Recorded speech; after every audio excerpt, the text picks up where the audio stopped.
being able to work with the different kernels and applications that you would be able to do. And you can do this with multiple distributions. If I'm inside of a distribution, let's go inside of a distribution. Some other folks have come up with if I'm inside of one of these, you can see the mounts, and that is actually to create so it shows me that it's mounted my C, so D, you create a E, and symbolic H link drive. Okay, so I get that Docker cross-platform, that's in being Linux able to the to Docker that's in Windows. copy files. So what happens But is also, that Linux, you have the and you're ability in Linux to and you add execute other Docker, you're mounts. actually You have the executing on a ability to Windows mount machine, NFS shares which and is really SMB kind of cool. shares. Because Okay, then so you do can add cross-platform those to the containers, Linux side and mount those and on be the able to Windows network. communicate It's just no like having a matter Linux what VM OS without you're the in. You Linux can VM, communicate if with you those will. containers It with really the is that same easy. In the Docker PowerShell, language, I'm with the running same Docker Hyper-V, command line. and So one one of of the the things I do things want to is show an you is I obvious want one to is show you just the like Git ability VM. to run, and it tells me what VMs services in the background, like and if I have something, I have a Moby Linux VM, which is even running if you close the my WSL Docker window Windows. that's running it, and I'm inside of, if I'm inside of Linux, you can or also inside set this up outside as of a Windows, startup. I'm So sorry. when your Windows box If boots up, say I'm in this these window services and will I'm automatically in start. my Windows You happen OS, to do that today, and I'm like, through the okay, what I scheduled want to do task is I want to be functionality. able to But tell Linux you'd be able to about do that something and, that and is set it up so inside on of boot, it would inside launch of my these Windows processes platform. inside I of just Linux. There's wanted a whole write-up to on use in a the Linux command. WSL docs Now, about it. this is kind of And it's advantageous really when kind of you convenient have because commands if you have inside of Linux. If you grew something up with that the you want to start Linux or automatically, Unix, boom, and there it is. there are It's some all, commands it'll that are be running for you really after you easy to reboot the use machine. So and background processes are kind of much huge. more So elaborate I'm going to start my than Ubuntu utilities instance you here can just get by on the typing Windows side. WSL. They're becoming And closer I'm in there together now. in And what I need to functionality, do but is I I mean, need to actually go if in you and were start raised on Linux, you pretty much know how to use grep and Apache awk web and server sed that I and things like downloaded that. and installed, And you can do that on cross-platform, Ubuntu. right? So I can So I'm do going to the go out there same and I'm going to command of start get it VM just by with issuing the that command. WSL exe It's grep, saying it started. okay, and I'm looking for And I'm going to the open Moby up Linux a VM. web Now, browser. I made a mistake here. I have to be inside the I'm just going PowerShell. to connect There we go. to it And I put in my command 127.0.0.1. lines here. My All right. little And it's going to connect me quotes directly that it to my missed. Ubuntu And when I Apache do that, 2. it's going to do the same Now, thing, to but prove it's that going to that is say, you know what, actually, this is the Linux returning this prove out command. the demo, It's doing the grep if I and it's were to telling go me to the what I actual need to know. HTML directory, Interoperability standpoint, again, being able to execute commands in okay, one you'll OS see in and here return the that results we're in looking at the another. index.html. I'm going to What if we do were to a actually go simple in here WSL, and I'm going to tell it, hey, you know what? create, Launch my default instance, file and then called do a PSEF, which is tell me what processes with extended and formatting I would have put in is here running, and then find string called PS. So it did. It just did that. It found that I'm running PS-EF inside of my Ubuntu, which is my default instance. Again, cross-platform. I'm querying the operating system or the kernel inside of Linux, and I'm returning the results to Windows. So this one is a PowerShell 1.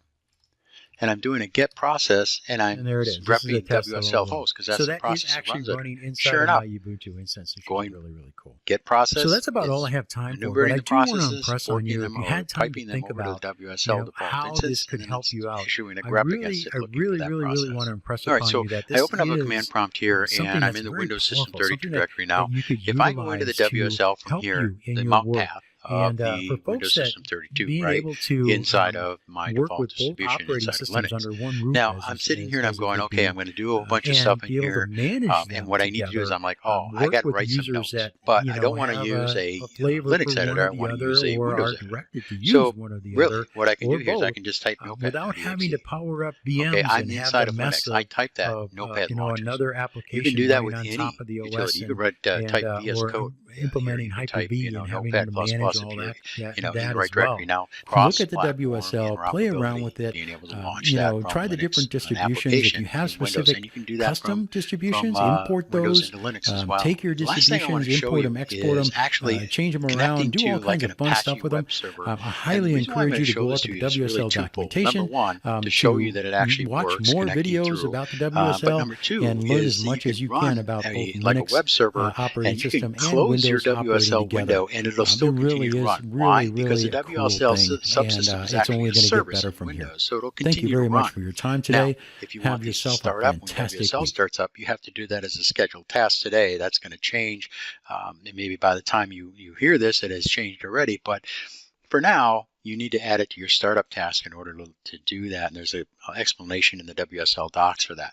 But I'm going to go into my default distribution here, which is Ubuntu, and I'm just going to start the Apache server that I had installed. I'm going to clear the screen here just so we have a nice clear screen, and I'm going to start the Apache web service here. So the Apache service is started, right? And I have a browser that I'll bring up. And right now I had it, nothing was running on there. I couldn't connect to anything, right? If I go to this 127.0.0.1 right now, it'll bring up and say, okay, your Ubuntu Apache 2 is running fine. Now, just to be sure on that, I'm actually going to go out to the HTML directory on the Linux side, and I've created a file called test.html. And the test.html just contains a couple lines to it. This is a test, hello world. So I'm going to actually go to that command, or that page, I'm sorry, and you can see it connected right to it. So you can continuously run this web server. You can do that for any WSL instance that you run. So I really want to thank you for your time today. It's been a real pleasure. I thank the folks for having me.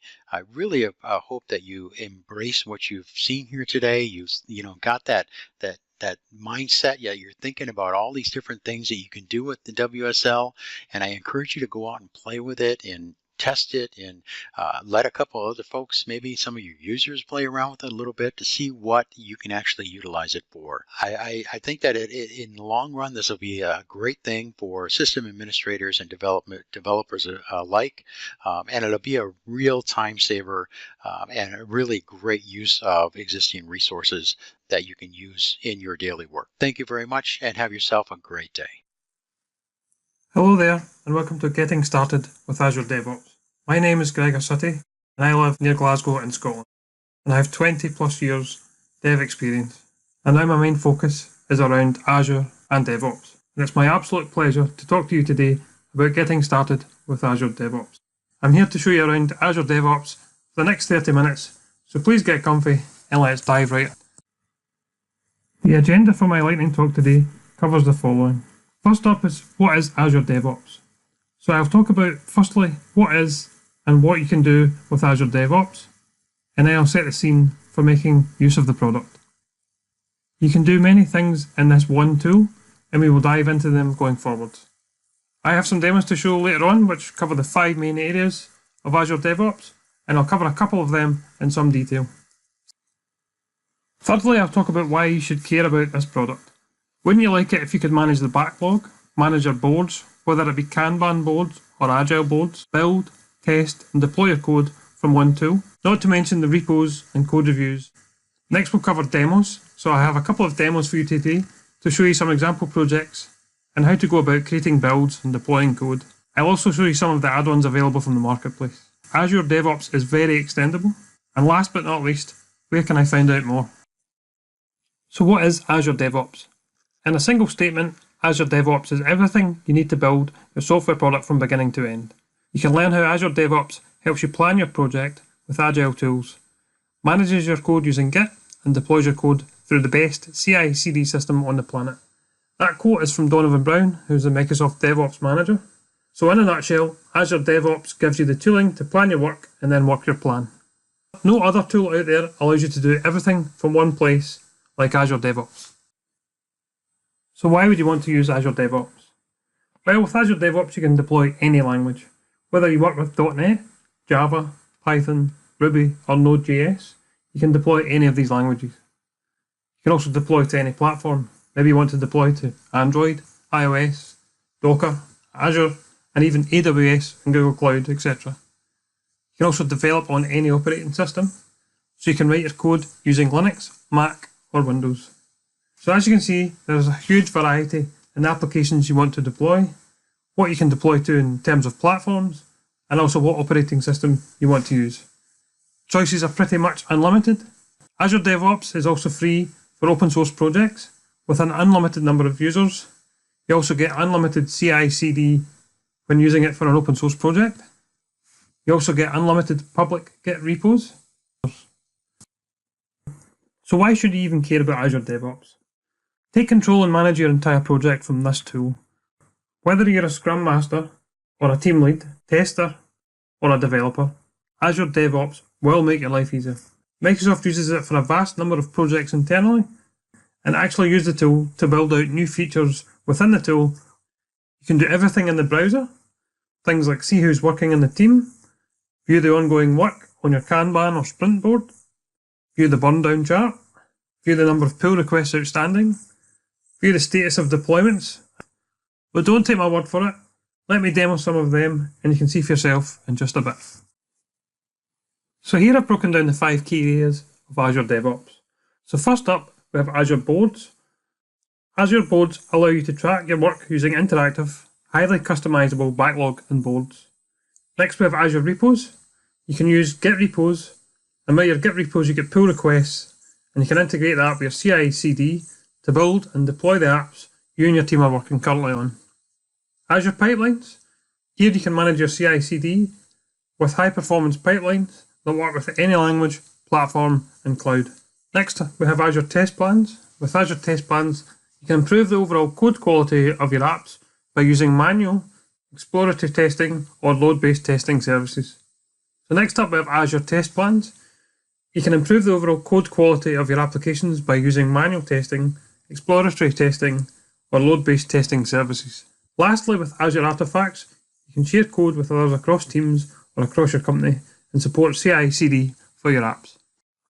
So now it's time for some demos. Now I'm going to show you Azure DevOps and walk you through how you can get started. To start off with, you need to browse to devops.azure.com and sign in. If you don't already have an account, then simply click Start Free, create your account, and then sign in with your details. Okay, so once you've signed in, you need to create a project to get started. So I'm just going to give it a project name. The visibility here is quite important. So if you choose public, anyone on the internet can view the project. And if you choose private, it's obviously private. And if you choose private, only people you give access to will be able to view the project. The other important part is advanced. So inside advanced here, you can choose the different types of version control. So your choices are Git and Team Foundation version control. And then when you're working with your process, you can choose between Agile, CMMI, and Scrum. So I'm just going to stick with the defaults just now and go for Git and Agile. And this is going to go off and create my Azure DevOps project so that we can lay the foundation for getting started. Okay, so now that we have logged in and created our very first project, let's take a wee bit of a look around. So on the left-hand menu, you'll see Overview. This will show you project stats and things like team members. Then you have dashboards. If you've created a team or personal dashboard, you can view them here, and I'll show you that later on. Wiki. So if your team has documentation for the project, then this is perhaps one place you can store and share that information. Next, we move on to boards. So inside boards, we can view the boards for the project. We can view the backlogs. We can view sprints. And you can also look at queries. So next up, we have repos. And inside repos, you can see the files, the commits, the pushes, the branches, the tags, and the pull requests. Next up, we have pipelines. Inside pipeline, we have build, create and view any build for the project. Then we have releases, create and view releases of the code for your project. We also have library. This is where you can create groups of variables that you can share across multiple pipelines. Then we have task groups. With task groups, this is where you standardize and centrally manage common build and deployment steps for your application. Then we move on to deployment groups. This is where you can deploy to a logical group of target machines for parallel deployment. Next up, we have test plan.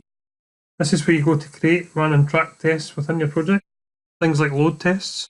And last but not least, artifacts. This is where you store artifacts like NuGet packages that you might want to use and share within your team or company. Okay, so now you've seen the main areas of Azure DevOps, but it doesn't really mean much until you see a full project in all its glory. In order to demo the tooling better, let me take some time to show you a tool that creates an entire project for you. Now this tool is called the Azure DevOps Demo Generator. I'll use this to demo Azure DevOps so that it makes more sense to you. So if you browse to Azure DevOps Demo Generator.azurewebsites.net, now that I've logged in, you can see the tool has some choices to make. First of all, you have to choose your organisation. So from this drop down, I'm just going to choose my organisation. Then I need to choose a project name.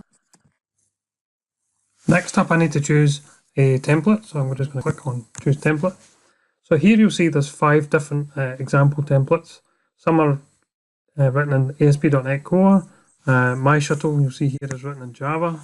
And Contoso Air is written in Node.js. So for this example, I'm just going to choose My Health Clinic.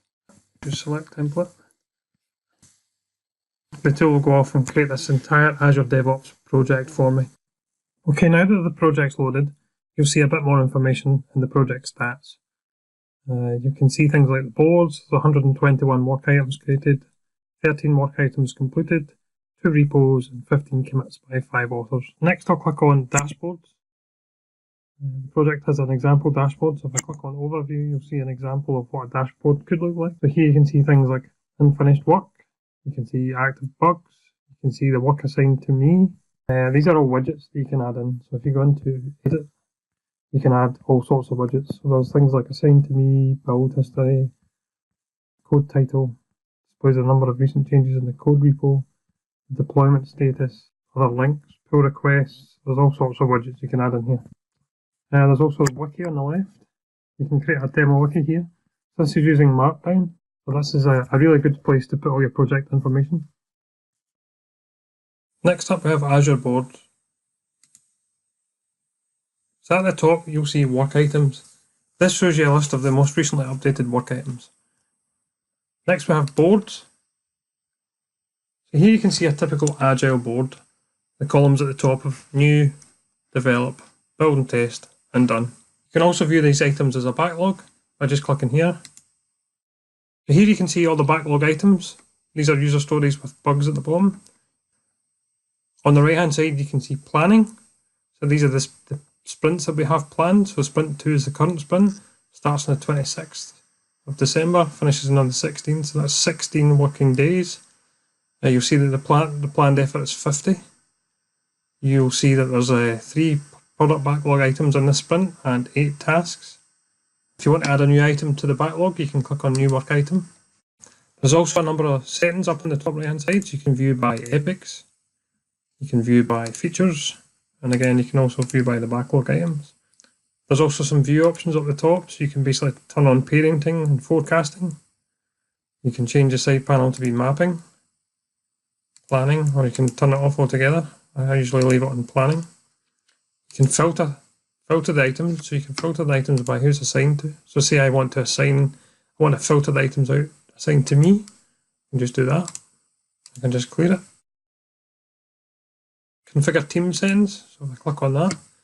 And then we have backlogs, so you can basically say, do you want to turn off backlogs, features, or backlog items?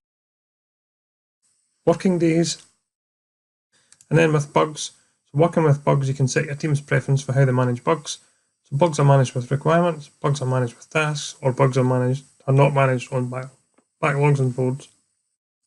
Then you can go back to views board. To move things from, say, develop to build and test, you can literally just drag them and they'll update.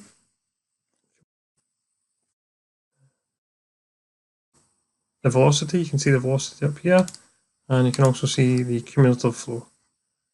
You can change this to have things like the burn down chart and stuff like that. So that's pretty much Azure boards in a nutshell. So let's take a look at sprints.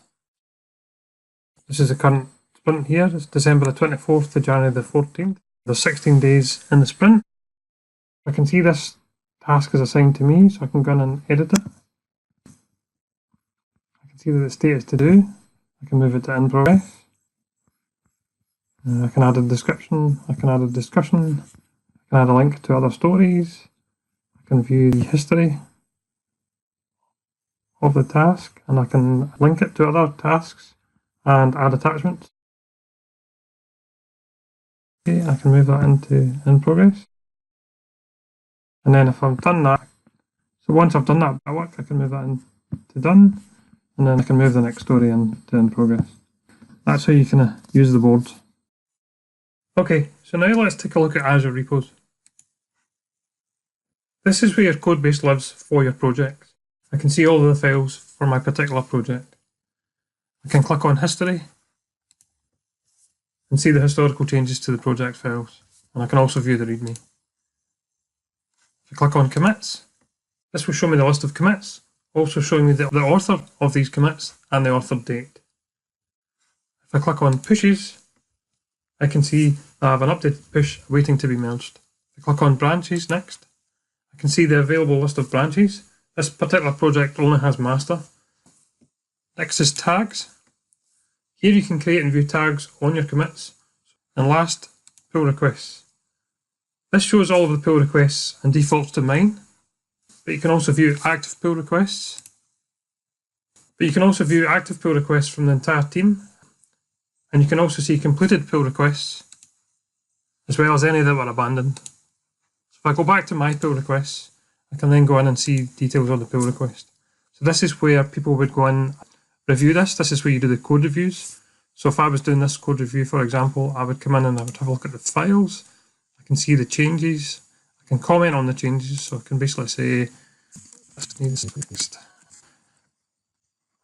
That comment will be stored, and then I can get feedback on that, or people can decline or approve it. So you can go up here and you can basically approve, you can wait for the author, and you can reject it. And then once you're happy with the code review is complete, you would just click complete. And then you can basically just complete that and it'll merge the code for you. So merge that, change it back into the, and it'll also select the source branch. Let's now take a look at pipelines. Pipelines is the main area of interest if you want to deploy your code from your Azure repos. First up, we have to build the code. The project I created from the Azure demo generator has kindly created a build for us. So let's go take a look at the build steps for this particular project. Okay, so there's quite a lot to view on this screen. When I click on Pipeline, on the right hand side, you'll see the name of the project and the agent pool. This is where the agent will run. I normally choose hosted VS 2017, which means the code is being built on an agent within the tool running on the cloud. But you can change this to run the agent in various options shown, such as macOS and Linux. Let's have a look at get sources. So get sources is basically how is the build pipeline going to find the code that you need to build. So by default, it's clever enough to know that I've got an Azure repo. These are the tasks that the build uses to build the project. So let's take a look at some of these. So we have a .NET Core restore, we have an npm install, a bower install, some gulp tasks, doing some .NET Core build, test and publish. So here you'll see it's doing a build and a test. It's going to publish the test results. Then it will copy the files, and the most important is the publish artifact. The publish artifact is basically where do you want me to store the build artifacts once the build is completed. So it defaults to drop. And once you're done with that, you can basically just queue a new build.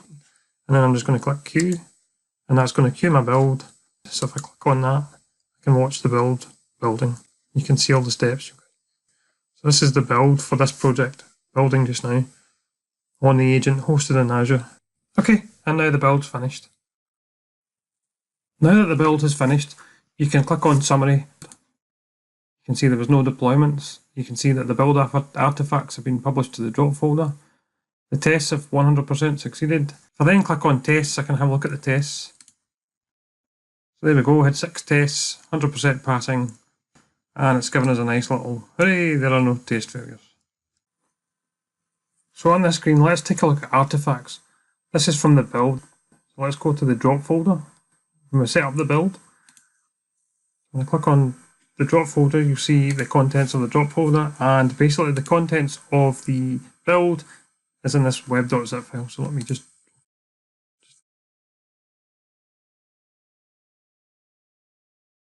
click on open when done. And once that opens, this is the contents of everything that we're going to deploy. So let's go and look at releases. One of the things you get when you download this code is you get a release setup. So let's take a look at the release that's currently been created for us, this release here. You'll see that there's 3 environments. Now if you ever see a red exclamation mark like that, it means there's something not quite right. So let's go and take a look at the dev environment and see what's wrong with that. So basically it's saying some settings need attention, and you'll see this up here if there's anything wrong with the build or the release. So let's click on Azure deployment. So basically I haven't set up the subscription to deploy this. So let's go in and sort that. So let's click on the subscription.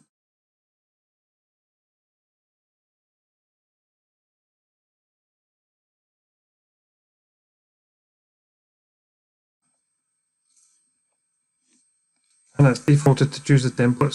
So the templates are from the drop folder. So if I click on this ellipsis here, you'll see that it goes to the folder, goes to the drop folder, goes into the ARM templates, and you just choose the template. So it's looking for the main template file here. Choose that one, and then for the template parameters, it's just the same parameters file. You just drop that down into drop, into ARM templates. Choose your parameters file. And then this is where you can override template parameters. So if I click on this, I'll show you the parameters. So it defaults to website name, password, DB name. So it defaults, but you can overwrite these. So I can basically type in here and overwrite that. But this is just going to default to these values just now. Deployment mode is quite important. So incremental. So if you click on here, incremental mode handles deployment as incremental updates to the resource group. So it leaves unchanged resources that exist in the resource group are not specified in the template. So if there's stuff deployed, then it won't overwrite it. It will just incrementally update. So it won't delete stuff. You can change this to complete, and complete here deletes resources that are not in your template. And the last one's validate, so that will just validate that the templates are all good. Right, okay, so that's now gone, the red bit's gone, so let's click on deploy Azure resource. Again, it's asked me. Once all that's filled in, go back and see the pipeline, got rid of the errors, and I can now click save. So at this point, we're ready to do a release. Let's go and create a release. I'm going to deploy to dev. I'm just going to do dev, I don't need to do QA in production. And then I'm just going to click create. And then this is created release up here. Because it's a manual deployment, set up automatic deployments in a wee second, but I'll just click on deploy here. Okay, so now it's going to kick off a deployment. And on this screen I can see the tasks, the variables, I can see all the tasks, see the variables, see the logs. So that'll go off and do a deployment to development now. Okay, so that's our deployment succeeded. Let's go and take a look. Okay, so that's our web app deployed to Azure. You can see this is the example that I downloaded, My Health Clinic E2E. You can see that it's a .NET Core web app. That's just an example of me deploying this to Azure. Okay, now it's time to make some changes to the code. So basically I'm going to click on repos and I'm going to clone the repo down to my local machine. So basically I'm going to choose this, I'm going to clone this inside Visual Studio. You get the options to clone it in VS Code, WebStorm, Eclipse, all that kind of stuff. So I'm just going to clone that right now by clicking clone in Visual Studio. Okay, now that I've logged in, basically I'm going to clone this to my local machine. I'm just going to call it Health Clinic 2. I'm just going to clone that. So it's going to clone this from the Azure repo that we've created. So that I can open it up, make some changes inside Visual Studio, and then I'll take you through how to do a deployment of my change. Okay, now that I've pulled down the repo locally, I'm going to show you one of the extensions that I use quite extensively. So I go into Team Explorer within Visual Studio, and I'm using this GitHub extension. You can find this GitHub extension in Tools, Extensions and Updates, and it's this one, so I recommend you download that one. It's the GitHub extension for Visual Studio. This basically allows me to make changes, sync changes, look at the builds, tag my code, create branches, pull requests, I can even stash and work items. I highly recommend using this tool. Okay, now that we've cloned the repo down to Visual Studio, let's have a look at commits.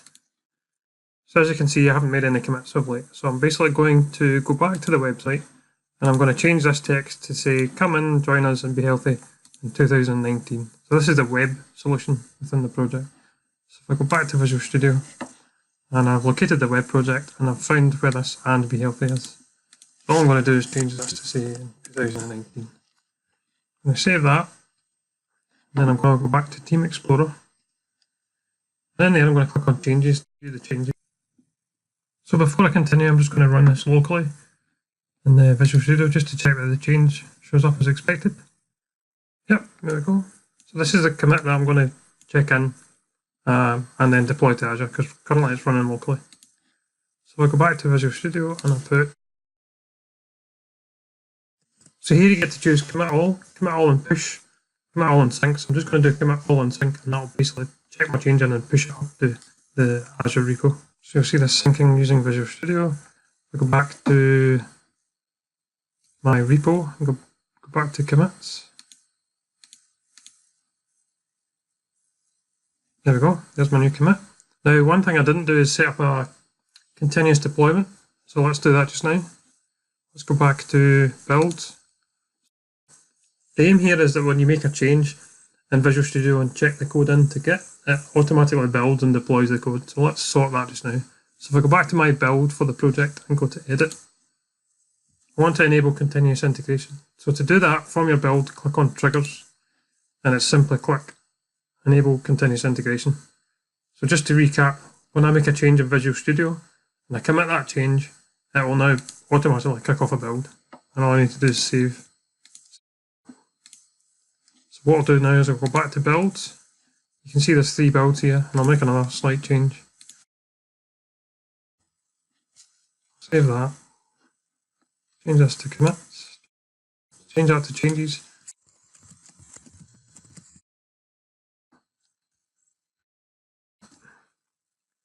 Again, that's me pushing my change up to Git.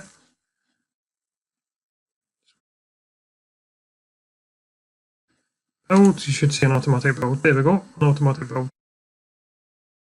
One thing we haven't done as yet is do an automatic release. So I'll do that in a wee second. I'll show you that happening.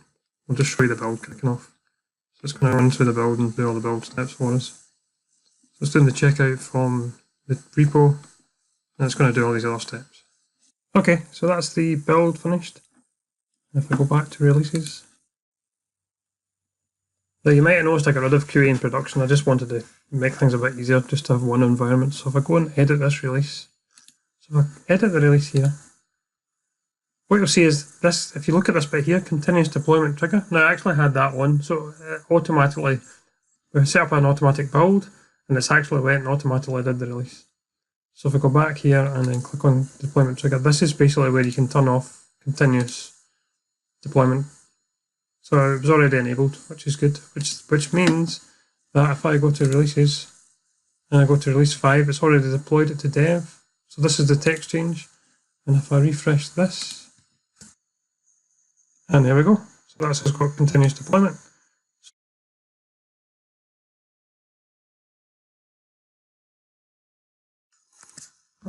I'll change this and I'll just put in Happy Easter.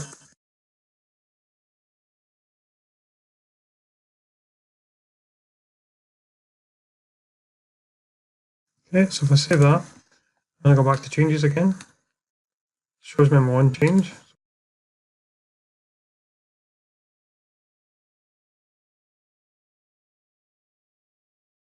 And I'm just going to do commit all and push. Go back to the builds. You'll see that this will kick off a build. I'm not clicking anything here. So you'll see a build get triggered in a wee second. There we go. So this is the new build. Click on the new build. So that's automatically doing that. All I did was check that change in. I'm going to go on away and build the code. And we're done. Okay, now that that deployment is finished, let's just double check our change. And there we go. We can see that it's done. Now let's look at the marketplace for Azure DevOps, where we can extend Visual Studio. So if you browse to marketplace.visualstudio.com, these are extensions for your Azure DevOps installation. So there's things like Sonar Cloud, White Source Bolt, and there's test and feedback, Azure Artifacts. There's quite a few things that are added in. So I'm just going to install White Source Bolt. White Source Bolt is used to detect and fix security vulnerabilities, problematic open source libraries. So if our code is using any open source libraries, we can install this add-on, which I'm about to do now, just by clicking Get It Free. And this will check our OSS code for any vulnerability. And I'm just going to click Install. And then I'll go back to my organization, back to my project, back to Builds. And if I edit the build, I'm going to add this in as a step. Add in a step here. So if I click on Add, to add a task.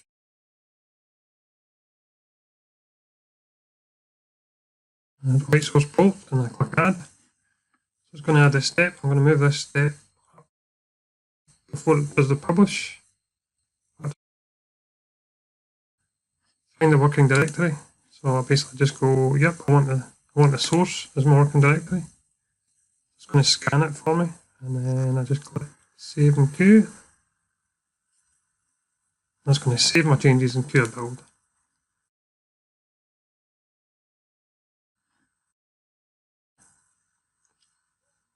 Just going to let it build, and then we'll see what happens for the output for the White Source Bolt add-on.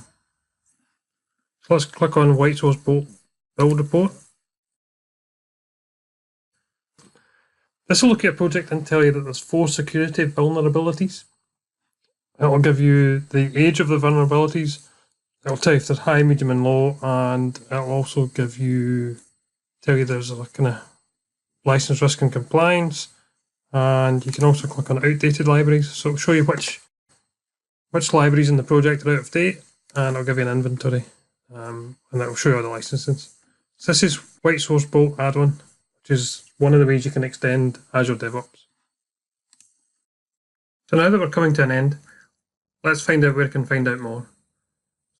One of the 3 links I have on the screen is the Azure DevOps homepage. So this is basically the best place to go and start learning about Azure DevOps. This is the Microsoft documentation for DevOps.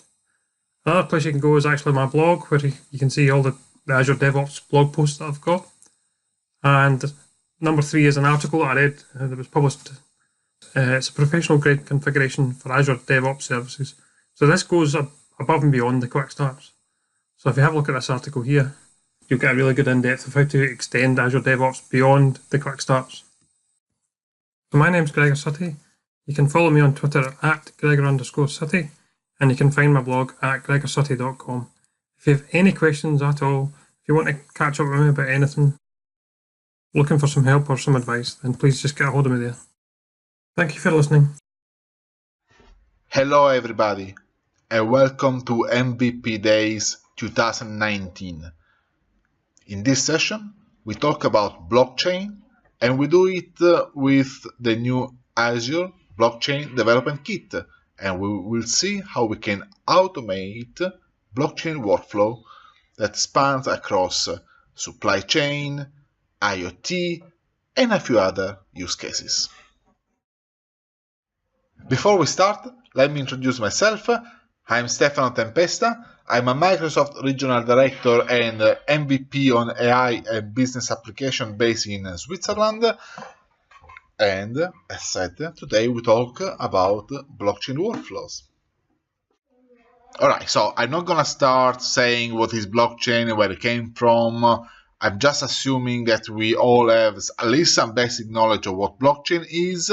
Let me just set the ground for everybody. We are all familiar with the traditional system for authorizing transaction in a central system with a registry that contains all the transactions that we do between several parties, say, your bank, your credit card companies, and they all verify that you are actually authorized to make the transaction because you have enough funds, enough money in your account.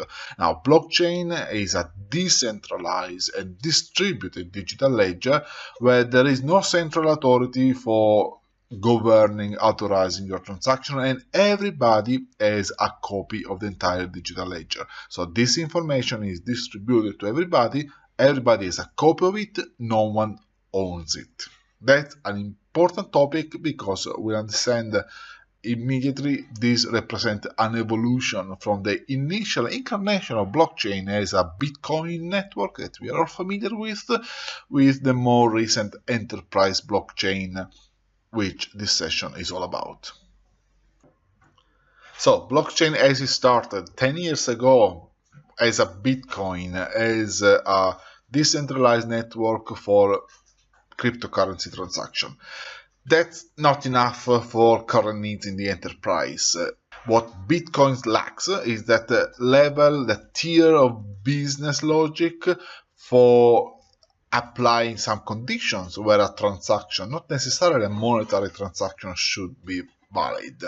This is what smart contracts introduced. So that level of business logic where it's no longer if you have enough funds, if you have enough bitcoins, you can do the transaction, but also if some conditions are met in the goods, in the services that are exchanged. So that is blockchain 2.0, not as a version number, but more as an evolution of the platform. Still, that's not enough for the enterprise. The enterprise needs connection with the outside world, with the real world made of a CRM system, an ERP, a website, a payroll, and so on. Smart contracts can operate only on data that is inside the blockchain. So how do we create that secure connection with the outside world? That is where Microsoft is a pioneer in this space with their Azure Blockchain Confidential Framework and with the Blockchain Development Kit. A development kit that allows to create blockchain workflows that integrate with the outside world and run in a secure way within the overall initiative called Azure Confidential Computing. So, what are these needs that the enterprise have in blockchain application, in a blockchain solution, where it's not just specific to blockchain, but obviously is a generic enterprise requirement for connection, for verification of digital asset, for integration with any line of business applications. So this is where the Azure Development Kit for blockchain comes handy, because it provides the capability to connect your digital ledger running on a blockchain platform. It can be Ethereum, it can be Hyperledger Fabric, Corda, and connect with mobile apps, with an SMS gateway, or with bots, with IoT devices. Or you can use for signing and verifying your digital assets, your documents, maybe stored in OneDrive for business or in SharePoint. Or, as also mentioned before, integrate with your CRM system, Dynamics 365, or with your ERP, your payroll, or even legacy applications like file system, an FTP server, SQL database, and so on. This is what the Azure blockchain platform looks like. Not just a blockchain ledger, but an entire suite of services in Azure to connect data end to end, from different data sources, applications, even IoT devices, and then ingesting these into the digital ledger itself or off-chain databases, and then using a messaging platform like Azure Service Bus or even Grid for raising and managing handling events inbound and outbound, and then obviously managing the credential of users and encryption keys in the blockchain ledger using Azure AD, Key Vault, and the overall Azure platform. So what is this Azure Blockchain as a Service offering? It's a collection of digital ledgers, Ethereum, Corda, Quorum, Hyperledger Fabric, all available in Azure Marketplace to deploy in a few minutes. And then you have a network that you can use for your development purposes, for your testing, or for joining a consortium of other networks and operate seamlessly with the other Azure services as mentioned before. Within the Azure blockchain platform, it's worth mentioning two tools, a tool and a framework that are specifically important in the Microsoft proposition for blockchain. The Azure Blockchain Workbench is a tool for creating end-to-end solutions based on smart contract. So you create your smart contract using, for example, Solidity as a programming language, and then by reading some metadata of this smart contract described as a JSON file, you can publish your blockchain application and have an entire web client ready for you to use in the browser. Obviously, you have the possibility to integrate with off-chain storage.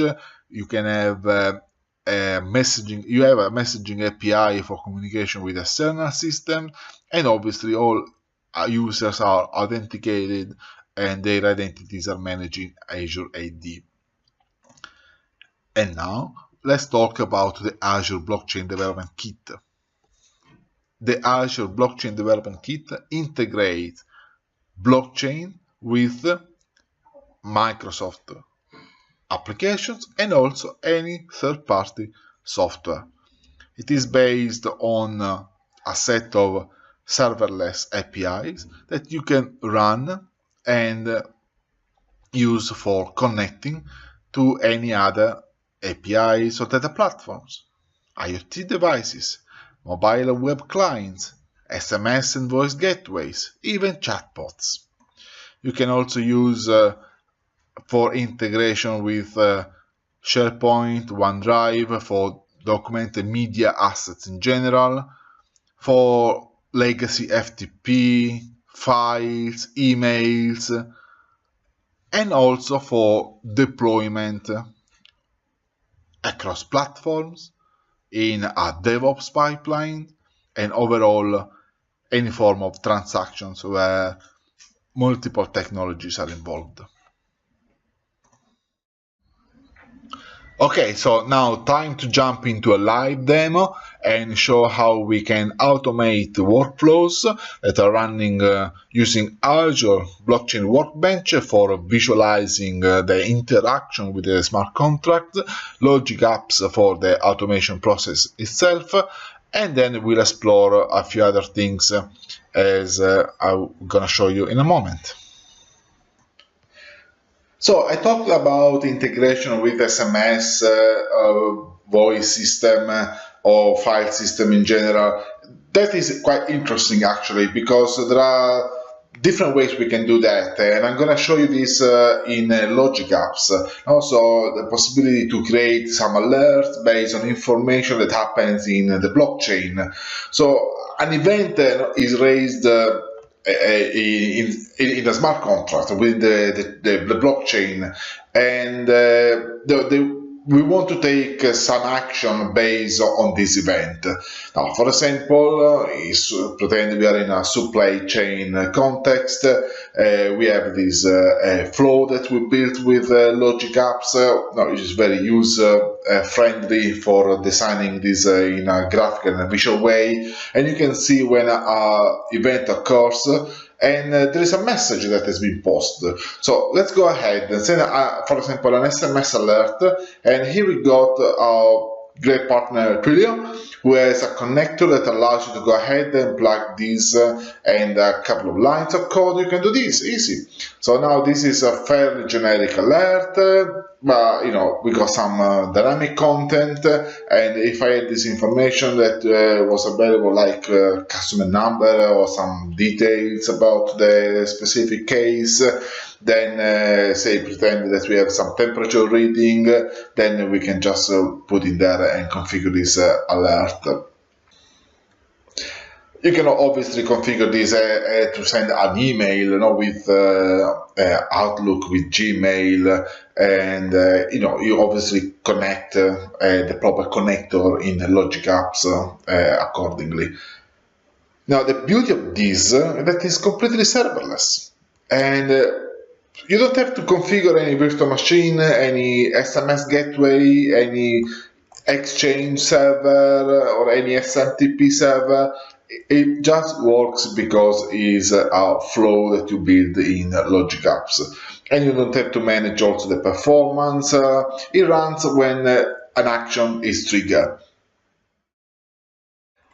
Let's move into another example. I'm going to talk now about a particular use case in the supply chain, where you basically want to provide some goods and deliver some goods and between parties.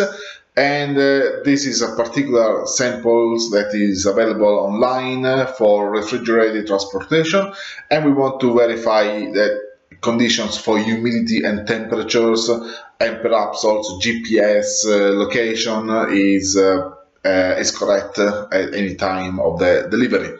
So maybe I'm carrying some perishable goods like ice cream, milk, and along the way I'm using some IoT devices to track, as said, the temperature and humidity and location. So the contract or the sample application here is very simple. You basically have different parties. You have devices here that track the telemetry. You have an owner of the supply chain and someone that is observing the delivery. Along the way, you're essentially creating a supply chain shipment, making anything go in transit, and then either in a successful state, you get to complete it, and if the telemetry gets out of a range then that you have specified, then you're out of compliance and you get an alert. So the workflow is simple. So now this is a great example of application of blockchain because we have several parties involved, all working together, and there must be some level of trust between all these different parties. If the person running, say, the truck breaks the cooler, and then gets it fixed, but it doesn't tell anybody. People can get really sick because the milk, the ice cream is no longer good or has been refrozen, So for this scenario to work, I'm going to do this. I'm going to create a device on Azure IoT Central. Well, if you guys don't know what it is, IoT Central is a portal for managing IoT devices. It integrates directly with the IoT Hub for streaming all data from different devices. So it's really completely software as a service offering in Azure that provides manufacturers the capability to integrate their devices directly and be managed by the portal itself. One of the things that IoT Central allows you to manage is a set of real or simulated devices altogether. So in this case, for this video, I'm using simulated devices. I don't have a real device here with me to measure humidity or temperature. So we're going for a simulated device. We are using IoT Central, and I've created now this device. Just assign a name and specify a couple of things like what is tracking, the telemetry metrics, like humidity and temperature. And so let's look at temperature, for example. Temperature is tracking in Celsius degrees and has a minimum value of 2 to 5. So this is the range of this device. It's basically providing, and this is the healthy range. We say this is the range of temperature that we accept for the delivery of ice cream. And well, now we have a graph that basically is showing the telemetry that for the temperature that has been captured by this simulated device.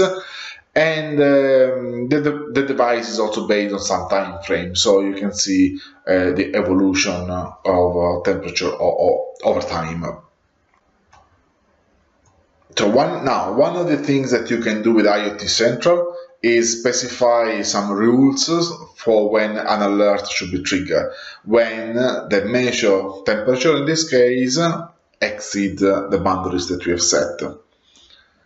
So say, for example, the temperature is greater than 6 degrees, you can do something about it. So it's really a simple alert that is looking for the conditions to be met when the temperature is, in this case, greater than 6 degrees. What I'm going to do is I'm going to trigger 2 different actions.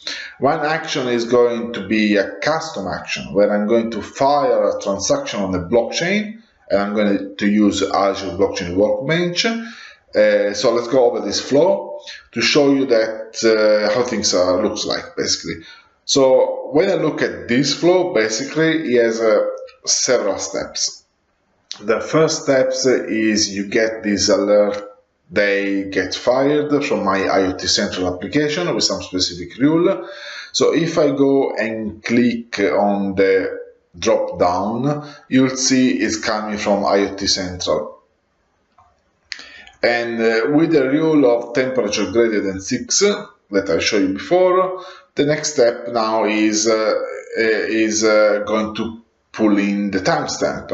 So when this event occurs, I'm going to convert it to ticks, since in Solidity we track time using integer number.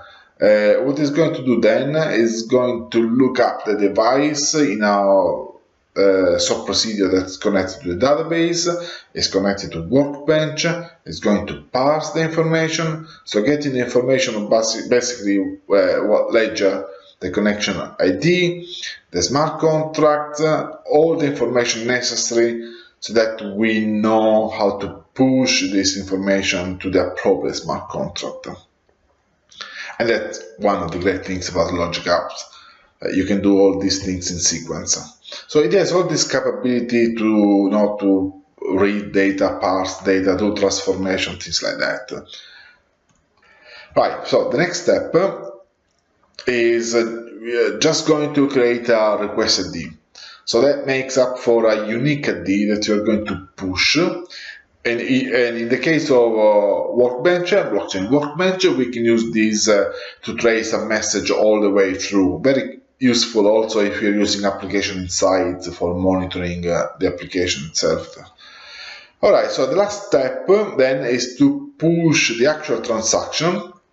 So we are going to take all the information that we had from before, and we're going to create an actual message into the system. This message is going to be in a specific format, but basically what I want you to see here is you're pulling the humidity, you're pulling the temperature, the timestamp, and it's pushing these pieces of information as a request. So now that you see sort of how this flow works, let's see everything in action with the demo. So I'm going to my refrigerated transportation application. In a previous step, I haven't shown you these, but I have added the IoT Central similar device as a device in my system. So now I can reference it when I create a new shipment contract. So here is a new shipment. I can go inside here. I can specify my IoT Central simulated device, and I can specify the user who is the owner of this transaction. Again, I specify contours of food inspector as the observer, and I can give the nominal humidity and temperature range and hit create. Now, what I've done is I've just created a new transaction that's pushed onto the blockchain that represents this new shipment. Whether I'm shipping ice cream or any other sort of good, we have a transaction that is on the digital ledger. So now I'm going to take an action. I'm going to transfer this goods to Toji shipping company, call it Shady Shipping, and I'm going now to potentially trust that Shady Shipping will provide the goods to the next stage of the supply chain. So along the way, the device is continuing not to send information. So if I go back to my IoT Central here and I go to measurements, notice that my device is continually firing, so it's continually sending this information. However, the readings are all in the nominal range, so there is nothing that is bad, in respect to the condition that I set in the smart contract. But it's a shady company. So what happens if I change the reading to something where it's going to be bad, outside of the boundaries? So let's go ahead and edit the template, and I'm going to change the temperature range. Sort of, I'm turning up the heat. So let's go, and now the refrigeration unit just got busted. Hit save, hit done, and we're going to see here. So we're going to wait, since there is a little delay here for this simulated device to hit the trigger, and you're going to see the reading is going to spike for something, and something is going to happen. So when the thing spikes, you're going to see an automatic transaction being pushed to the blockchain, so that the shipment that I've created is no longer in the nominal range, and basically we're out of compliance. So you can see here the reading is 26 degrees. So if I go back to my workbench, it happens really fast, but as soon as the reading goes spiked, it triggers some event, and it goes through the flow, and the event then lands on the blockchain ledger, which results in a change of state. As soon as the contract becomes out of compliance, now if I go down here in the details view, I can see that the reading from the sensor was 26 degrees. And that is now stored in an immutable digital ledger on a blockchain, and basically the combination of IoT Central using IoT devices with logic apps as the glue for connecting all the workflows and automating this together makes blockchain processes completely automated again, and very powerful in some way, because we have full control across different entities in the Azure cloud, and not only in Azure, but preferably in Azure. And then, yes, you have an end-to-end solution that includes also your blockchain ledger.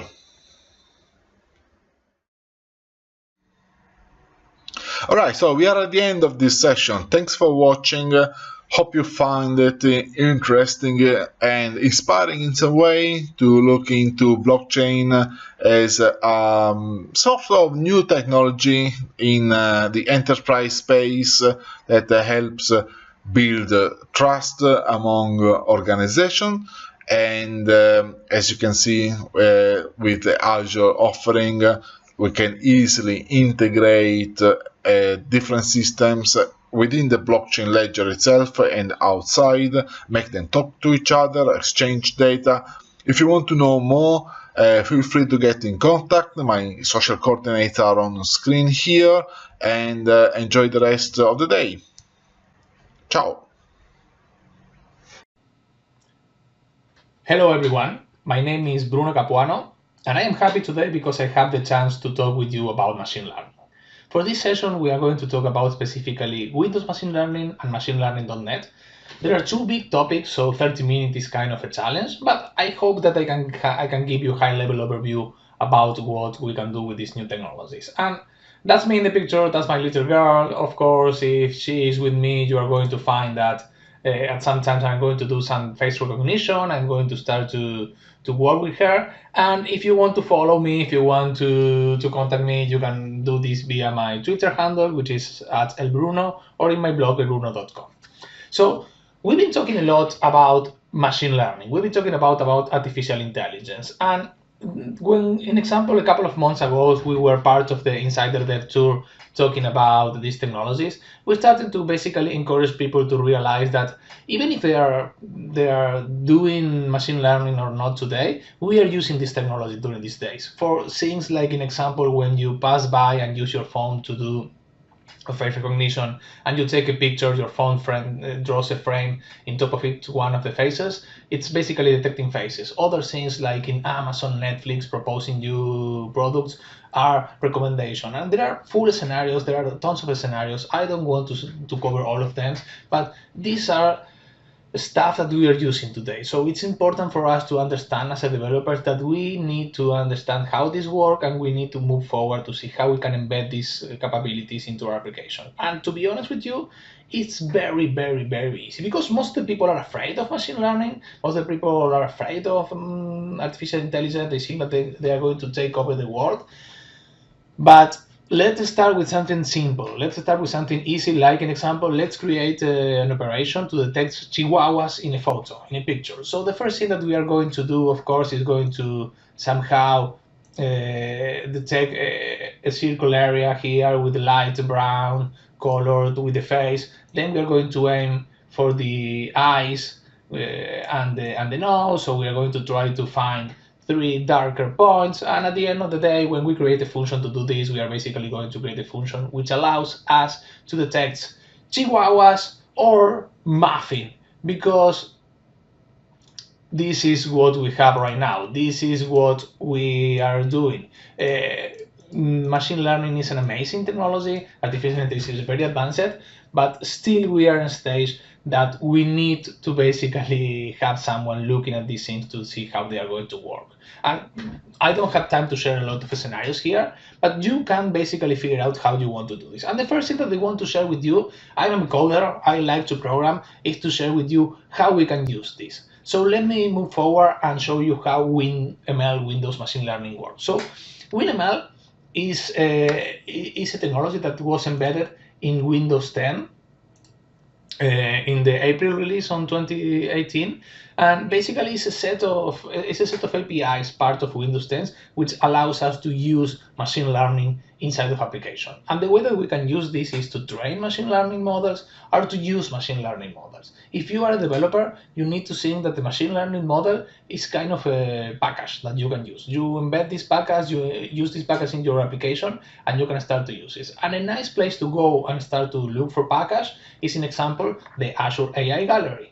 In the Azure AI Gallery, we can go to models and we can start to figure out, we start to browse models. So we have the Alex.net, the ResNet. These models are for image detection. So in example, you can drop a picture there and they are trained to detect persons, chairs, tables, windows, tons of stuff. So it's very easy. Again, it's kind of a black box where you can drop a picture and it's going to give you the results. The one that I'm going to use today is one to detect faces and emotion recognition. So if I start my camera, you're going to see that, hey, hello, that's me here. And you see that I have automatically detected the Windows 10 camera detect the face. Here, this is something that has been up and running, and you are seeing this in cameras for a long, long time, detecting faces. And also you see that there are cameras who can detect the motion. This is not part of the Windows 10, and if we need to do this, sometimes we need to add an external library. There are several steps. Let me show you how this works with this model. So this is a model. And this is a model that if we download this model, is going to be basically a 30 megabyte or something like this file with Onyx extension. I am going to get here later to explain this. And this model is a black box which has an input and an output. And the input is an image. It's basically an array of pictures, an array of numbers which represent the picture. And the output is an 8 numbers array, which basically is going to give us information about these emotions: neutral, happiness, surprise, sadness, and the others one. And this is the position. So once it detects the face, it's going to analyze the face. It's very, very, very simple, an input and an output. The way that we use this, and I am going to do this in a Windows 10 application, in a standard Windows 10 application, is when we have installed the Windows AI tool for Visual Studio 2017, and by the way, I am using Windows Studio 2017 here, the preview. You can use the 2017 normal or even the new ones, the Windows, the Visual Studio 2019. It works not very fast. But when you install the AI tools, the artificial intelligence tools, you have the chance to, in example, when you add a model to, this is a model, the Onyx file, to your project, it will automatically create a class, which is kind of the wrapper of the model. And it creates a file with 3 classes, and you are going to have here an input class, which is going to analyze, it's going to have the image. It's going to have an output, which is basically a float, a tensor float number, and a write-off number. And it's going to have you also a class, which is basically the ones that help you to use this Onyx file. And the way that we are going to do this, I am not going to use this class, I'm going to explain you the code, is I have here, as I said, a simple Windows 10 file, which is only have in the code a camera. I am using the toolkit, the Windows UWP toolkit to have a camera. And the nice thing about this is the only thing that I need to do is when the camera starts, when the application starts, I am going to start the camera. And every time that I have a new frame, I am going to analyze the frame. I am going to do some defensive coding here, checking that if I have really a video frame there. And if I have the video, I am going to use these lines, this is 40 lines of code to analyze emotion. And let me show you what are we doing here. So it's very easy. First of all, I have my model part of my application. So I'm going to load my model. This is up to anyone how do you want to do this. You can load this in a singleton mode. This is a file inside the application, so it's up to you. Once you have the model loaded, the file model loaded, we are going to create a learning session. Then we're going to have some information about the session. Again, you only need to do this once time. You only need to do this the first time. Then you can reuse this session and time to time. And once you create the input and the output, which is basically the image for the input and the array of number for the output, there are a couple of lines that you need to do. This is the standard foundation code that you need to do, but you are going to do some session. Let's evaluate these pictures. And once we have this evaluate, we are going to see how we are going to get the values. So if I run this application here, it's going to run very fast. Let me go my surprise face. So I just put my surprise face here. You are going to see here that the output is a set of numbers. We have 8 numbers here with different values, and I have a very high values in the second one and a negative value in the sixth one. So if I go back to the documentation, I will see that, oh my god, I try to be sad, but I try to be surprised, but I go to sadness, happiness, and then I have some disgust there to see how we can do. So again, 1 lines of code, and I have this. Of course, I need to clean this stuff. I can dig in the code. There are tons of demos there to how you can use, but it's very, very easy to have this up and running to see how you're going to do this. And the way that you are going to use Onyx, the place that you are going to use it, there are several places that you can get these files. One is the Azure AI gallery. If you are using Azure Custom Vision and you create your own models, you can export your models to Onyx files, so easy to reuse. If you are working with the data scientist teams and they have created models with TensorFlow and they create CoreML or other formats, you can use the WinML tool to transform these to Onyx. And then you can go also to the Onyx repository. So this is kind of how Windows machine learning works. It's a set of APIs inside Windows 10 that help you to use this model inside your application. And by the way, you can use this in Windows 10 application, Win32, a standard Windows Form or WPF application. It's an amazing, amazing stuff.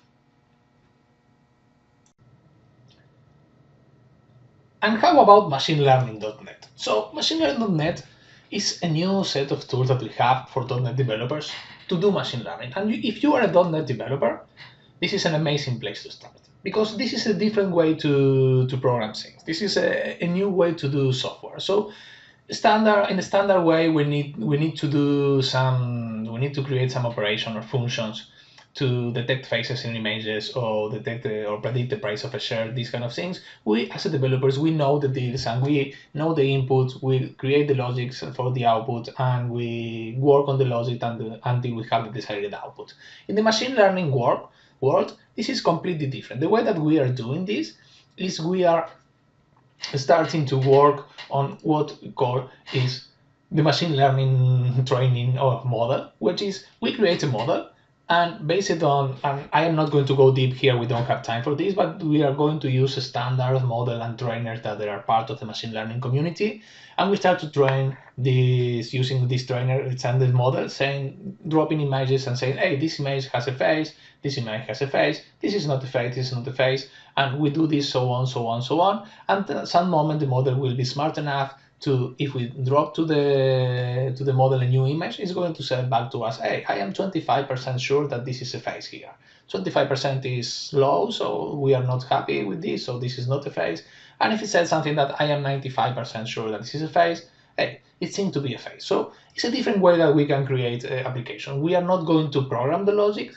We are going to use trainer, which basically using the set of data, they are going to train a model to become much more smart. And by the way, everybody thinks about this is kind of automated machine learning training. There is still a lot of work to do there.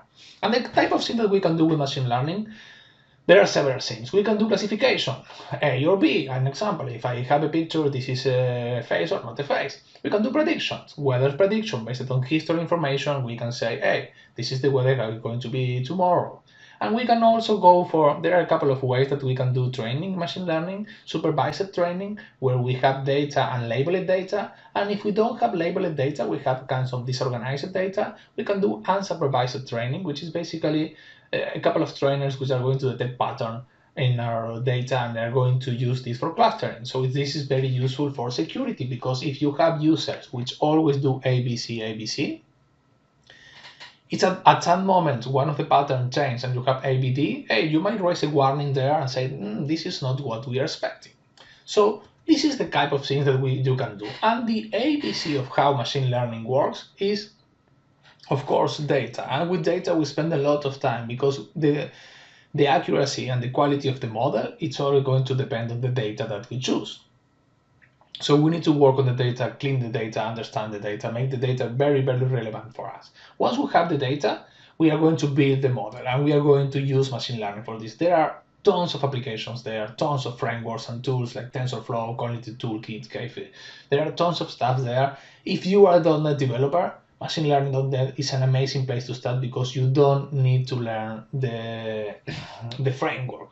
You don't need to learn how to use a new language or a new platform. You already know .NET, you already know how to work with Visual Studio Code, or Rider, or whatever you're using. So it's a nice place to only do machine learning. And once we train the model using machine learning.net, we can go and evaluate this model. Again, this is going to be a standard model, which is a file. We can use this file as we've seen in the Onyx scenario. We can export to Onyx. There are tons of things that we can do. And this is the important part, again and again and again. If you are a .NET developer, and I've been a .NET developer, this is amazing. You are used to do desktop, web, cloud application. Now we can use machine learning application. And the main idea of the machine learning application is that, in example, in the Microsoft stack, we have a set of public APIs in the cloud, which are the community services, and which are very good to do to cover machine learning scenarios related to vision or to speech or to language. Like an example, if we use these lines of code, we can analyze this sentence here, say this vacuum cleaner sucks so much dirt, and it's going to say that, hey, this is 9% positive. So it's not a very good positive emotion detected here in this sentence. Much. If you are finding this in a vacuum cleaner, in a vacuum forum, it's amazing. Someone is talking about the vacuum and says so much dirt, so you need to create your own model. The prepackaged ones are not going to work. So this is the moment that instead of going for the pre-built models, we need to go for custom models. There are a lot of options here, TensorFlow, CNTK. Let's go for machine learning.net. And again, this is the ABC of what we are going to do. Prepare data, build and train, and run. I like my samples. I like the code. So I go directly here to write, so you can understand using a couple of lines of code, how machine learning.net works. Okay, let's do some coding. I am going to create a machine learning sample from scratch, and I'm going to use a .NET Core console application. And it's .NET Core, so you probably know that the nice thing about this is you can use it on Windows, on Linux, on Mac, whatever. And this is the standard one.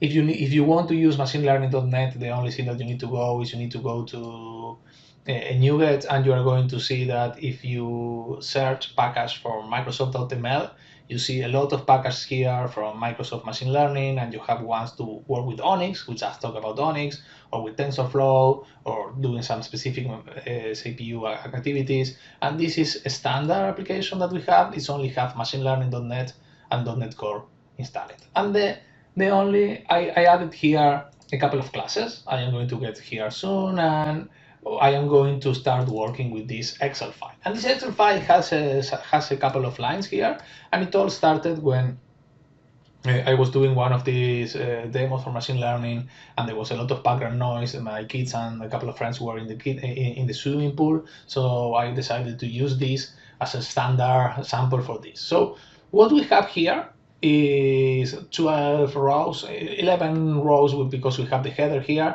and each one of the rows has the name and names, a gender, and a label. And the label is basically, is this a kid or is this a baby?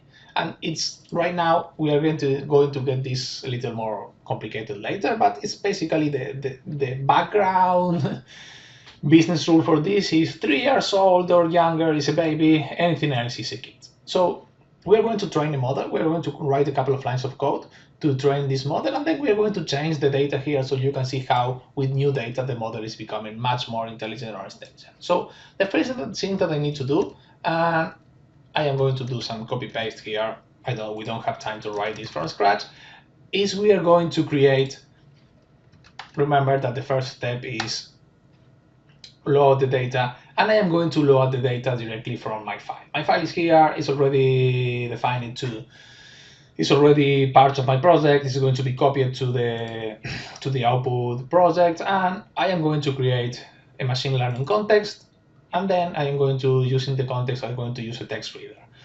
And this text reader has all of the fields that I am using in my CSV file. And by the way, I am doing this and I define here that I have my header, I have my separator, but if I want to load my data from any other data source, Cosmos DB, a local SQL Server file, Hadoop, whatever else we have, we can use this. And this is the amazing, one of the amazing features of machine learning, that we can reuse everything that we have in the .NET world to be part of what we have. So I am going to load my data and I am going to start working here. So the first thing that I am going to do is load the data, and I'm going to train my model. I forgot here my load line, so I'm going to copy this from one of my previous events. I always forget this line.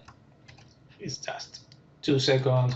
So as I said, I am going to load this, and I'm going to say, hey, load this from the path, which is basically the location of my file. Then I'm going to train my model, and this is the 10 lines which are basically very important for us, because what we are going to do is we are going to define, based on the data that I have, how we are going to arrange my features and my labels to get there. So the first thing that I'm going to do is I am going to concatenate.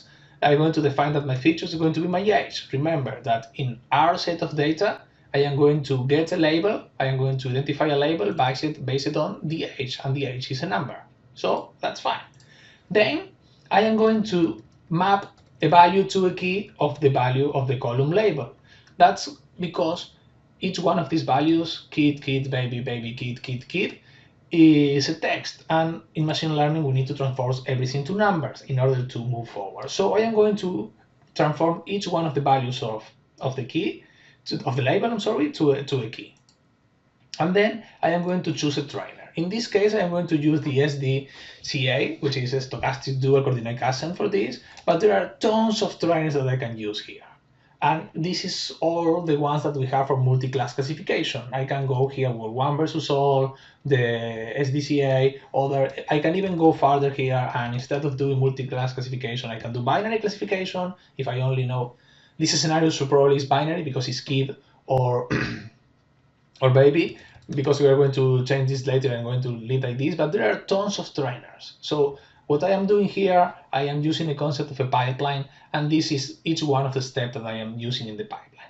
Then I am going to say that in my predicted label, what value, I need to basically convert the predicted label that I predict to a value again. Remember, this was transformed to a number, need to be a string again, and then I am going to create my model. I'm going to feed this pipeline to create my model.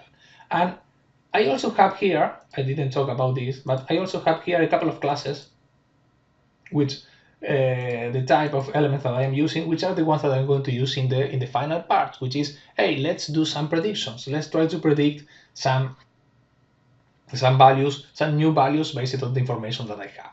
So in order to do this, what I am going to do, I am going to create a new function. This is a function, the function that I am creating here. And this function is going to use these classes, age range and age range prediction. Age range has name, age, gender, and label. Prediction has the label. And it's going to basically do a prediction and write this prediction in the console. And the way that I am going to use this is very, very easy. Let me go back to my code here. I am going to create a function from my model. This is the model that I just trained, and I start to do some predictions. So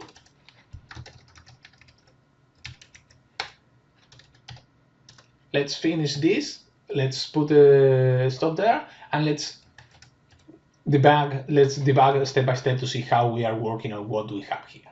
So of course, the first thing that we are going to do is it's going to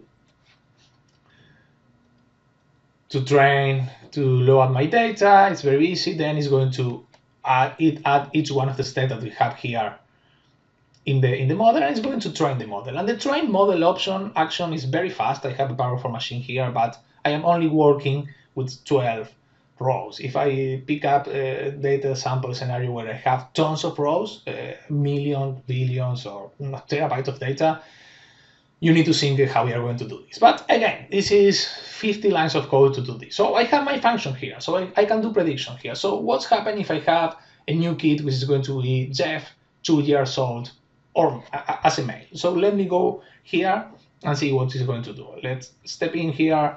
I am going to create a new class. This class has all of the required values that we have: age, gender, label, and name. And I am going to do the prediction. And the prediction says that for this 2 years old is going to be a baby. So I write this in my console application. I started to have this. And you probably know the deal from here on. I am doing my predictions here, and I don't care about the name, I don't care about the gender yet. I only care about the age, and I see that for 2 years old is a baby, for 9 years old is a kid, 3 years old is a baby, 5 is a kid. So my model seems to work. My model seems to work fine here, and this is something that I can do. And let's review what we just did. We load the data from a CSV file. This is a very simple set of data. We train the data, and then we train the data, choosing a trainer. We do a couple of magic inside, so we can have the, so we can use the age and the label as the two main lines, and then we we start to do predictions using the model that's just created. So that's basically it. That's basically the ABC of machine learning. But this is a very simple scenario. Let's make it a little more complicated. So if I change this, if I add a new Excel file, I have here another file.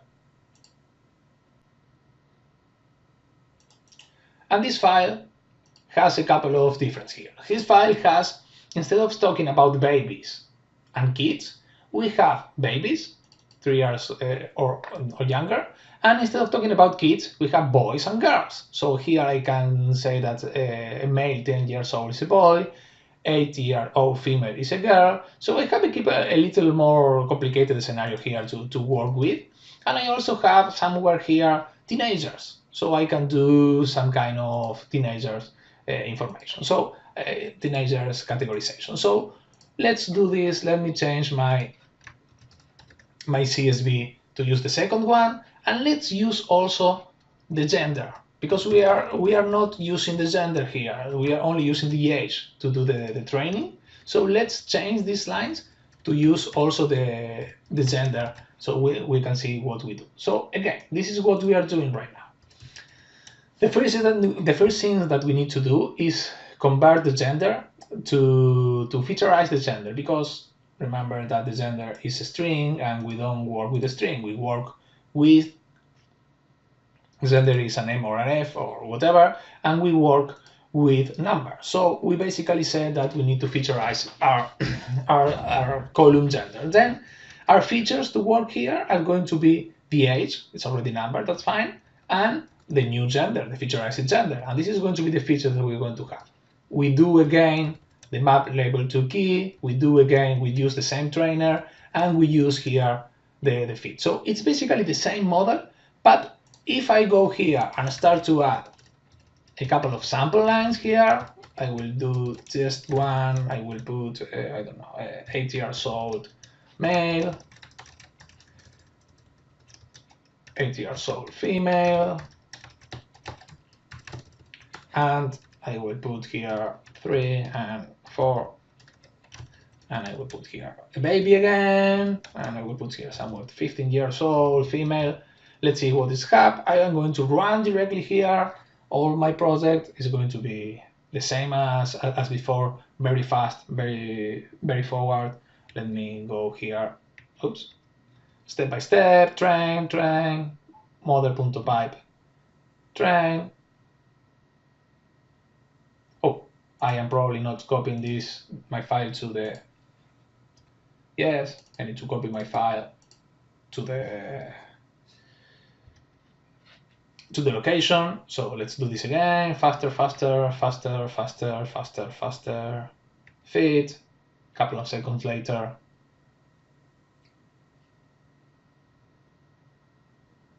My model is trained, and then I'm going to start to do predictions. And I am not going to get it here, we've already seen this, but let's take a look at the results. I have baby, I have girls for 9 years old female, I have a teenager for 15 years old female, I have a girl here for 8 years old female, I have a boy here for 8 years old male. So I add a new column here, and my model started to get smarter and smarter. And I can even go here and start to add information, like an example. Let me put myself, Bruno, I am 42, male, I am going to go for old dude.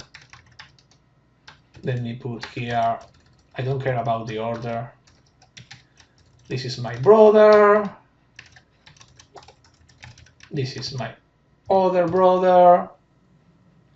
I can go here and add She's not going to be happy about this, but I can add my wife, old lady, and let that one of my sisters, like old lady here. So I add more information, and if I start to add more tests, so in example, let me add test 5 and text 6, and I will put test 5 somewhere from 29 years old female, and text 6 is 38 female, and let's do one more just in the sake of what we have. Let's put this one, this dude is going to be, I don't know, 82 female also, and run the scenario. I hope I saved the file. Let's see this. If I'm not, I'm going to run again. But the idea here is that you can see how fast is going to have this, and we can have all dude, old lady, all dude, old lady. So this is the standard ABC of how you can use machine learning. And the nice thing about machine learning.net, and this is almost there, is that you can train your system. There are plenty of scenarios that you can get in GitHub here to do sentiment analysis, issue classification, image classification, and tons of things. And you know what? Also, this is open source. Right now, we are in the version 0.8, it's in preview, but if you go here to the .NET Machine Learning repo, you can find amazing things here, and I really encourage you, I really suggest you to go there and to see how they are working. So this is basically it. Thank you very much. There are no time for Q&A, but feel free to send any information, any question for me on my blog or my Twitter at elbruno.com. And hey, see you in the next one. As always, it's a pleasure. Goodbye. All right, let's get started. Welcome to my session at the MVP Days online. My session is all about 5 practical tips to secure your corporate data with Microsoft 365. I intended to share 10 practical tips, but since I only have half an hour, I'm going to share 5 practical tips this time. But let's get started and first introduce myself. My name is Peter Daalmans and I'm from Breda in the Netherlands. I'm a principal consultant at my own company, and I'm a trainer, speaker and author besides that. I'm around in the IT industry for 20 years and I'm really active in the community. Wrote a couple of books, and since I am active in the community, Microsoft awarded me for the 7th time as an Enterprise Mobility MVP last year. Hopefully this year will be the 8th time. So this session is all about securing your corporate data with Microsoft 365. So I want to share some tips around identity, conditional access, resource access management, and app management. Also a little bit about MDM, modern management, changes that are coming up. So, but let's get started with identity related tips. I want to start off with asking you a question. I'm sure I won't get an answer because it's a recorded version, but think for a moment. How many global admins do you have? If you have more than 5, you may want to rethink your current strategy, because the best practice of Microsoft is to use up to 5 global admins. But even better is using less than 5 global admins. And make sure that you have 1 or 2 in a safe, which you only use if there's an emergency. Use 1 or 2 as an emergency account. And for the rest, for your daily job, you might not need a global admin. Use the role-based access control model in Azure AD. Roles are being added almost on a weekly basis or a monthly basis. If you're missing a role, just go to user voice for the Azure AD user voice and request a new role. And if you get a lot of votes, the role will be added. or might be added already. If you have Microsoft 365 E5 license, then you might want to look into Azure AD Privileged Identity Management, aka PIM. And with Azure AD Privileged Identity Management, you're able to get permissions, global admin permissions, or maybe Exchange Service admin permissions, just when you need them. So in this case, a normal user needs an administrator for Exchange for only a certain amount of time, 1 or 2 or maybe 4 hours to perform a job. And after that, the permissions are being removed. So you don't have a lot of still administrators with a lot of privileges in your environment. Because remember, if you have a lot of privileged users, those users are a target for malicious people. Those users can be breached at some point of time if you don't use, for instance, identity protection or MFA. So with identity protection, which is also part of Azure AD, you can monitor for risks and risky behavior. And basically that's being done by default in Azure AD. If you don't have an Azure AD E5 license, it will still monitor for risks and risky behavior. But with Azure AD Identity Protection, we're able to perform automatic actions. So how is this done? Basically what happens, Microsoft stores around 10 terabytes of data every day. And that's data around logging in from Office 365, but also login information around Xbox Live, all the live accounts, Microsoft accounts, etc., etc.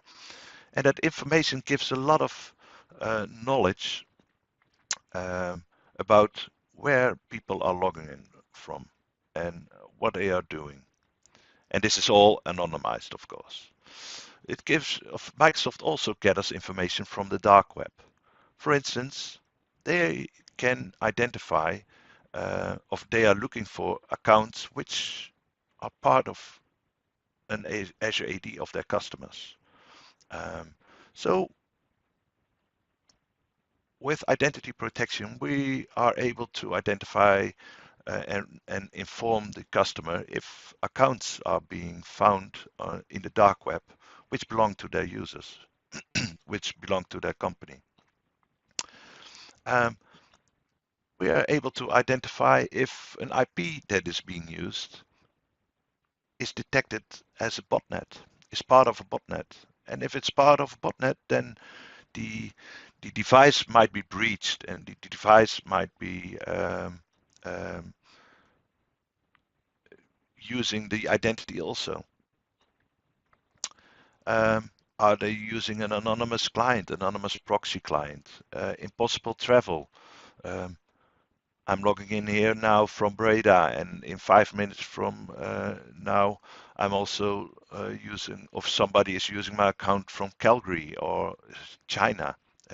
Based on that, the session risk can be calculated or the user risk can be calculated. So if a credential is being found in the public, then the user is being marked as high, the user risk.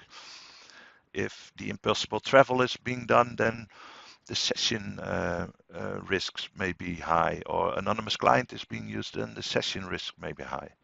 And based on that information, then we can either allow access if nothing is wrong, or require MFA, or for also password reset because the password may have been leaked or breached. We can also deny access or allow limited access. So let's start with the end user demo. So in this case, I'm just logging in as Kenny at emskings.com.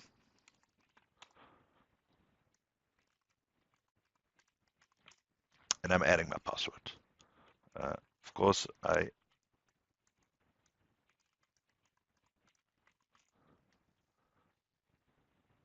need to add the right one, and the session was expired. But here you see that I'm allowed access just using my normal browser. If I use a different browser, a so-called Tor browser, which is basically a browser using an anonymous proxy somewhere in the world, I can try to do the same. Go to office of outlook.office.com.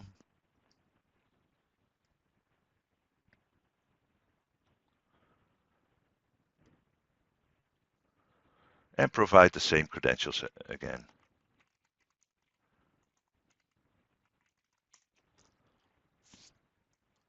Provide the same password. And then based on the information which is gathered by Azure AD, my sign-in has been blocked because there was an unusual sign-in. And in this case, it is using anonymous IP address. So this is basically done automatically and instantly. So the user, your identity can be protected this way. So if we quickly look at the end of the portal configuration, the configuration of the service, and we go to Azure AD Identity Protection,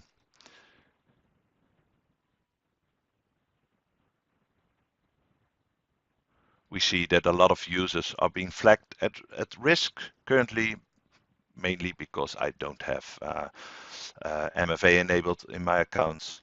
And here you see that a summary of my risk levels and vulnerabilities which are being active in my environment.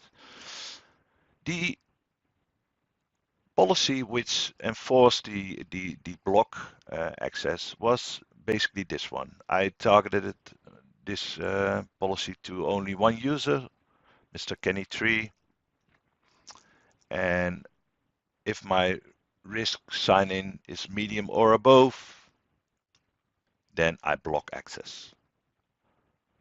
I could also allow access and require MFA, but either way, in this case, my identity was protected. So if we look at the overview again,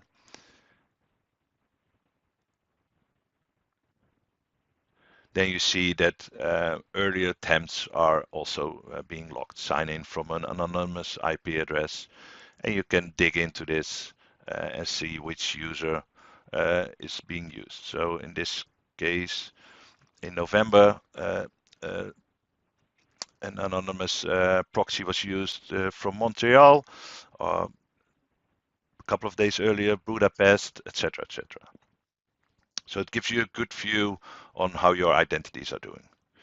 Privileged identity management can be used to not only see how your environment is doing in regards to the Azure AD roles. So if we look at the roles which are available, then you see that this is a complete list. And if you look at the memberships of the roles, then you can also see who has what role assigned in one view. Is it a permanent assignment, or is a user called Bob in this case, is he eligible to request this role? Like I said earlier, it's not really good to have a lot of permanent assigned global admins or other privileged access of privileged roles assigned to a user. It's better to have them eligible and that they only request access to a role if they need it. So if we go to settings and let's quickly look at how a configuration of a role would look like. If I go to conditional access administrator, then in this case, I can configure the maximum amount of time you would allow a user to have access before he needs to request access again. In this case, it is only 1 hour, and you can also require approval. In this case, it was set as just allow access instantly, but you can add a approval workflow to it so that a privileged role admin needs to approve access to a role before the user gets access, gets the role assigned. So you can do this for all standard roles in Azure AD. If you don't have this enabled privileged identity management, you can of course use the roles and administrator node in Azure AD. And I encourage you to use this because if you are only managing Exchange or only managing SharePoint, you do not need to have access to the global admin role. You can just choose Exchange admin over here.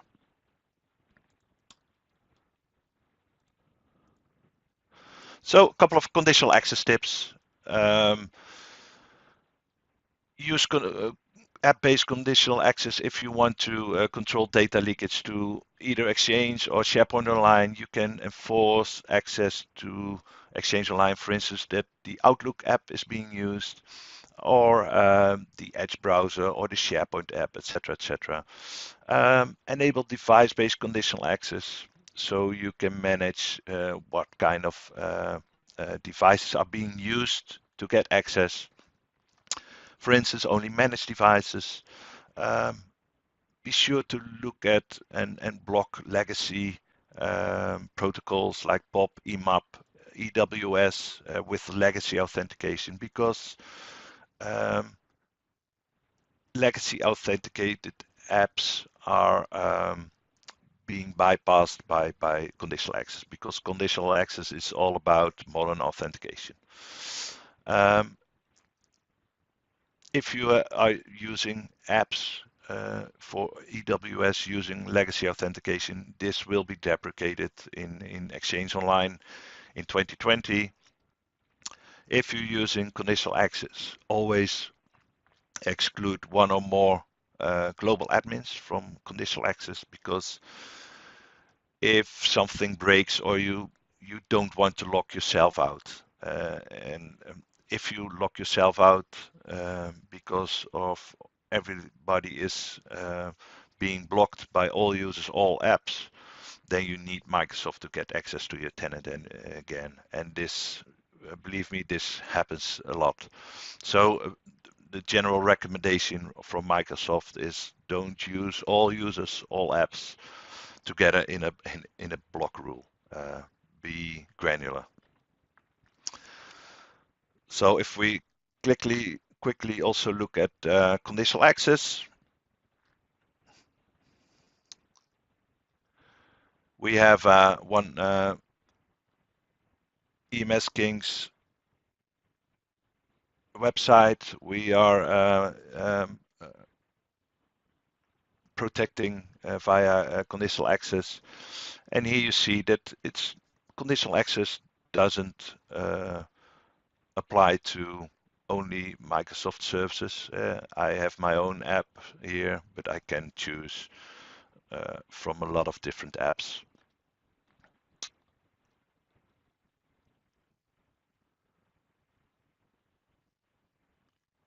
as you see.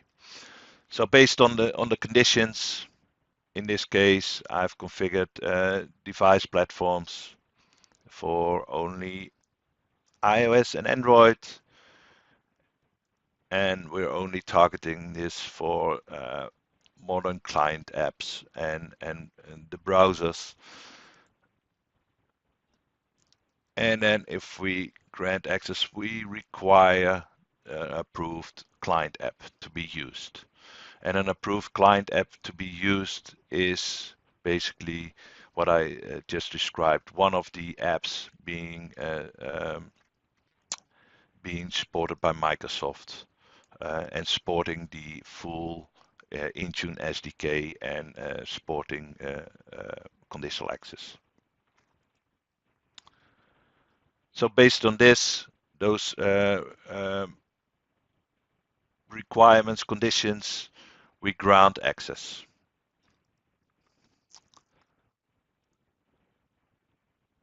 If we, for instance, look at this one, it's again from the same website. We only want to enforce multi-factor authentication to provide access. So resource app and app tips. Tip 4 is basically around publishing internal resources. And with the Azure AD application proxy, you're able to publish internal resources without needing to expose your internal web services to the outside by using an internal proxy server. So what you need to do is install a connector on premises, and that connector needs to be able to contact Azure and needs to be able to contact the internal resource. If that's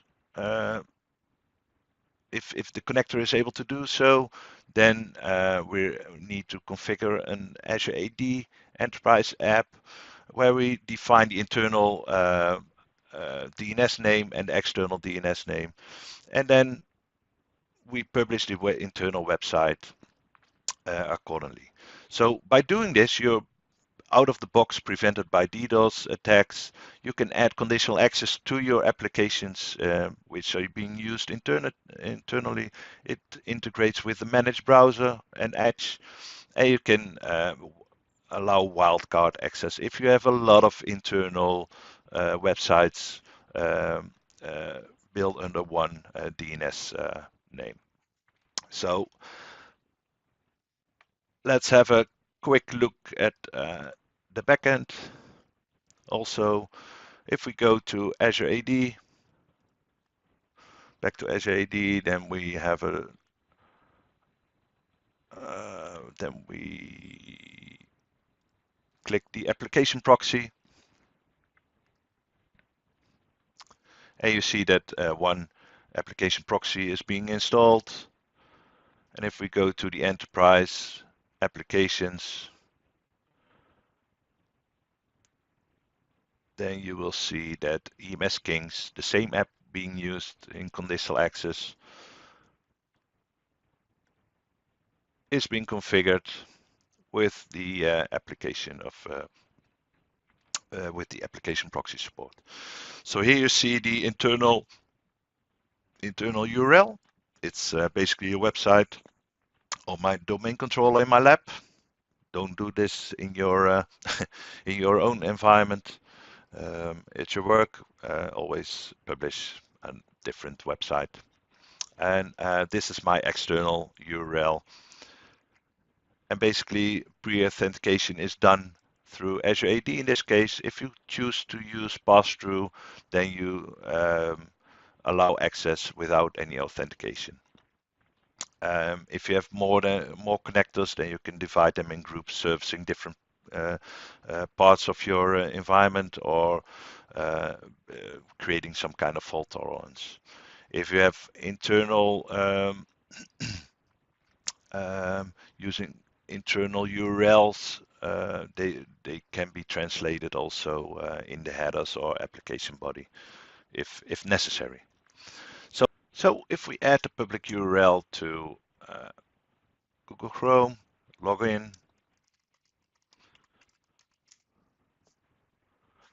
we are targeted by MFA due to the conditional access rule we configured. So I need to verify my identity by pressing the pound key, and then I'm allowed access to the internal web service.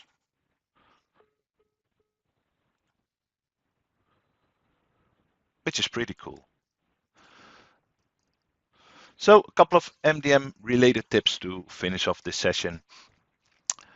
If you are using Android, make sure you move off Android legacy management.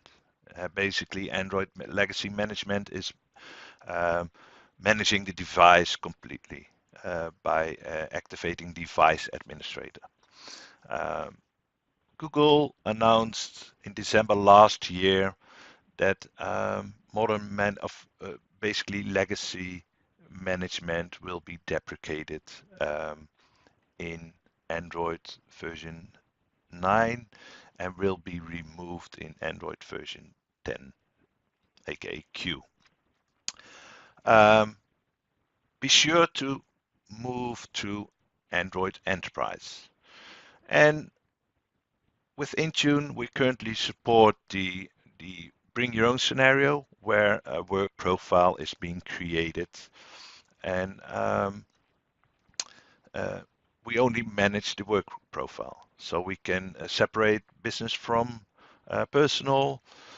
We can build a so-called wall that work-related data cannot be copied to the personal space, etc., etc. So, and for the corporate-owned devices, Intune currently supports the device owner scenario. The corporate-owned single-use scenario is currently only supported, but the other versions for business-only, work managed, where you have a complete device which is work managed, a corporate-owned business-only scenario, and the corporate-owned personally enabled scenario will be added later on, hopefully this year.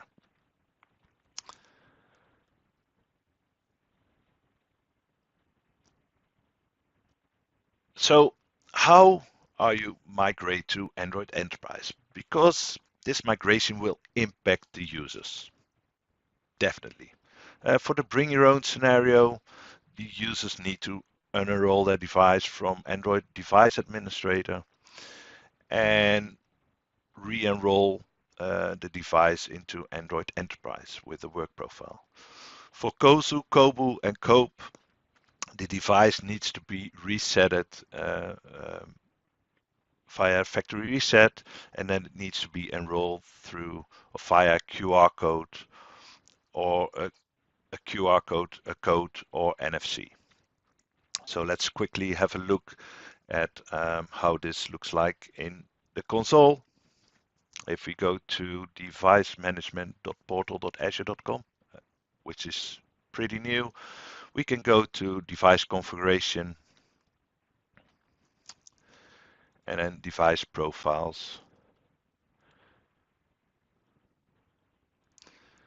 And if we create a profile, we are able to select the platform. Here we see Android Enterprise, and here you can see the separation between device owner, which is currently only supporting device restrictions and Wi-Fi settings, and the work profile owner, where we basically have two options in device restrictions is to configure settings around the work profile, and we are able to configure a device password if required. For the rest, no device restrictions for the device itself are available, since we only want to manage the work profile. And if we go to device enrollment, we quickly are able to see the Android enterprise enrollment scenario. If we go to Android enrollment,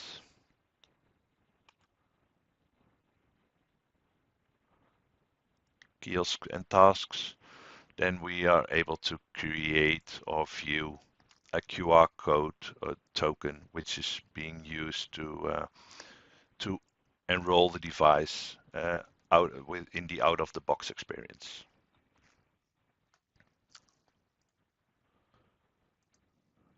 With that, thank you for joining me today, and I hope those tips I shared are useful. If you have IDs, share your voice IDs on user voice. Microsoft Intune has one, Configuration Manager has one. Be sure to share them. The product groups are actively looking at those forums, and other users are voting up IDs, so be sure to share your voice over there.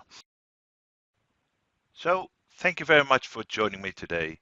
If you have more questions, feel free to reach out via Twitter or by using the other contact information shared on the earlier slides. Thank you very much and have a nice day.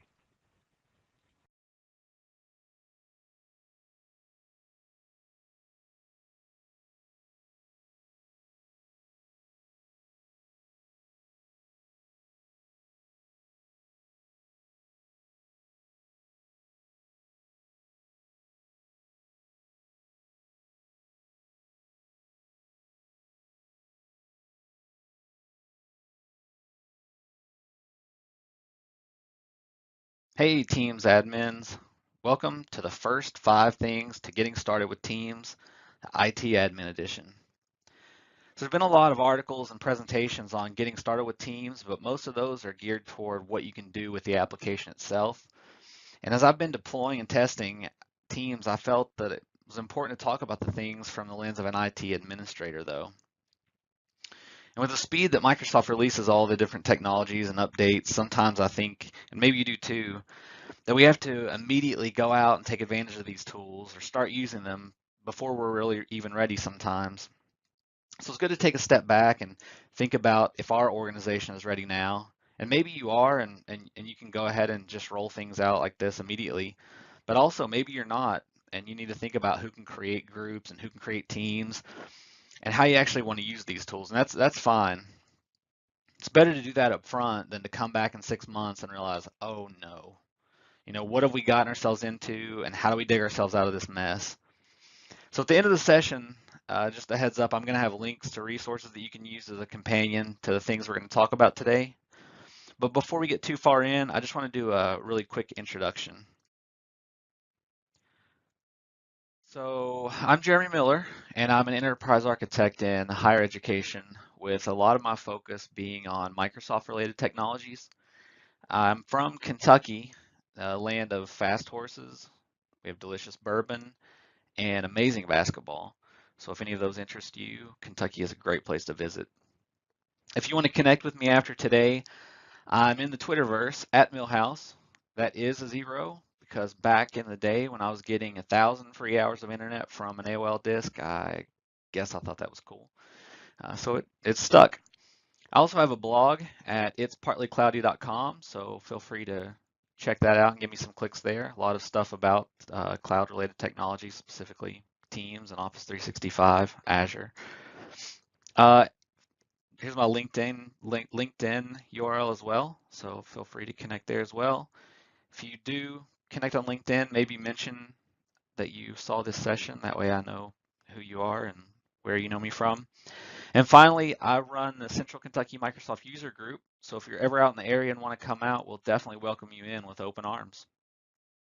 If you're at Ignite back in 2015 or you streamed the keynote, you may remember this quote from Satya. Our mission is to empower every person and every organization on the planet to achieve more. And empowering people and organizations, though, is not just about throwing a new tool over the fence and saying, we've empowered you, so our job's done. Empowering them really starts with handing over the knowledge on how to solve a business challenge. And that takes us to our first step as an administrator to get started with Teams. Since groups are the foundation of every team, the first thing you should think about is who you're going to give access to create them. If you've got a very small organization, maybe you just let everyone create teams from the beginning and all's good, but there are some arguments for restricting the creation too. Those restrictions may be just at the beginning so that you can put together a plan for rolling out, training, and supporting teams, or you may have ongoing restrictions to allow creation just by a specific set of people, like IT or Teams power users.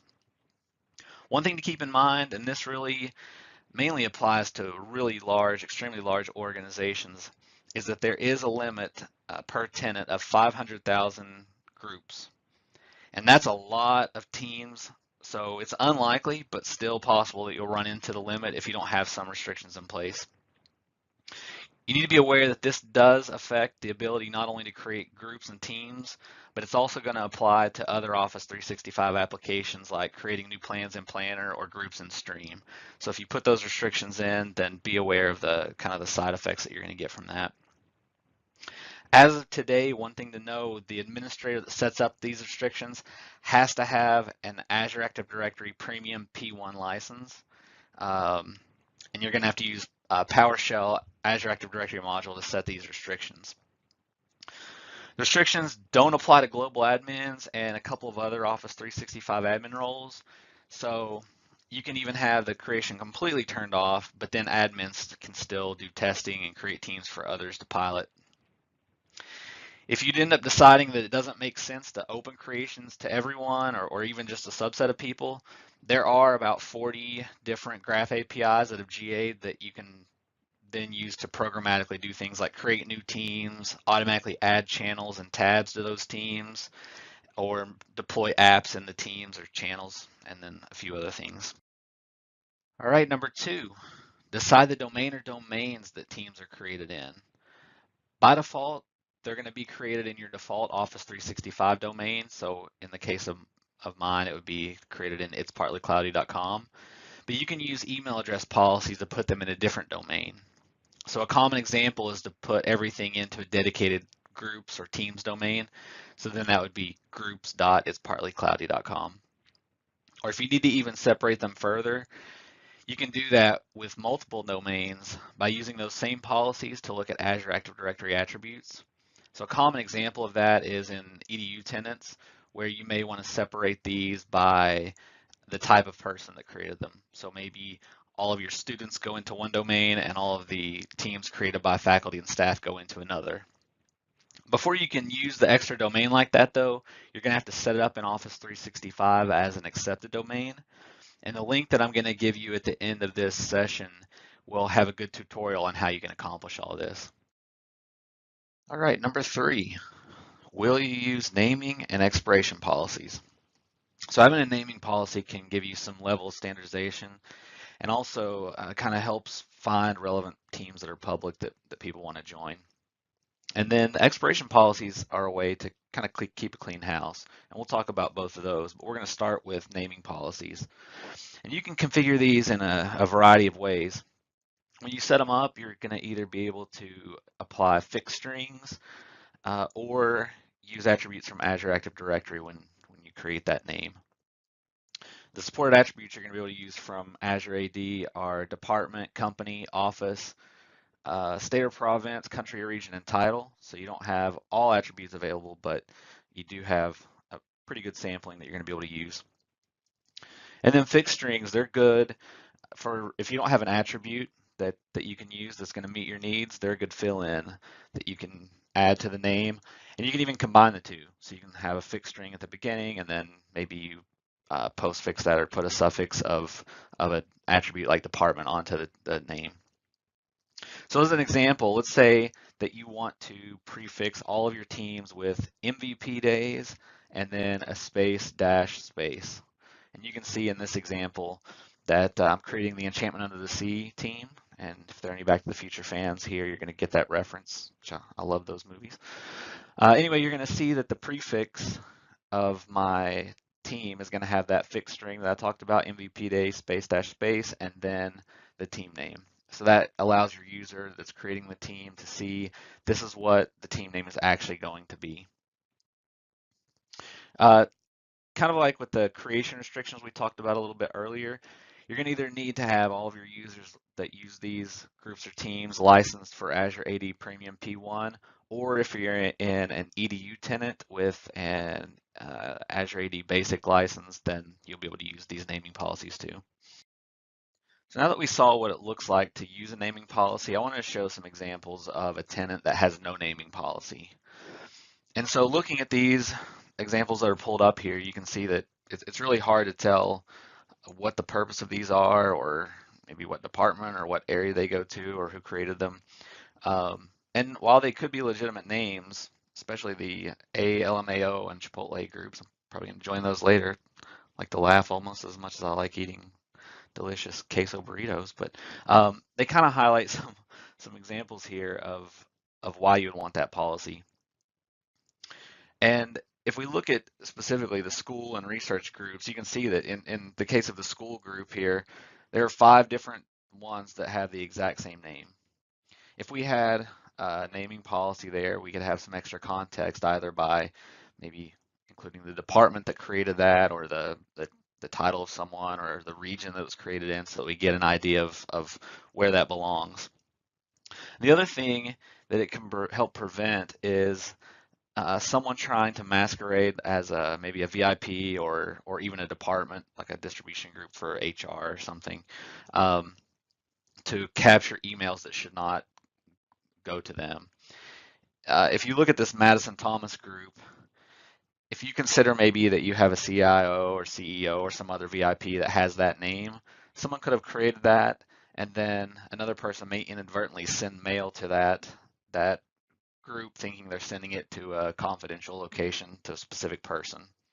Now with Teams, back in July, Microsoft changed the way that these appear in the global address list. So by default now, the team that is created within the Teams client is going to be hidden from the GAL. The naming policies, though, remember, they apply to all groups. So with a group itself, that does show up in Outlook. So you can still kind of think of this scenario whenever you're looking at your naming policies. So one final note about naming policies is that you do get the option to block specific words or phrases. And if you decide that that's something that you want to do in your tenant, know that they're not case sensitive. So you don't have to put in 2 different options if you want to block something with an uppercase letter or letters and lowercase. So case sensitivity doesn't matter there. And you get up to 5,000 different phrases that you're able to block. And you'll put those into a comma separated list, which you then pass to the configuration using PowerShell. And if you do that, be sure you save that comma separated list somewhere, because if you go back in later and you decide that you want to add another word to your list, and you pass that single word to the configuration, it's going to overwrite the existing list that's out there. So whenever you want to add words, you have to pass that entire list again. So save that list somewhere and keep that available if you need to use it again. Now, why do you think you would want to ban specific words? There are a lot of reasons.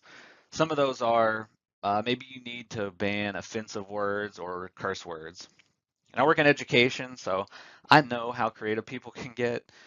So you may have to even consider blocking some derivatives of those words or different spellings. You may spend more time than you would like on Urban Dictionary learning all kinds of interesting stuff. Another reason that you might want to ban something is if you think back to the last slide where we saw the Madison Thomas group, you may take that example and decide that you want to block your CEO's name, or maybe a specific department like payroll or human resources. If you block that phrase so that someone can't masquerade as that department.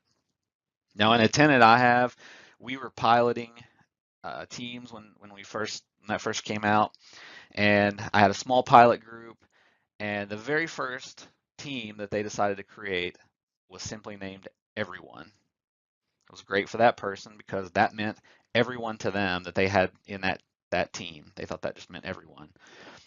For the entire organization, though, now there was a team that was just called Everyone, and that was before we had any type of naming policy in there. So anyone that would go out and look at Teams immediately thought, oh, this is Everyone, I must join this group, or should be in this group.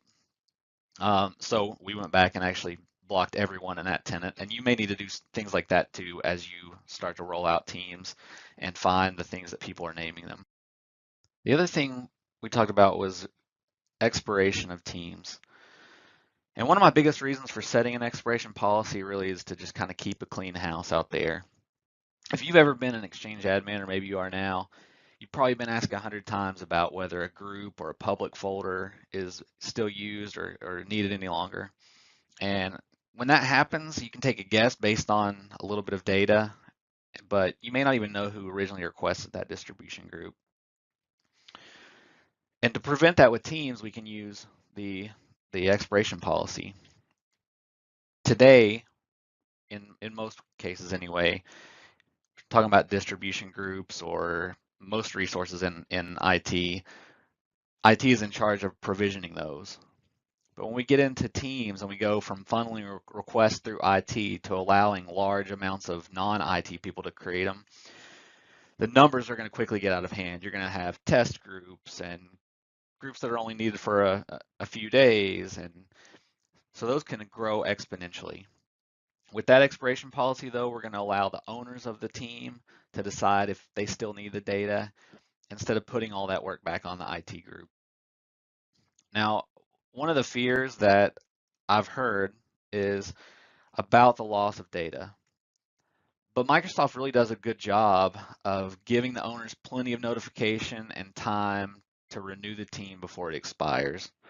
So this is an example of an email that comes in when your group is about to expire.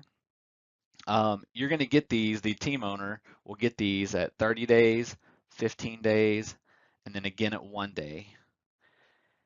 In addition to the email alerts, also in the Teams client, you're going to get an activity alert that you can see will say, hey, this is when your team is going to expire. You need to renew that if you still need it.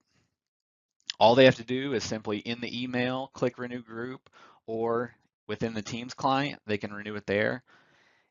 They can actually even go into the settings of that specific team and proactively renew it.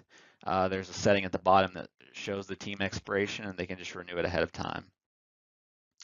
The good thing about this too is if the owner decides, I'm not going to renew the group right now, or they just ignore it or forget, after that 30 days, the team actually goes into a soft deleted state. So it's not actually gone, even though no one can access that. They have 30 days after that time to come back in, click renew group, and that will restore everything back to its original state. Now, if it gets into a soft deleted state and you have to renew that, they need to know that things don't immediately come back. It can take, I think that the documented time is up to 24 hours, but it can take a little bit of time for all of those resources to come back and for them to get access to those again. When you go to configure the expiration policy, you have a couple of different options here, and the first one that you need to decide is how long you want the group to last before it expires. And so out of the box, there are two options. One is 180 days, one is 365. And then the custom option allows you to specify any number of days. So you can either do 6 months or 1 year, or you can decide I want to pick a specific number of days before the group expires. And then the second thing here is an email address that you need to put in for groups with no owners. So if I create a team and then 6 months later I leave and I'm the only owner of that team, now that team is basically orphaned, has no owner. There are members out there that can still use the team to collaborate, but the owner, it doesn't exist. And in those cases, we don't want the team to just expire and go away with no one knowing it. So then an email will be sent to this notification address. Now that's one of the reasons that I always recommend as a best practice that your teams always have more than one owner. It helps to limit the teams that would show up with in an orphaned state with no owner to them. You can set this expiration on either all of your groups, specific groups, or you can have it set to none, which would be essentially off. I know there is a user voice request out there right now that is asking for the ability to set expiration on all groups, but then allow specific exceptions. So expire all groups except for these three really important ones. And while I'm talking about user voice, I do want to give a big plug for using it. If you're not already aware of how it works, it's a place you can go out and give the product group direct feedback on Teams, as well as a ton of other Microsoft products. You can go out, create your own suggestions, or you may find that something you were going to suggest is already out there, and you can add a vote to that to kind of vote it up and show that there's more people wanting that. And then you can share it on Twitter or Facebook or LinkedIn or however you like to share things like that to try to get more people involved and more people on board with that specific suggestions. Now, my experience with user voice is that Microsoft takes it really seriously, so you can really kind of help shape the future of the products that you're using. If you want to find it, aka.ms/teamsfeedback is the Microsoft Teams specific voice feed, specific user voice. But you can also go out to your favorite search engine and look for user voice plus the product name that you're looking for, and you'll be able to find that one as well. Now, if you're a small org, your global admins may be the people who also do all the Teams management. But if you have a larger IT department or just have another reason to have more granularity or segregate roles, there are customized administrator roles, which brings us to number 4, and that is to assign admin roles. There are currently 4 role types for Teams administrator roles. The first one is a Teams communication administrator. And if you're in that role, you're going to be able to manage all the meeting details, calling functionality, so things like calling policies and phone number assignments.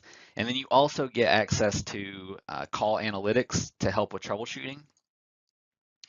The next 2 are pretty similar. Teams communication support engineer and Teams communication support specialist. So of the 2, the engineer is considered the higher level role.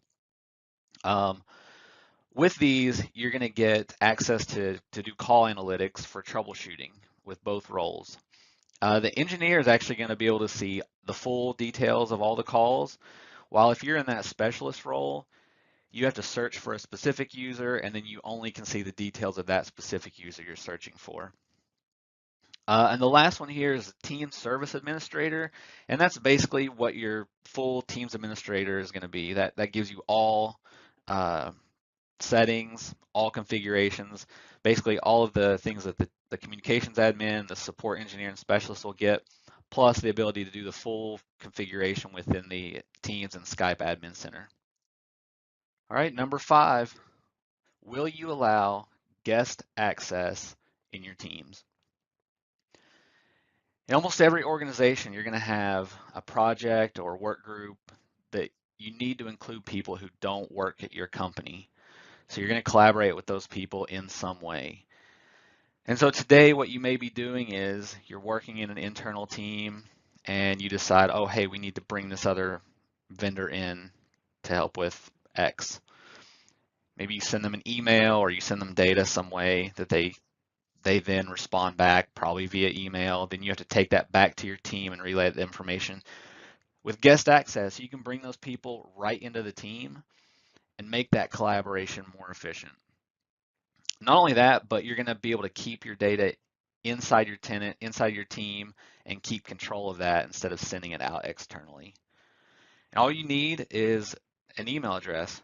So a corporate email address, even consumer email addresses now can be invited in to be guests in a team. They will show up just as if they had an account right in your domain.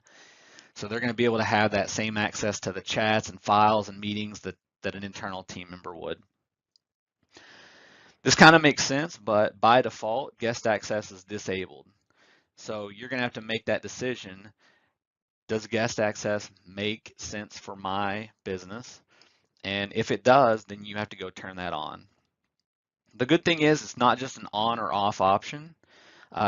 You can go into the configuration, and these configurations are tenant level. So guest access is a tenant level thing. You can go into the configuration and set things specifically for calling. what the guest has access to in meetings, and what they have access to do in messaging. Now, with most anything, there's some kind of limitation to be aware of, and the guest access limitation is how many you can actually have. So you're going to be able to have 5 guests per licensed user. So basically, you're not going to be able to set up a tenant, say, just for yourself. You have 1 licensed user and decide I'm going to invite 200 different people to participate. So 5 guests per licensed user, and that seems pretty reasonable for most tenants. All right, so there you have it. It's the first 5 things to getting started with teams as an IT administrator. I want to do a quick recap so we can remember them all. Number 1, you're going to decide who can create teams in your tenant. Number 2, you're going to decide which domain or domains teams are created in. Number 3, decide if you're going to use naming and or expiration policies. Number 4, to go out, assign administrative roles to the proper people in your organization. And number 5, you're going to figure out if guest access is appropriate for your tenant, and if so, you're going to enable that. And now that you saw these 5 tips, you can take them back to your organization and hopefully avoid the clutter that could happen, and most importantly, have a plan for the governance and administration of teams so that you end up with a very successful implementation. I want to thank you guys for joining today and watching my session. I promised at the beginning that I would have a full list of resources to accompany all the topics that I talked about today. And to make that easier, I'm going to put a post out on my blog, itspartlycloudy.com. I'll also tweet out a link to that blog after this is over, so everyone will have access to that. But you can find all of those resources in a blog post there. Thank you very much. Hello and welcome to my MVP Day online session, which is entitled Automate Your Patching.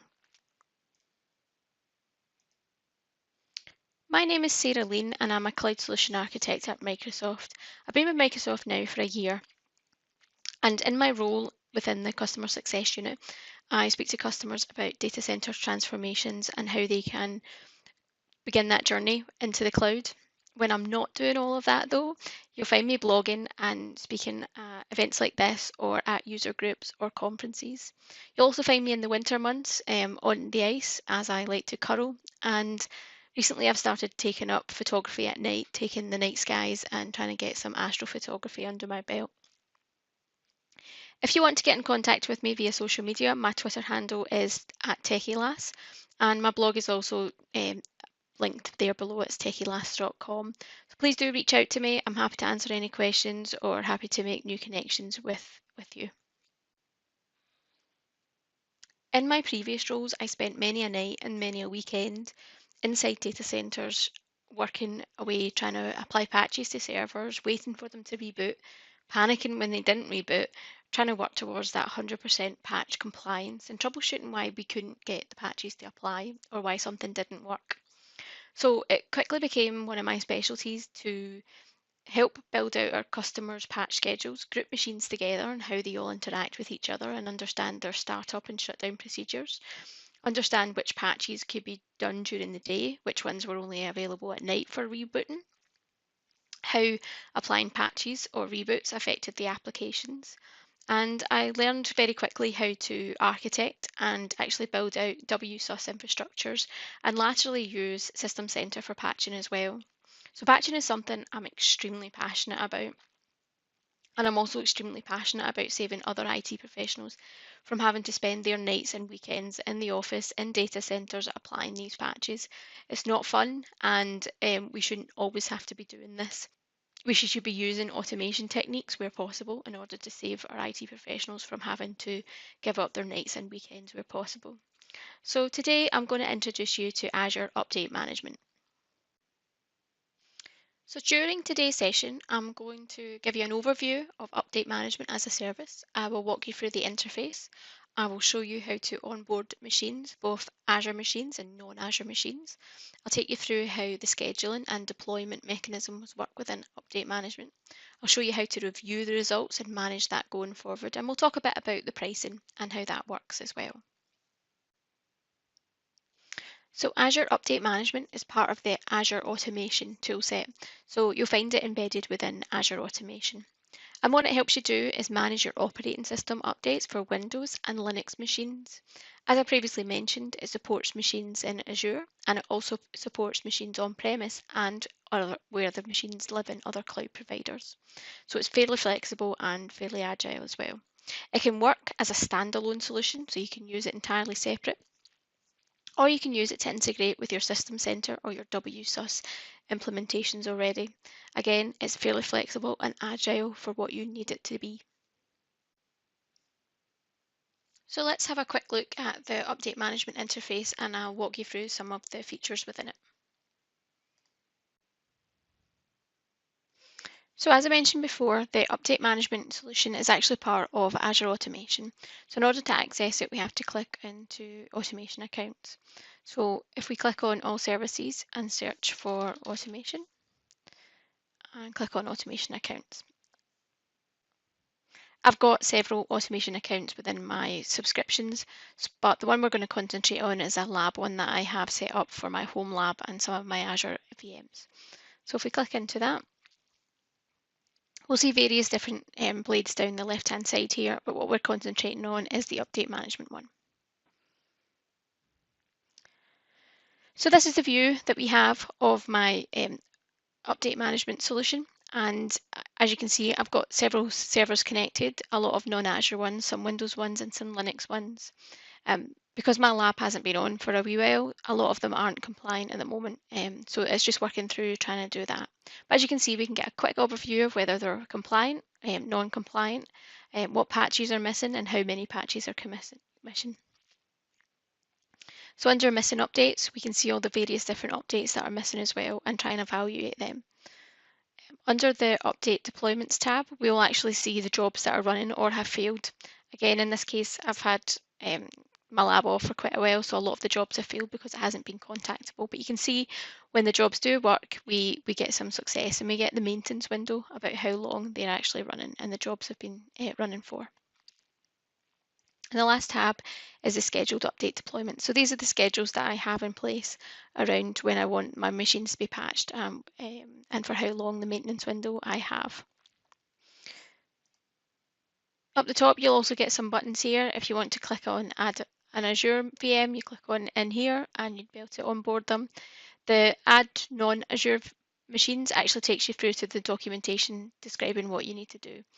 Later in this session, we'll actually be onboarding VMs, both in Azure and non-Azure machines. So in terms of onboarding machines, we first have to look at what is supported and what is not supported. So at present, Windows Server 2008 and Windows Server 2008 R2 RTM is only supported in doing assessments. You can't actually apply updates using Azure Update Management. You can only assess what needs to be patched on the machines. So if you have the older operating systems like that, or even older 2003, 2000 machines, they are not supported. Going forward, anything that is older than Windows Server 2008 R2 SP1 is fully supported. There is a caveat that nano servers aren't supported. So again, if you're running some of those in your environment, you need to have a strategy for them. Update management only supports server technologies at the moment. It doesn't support client technology. So things like Windows 7 or Windows 10 are not supported either. In the last four columns of my table, we've got the Linux operating systems that are supported. So you've got CentOS 6 and 7. You've got Red Hat Enterprise 6 and 7. SUSE Linux Enterprise Server 11 and 12, and Ubuntu 14.04, 16.04 and 18.04 are all supported as well. So again, it's key to watching out for these things and be aware of them when you're implementing the strategy. Now we've had a look at the update management interface and we've looked at what clients are supported. Let's try and onboard some. So let's have a look at onboarding Azure machines first of all. To onboard an Azure machine, it's fairly simple. It's quite an easy process to go through. So within our update management blade, we'll click on Add Azure Machines. And the portal will load the ones that we have available within our subscriptions, and we can change this. So here we have a VM called Lab VM01, and it's ready to enable. So all we need to do is actually click on Enable. And what this will do is actually install the extension and point that extension on that Azure VM to our update management and use the automation account that we have. And if we click into the deployment in process, we'll be able to see that happening. Again, this can take anywhere between 30 minutes and 6 hours to actually appear in the portal. I found Azure Machines quite quick, to be honest, so once this is complete, you should have something within the portal to actually view. And we can see here the automation controls kind of deploying that, and it's linking our virtual machine with our Azure automation account and the update management solution as well. It's worth mentioning at this point how the agent actually works and how often it actually does a scan. So after a computer completes a scan for update compliance, the agent forwards that information in bulk to the Azure Log Analytics space. On a Windows computer, the compliance scan is run every 12 hours by default. In addition to the scan schedule, if you restart the MMA agent, the scan is initiated after 15 minutes. And on a Linux machine, the compliance scan is performed every 3 hours by default. And again, if the MMA agent on the Linux box is restarted, the compliance scan is initiated within 15 minutes of that agent restart. So please have some patience with this solution when you're implementing it. It can take a wee while for things to appear, and I know in previous experience it's been quite hard for me to sit there and wait for it to happen, but you can actually cause more damage if you don't wait. So please do bear with it as it goes along and does its processes in the background.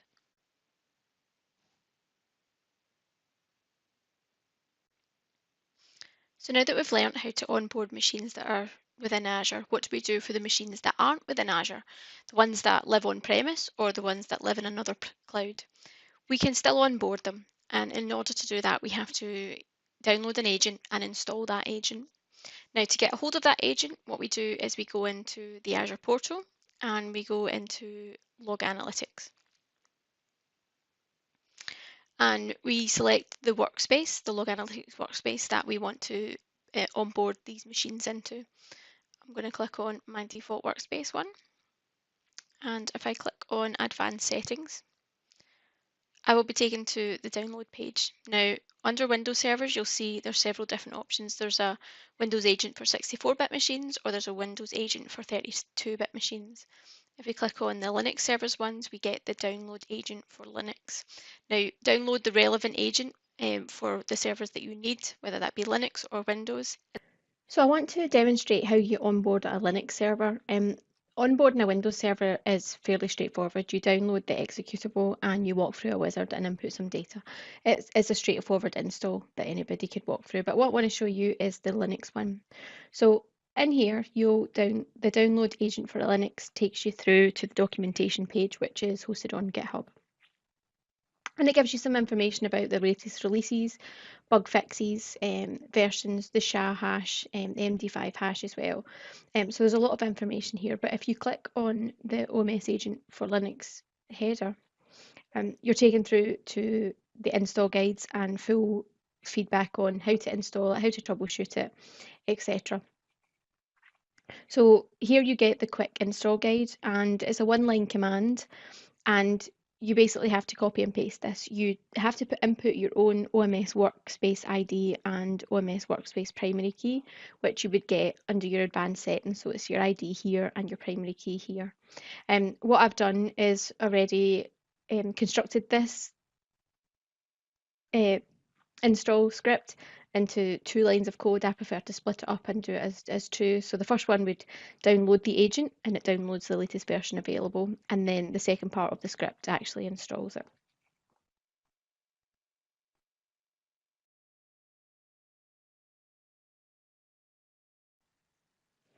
So I've switched over to my Linux box, and here's my putty session.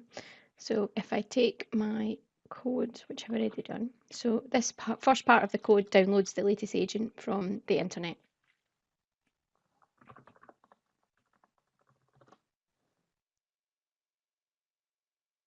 As you can see, it connects to the GitHub repository and downloads the agent. The second part of the code helps to onboard it and install it with my into my log analytics space.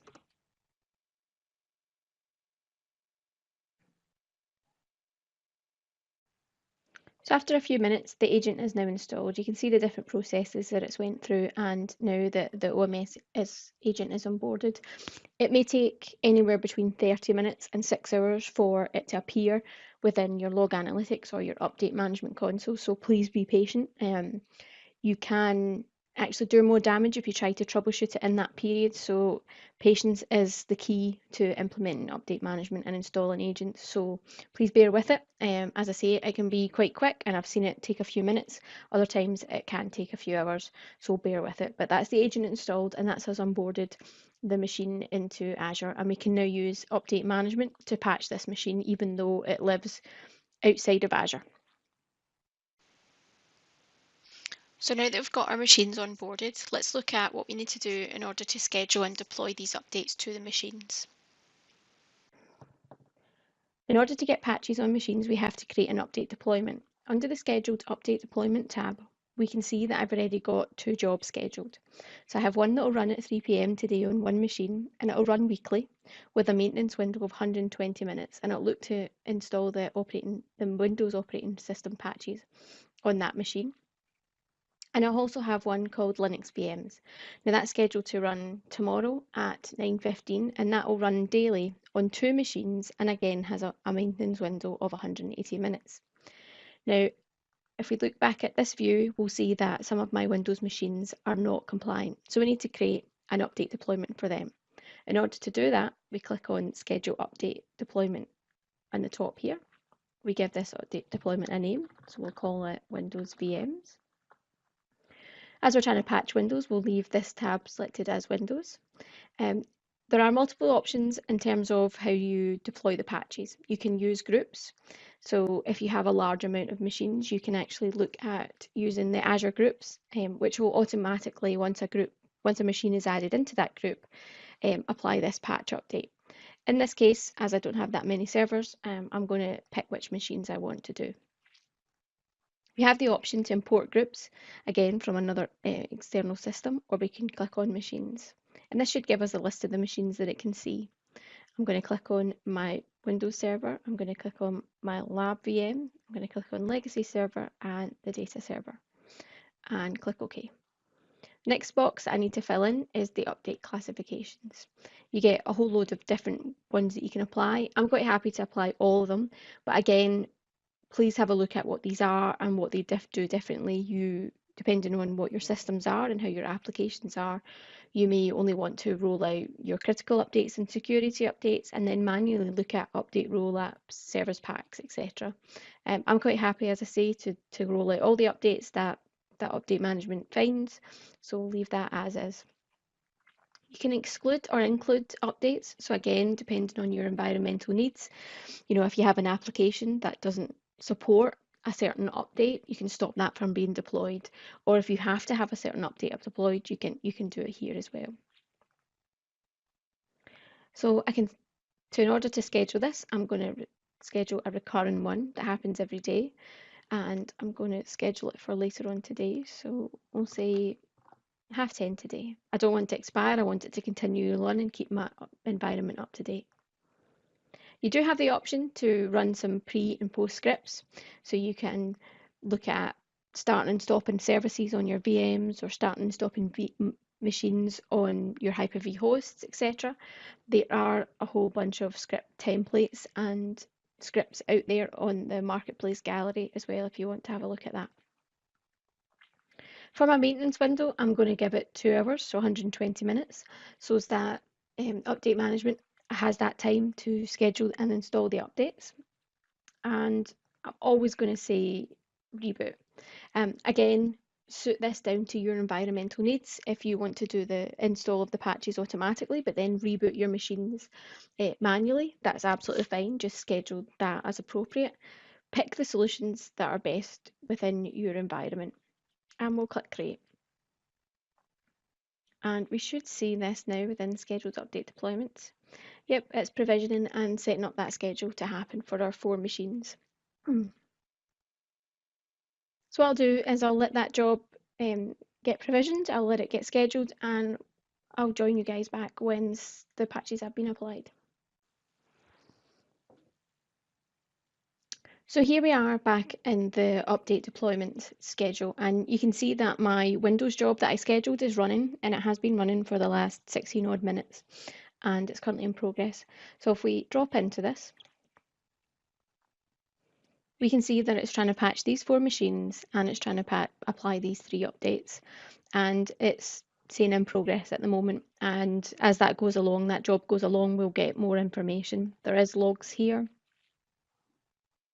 and it can give you can drill into these, and it kind of gives you information about what it's doing. Again, there'll be more information as the job progresses and as the job finishes, and you'll be able to drill into that further through, and you'll be able to see errors or outputs that happen for troubleshooting. So now that my job has completed, my update management console is looking a bit more healthier.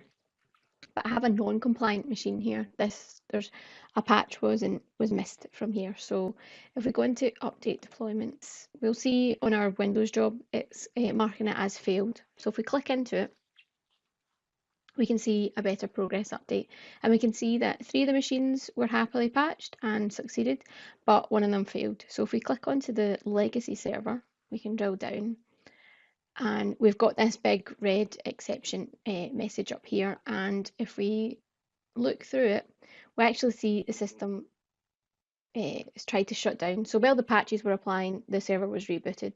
So that's a fairly obvious one. We'll just need to go back in, and the next time it should catch it. Again, this can happen if you're patching during the day. People can accidentally shut down a machine, or it doesn't actually come back up in time due to another patch, etc. So there is the information there in order to have a look at it and figure out what it is. Here, this has just been a case of it was reboot when the patches were trying to be applied, so it failed and the job exited. So there is the ability to have a look at what's happening and understand why a patch hasn't been applied, and how you can try to troubleshoot it from there. You can also see things like the maintenance window here wasn't long enough, so if we drill into this one, it's saying the maintenance window was too small. So update management has calculated that the amount of patches that had to be applied to that machine wasn't actually going to happen in the maintenance window that we'd specified. So again, you can either leave that to catch up on the next patching schedule, or you can schedule another update deployment to happen as a one-off to bring this machine up to scratch and make the maintenance window bigger. Or you could go and manually apply the patches, or just leave them. So it's entirely up to you. The information is there. Update management's giving you that feedback in order to understand it.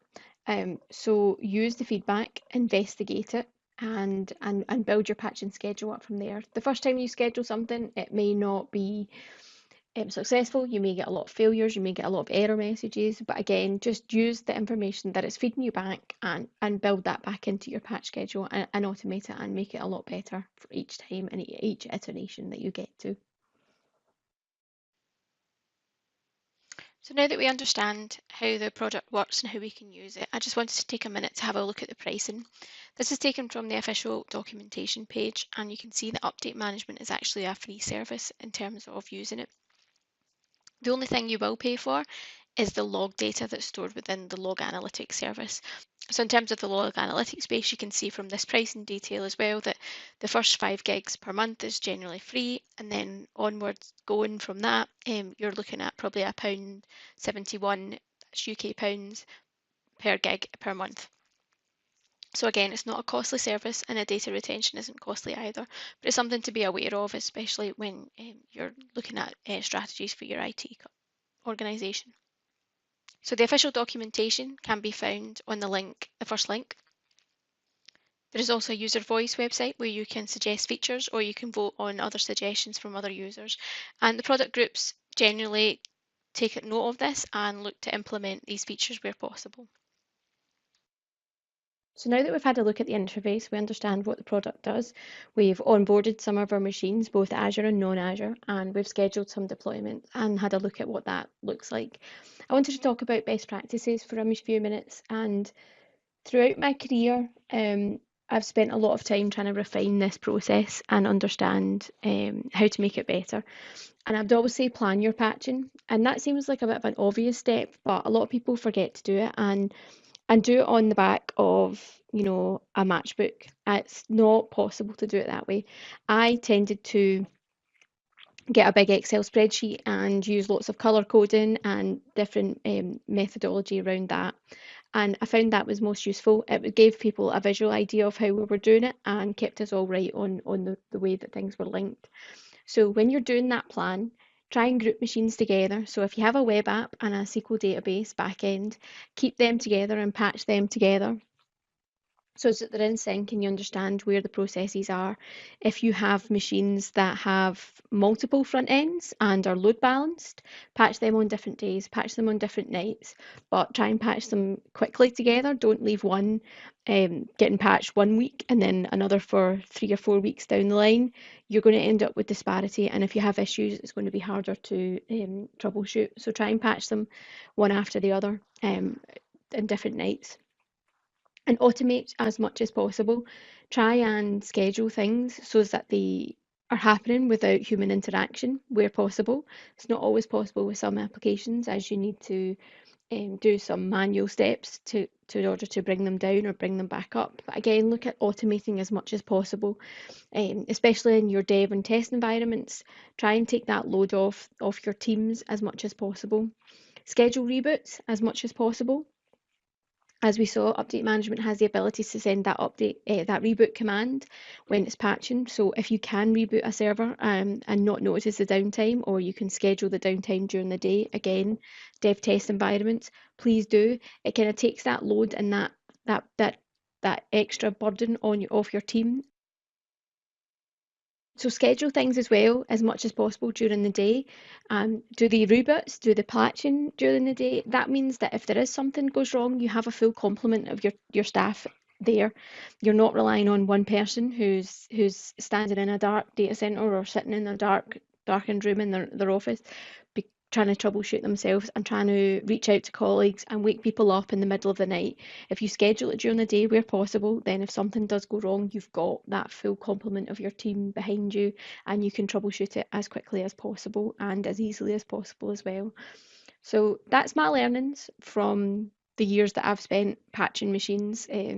So go out there, try and use update management and try and take some of these best practices on board as well. And lastly, thank you guys for taking the time to listen into my session. Hopefully you found it useful. If you've got any questions or you'd like to reach out to me about anything specific around Azure or data migrations, please do reach out to me. That's my Twitter handle there. It's @techielas, and I'll be happy to interact with you. But thank you again, and I'll hopefully get a chance to speak to you again in the future. Hello. Welcome to the session Xamarin and the Cloud. My name is Hamida Rbey. I am Microsoft MVP in Developer Technologies, .NET Consultant, Technical Writer, Blogger, and Speaker.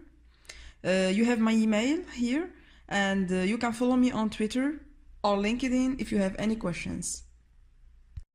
Xamarin lets you build a cross-platform mobile application in Android, iOS, and Windows Phone app in C# rather than Objective-C or Java. To build a scaled application, you need a backend platform that it can work everywhere, every time, to scale your needs, like Microsoft Azure. Azure has a huge capabilities and features to be used by Xamarin apps. During this session, we will use Xamarin with Microsoft Azure Mobile Services. To start, you need Visual Studio, the last version of 2017, the new version of Visual Studio 2019, the preview one, and you need an Azure account to be able to create our mobile apps services. You have to set up your development environment by installing the last version of Azure SDK. Our demo will cover only Android application.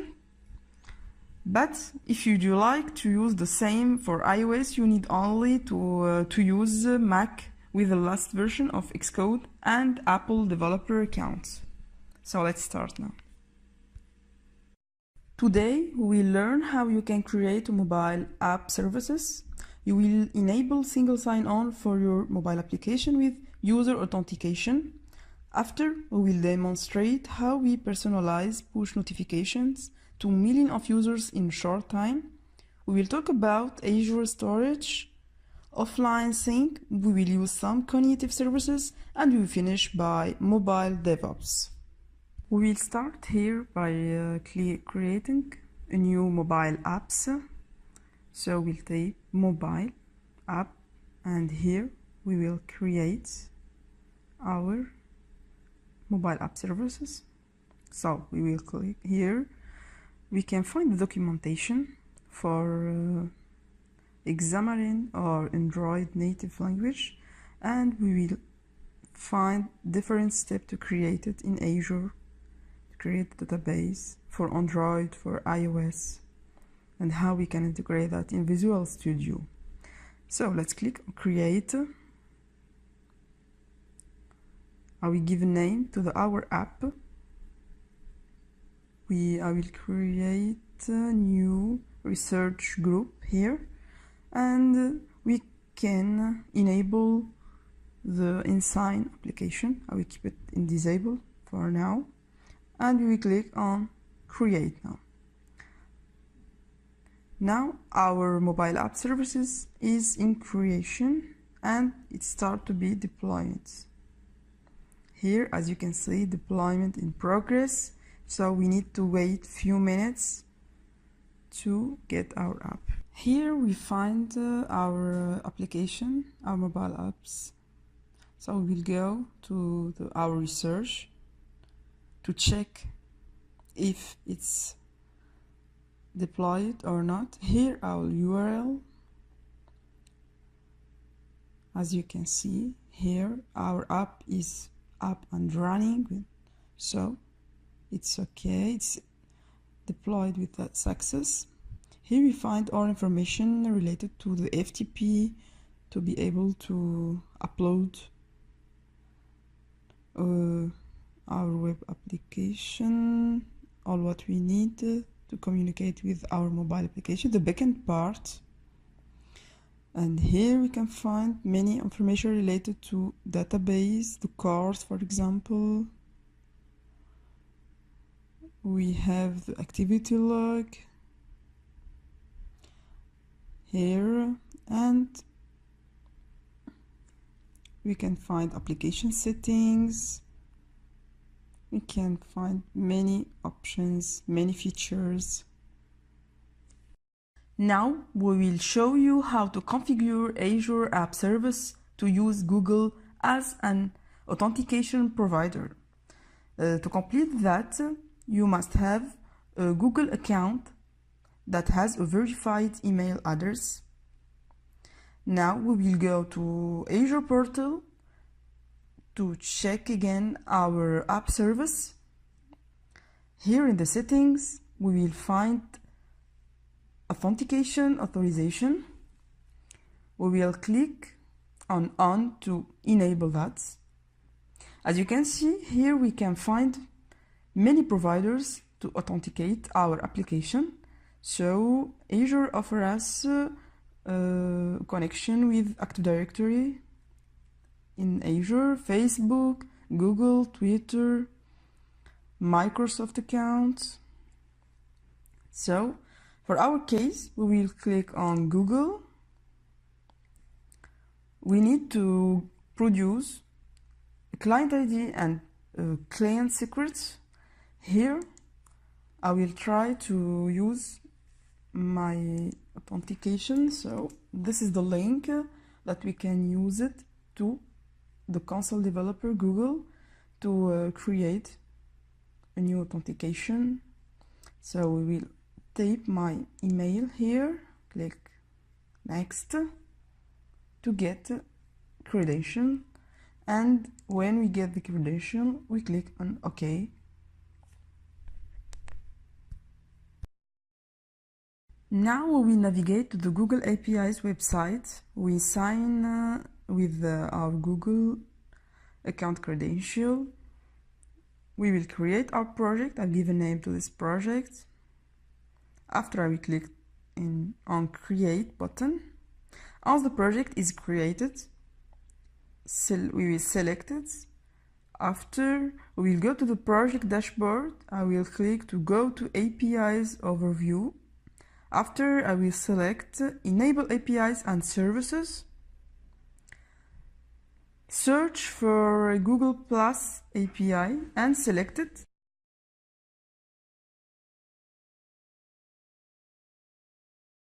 Then click on Enable. So in the left navigation, we have credentials, auto consent screen. Then we will select our email address, we will enter the product name, and we click on Save. In the Credentials tab, we will click on Create Credentials, Auth Client ID. After, on the Create Client ID screen, we will select Web Application. Now, as you can see here, I will give a name. I will try to do a copy from the link of our application. Here, it requests to give an authorization. So we need to add it in the list of authorized domain. So now we go to the list to add our URL. So we go back to Auth Consent screen to add our URL to the authorized domain. So here we'll add it without HTTPS, as you can see here. Now we go back to credentials. Here we click on Save before. Okay, let's go here, and it's okay, it's added. And we go back to create auto client. My school, I'll give the same name.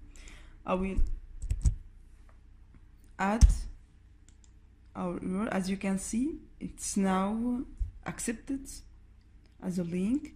I will add the same. And here we can find this in this place. Here we will add the callback, and after we will click on Save. As you can see here, we can add two links of both of them. Now we go back here to click on Save, and we will have the Auth client.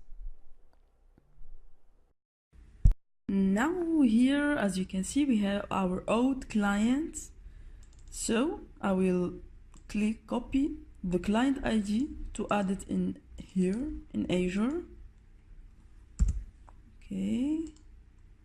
After, I will click my client secrets, copy, and here I will add it in secrets. I will delete this space. Now we click on OK to start configuring our single sign-on authorization for Google. Here, as you can see, it's configured in Azure. So now we click on Save. I will only work on Google, but it's the same thing for Twitter, Microsoft, Azure Active Directory, or Facebook. So I will click on Save. So here, as you can see, my settings are saved in this link. And now here we will try to use this link with the callback to test it in a browser. Here you find my account. I will try to do the authentication, and it's okay now. My app service is running. After adding Now our DLL of Microsoft Azure Mobile Client, just integrated the DLL here of I will add an interface, and we will add some Authenticate to be able to do the authentication in and asynchronous mode. To use After we will do Xamarin Forms, that, we need in to add the main activity, method in the you will find this main code activity source in here. GitHub. So we'll use the interface to implement. Here we after have this we method need to call. in the Android. We created an authentication manager to be able to create an instance from mobile parts. service client. Here we will try to create a new client using the SDK. Now we will go to Twitter. As you can see, this is the link of the app. I will try to configure my account to be able to create my APIs for the app. So I will start by verifying my phone number. After, we will go to account detail. So we give a name to the account to be able to create our app. So I will give a name of my school MOOC. I will use the same name every time to be able to not forget that. The country, Canada now, and I will choose here why I need to this project to create this project. So we need to fill many things to be able to give a description why I need to create this API. So for me, I will do this configuration to be able to create a new app and to be able to use it after the authentication, the credential of Twitter in our mobile app service configuration in the settings of authentication. Now here I'm trying to write some description. After I get the agreement, the term of service, I need to accept this. I need to scroll our agreement to be able to read all the content. As you can see, it's disabled, so I need to scroll to read all the content and to accept that, and I will submit the application. Here I need to verify my email, so I will receive an email on my here, as you can see on my Gmail. I'm using Gmail. And now we will start to create our application. Here we find many options. So we create the app, I give a name, website, and the callback link. And I will show you how you can get that. We can find this in the documentation of Microsoft. Here I will give my link of previous link. Here, as you can see in the documentation of Microsoft, we find what we need to add for the callback, for the link. So I will try to copy the Azure link. Here my application is running with this callback. Now we try to see if we are able to create, but we need to add the link of our web application. Here I need to give some description. Okay, it should be not short, it should be longer, 100 character at least. We still need to add now. We still need to add now the link of my service. So I will copy that. Here, try to verify if it's okay about number of character. It's okay.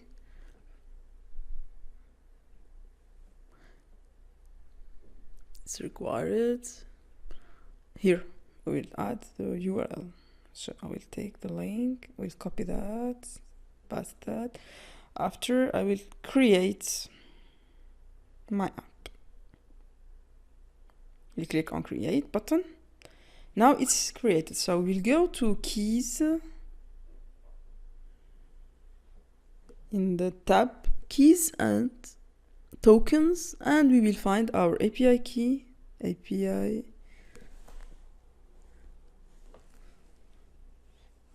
credentials or credential that we need. Now we go back to Azure. I'm going to my mobile apps. I'm going to Twitter configuration. I will copy API keys and the other one, as you can see.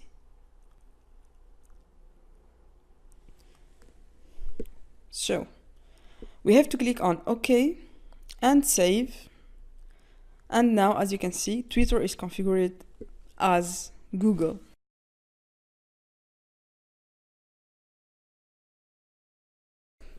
Now we go back to our project where we see how we can use these credentials of Twitter. We can do the same, but here I will just show you how to replace. So it's only we need to replace Google by Twitter or Facebook if we want to do the same for Facebook. And here we change the Google with Twitter, and you can run your project using this constant as URL for application and schema, and it's okay. Here we do the call, authentication, and the callback, our callback. It's the same thing for Facebook or for Microsoft or for Active Directory, Azure Active Directory.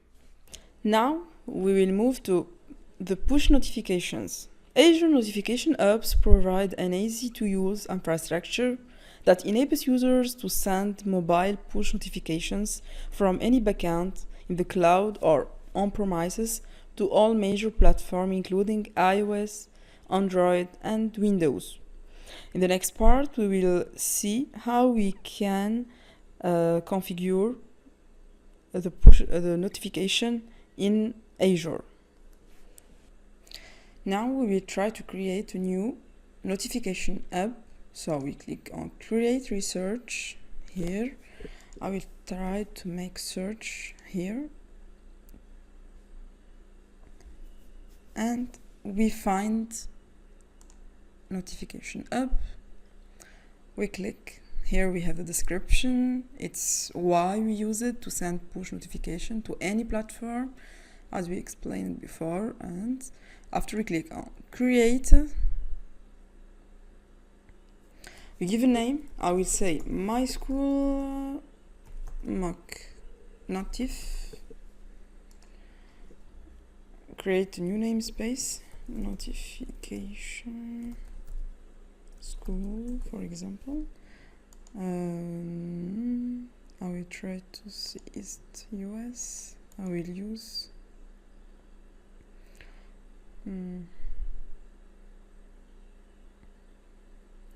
we create a new one here. Okay, motif. Okay, and we click on create. And here our notification is created. Here we have the deployment in progress. After we will try to check it in the dashboard. You will find it in the dashboard, even in the deployment will finish. Here, as you can see, if you go to our notification, when we click it and go to research, we find here that we can do our authentication mode about the notification for any platform, for Apple, for iOS, Google, for Android, Windows, for any link on Windows Phone. So here we can do setting for many platforms, as you can see. And here In the link here, we have an example that explain how we can do our settings to push notification in server side. So for Android, it explains how we can enable Google Cloud messaging, configure our notification app. For iOS, for Windows 10 mobile, for Windows Phone. And here, if we go back to our application, we will just take the instance of Microsoft mobile services, and we will try to invoke API asynchron. Here, for example, in the sample, he will send notification. He will trigger a push notification when we try to buy an item. Here, thank you for buying this item. It's just a notification, and it's only this. So we just create the condition to push it. And to set our notification to our mobile app, here we will try to search for notification. We click on push. We try to connect, and we associate the previous one. Here, as you can see, we get my notification here. So next we will talk about storage and data connection. In Azure, we have Azure Storage that is massively scalable and accessible from anywhere and from any device. So we will go to Azure and we will try to see how we can do that. So in Azure, we have here storage, and we can create a storage account, blob, file, table, queue, whatever. So it depends from what we need. And here we try to configure. We give a name to storage, we give a location, we need to choose the performance, the capacity. So we need to configure our storage account. Finally, you need to allow your backend part to respond to a client request by adding a storage controller to your server. As you can know that mobile users need to access data at all time, even offline. So use offline data sync is useful to make sure your user can view, create and modify data even when they experience connectivity issues or are offline. So the Azure Mobile SDK include offline data sync capabilities, creating apps that remain functional without a network connection. So we'll see next part how we can use offline data sync and how to configure it in Azure. Now we go back to our Xamarin Forms application, and we will try to add a new DLL, new NuGet package here to store our data. So we will use Microsoft Azure Mobile Client SQLite Store to store all data that we need that we needed when the user is offline. So we will install it for Android, iOS, and if we have Windows Phone, we will add it too. So in my manager, I will create a method initialize to be able to store, to get, and to set my data. So I will create an object. This object can be an employee and whatever. So it's an object. It's generic simple. So data that we want to store. Here we start by creating the path, the name of database that we need to create it. After we give the path, this path name to as an instance to mobile service SQLite store. Here we define the table with the type defined. I say that can be an employee, an item, a product, whatever, any object that we need to store. And here we initialize our store, and we get our sync table that will call out to Azure here. So as you can see, I used the same application URL of my previous URL deployed on my previous mobile app service used when we started our session. Now we pass to Microsoft Cognitive Services. is a set of APIs, SDK, and servers available to developers to make their application more intelligent, engaging, and discoverable. Microsoft Cognitive Service expand on Microsoft's evolving portfolio of machine learning APIs and enables developers to easily add intelligent features such as emotion and video detection, facial, speech, and vision recognition, and speech and language understanding into their applications. So to do that, let's go to Azure, here, Cognitive Services. So here we can try vision APIs, speech APIs. Here we can get the API keys, language APIs, search APIs.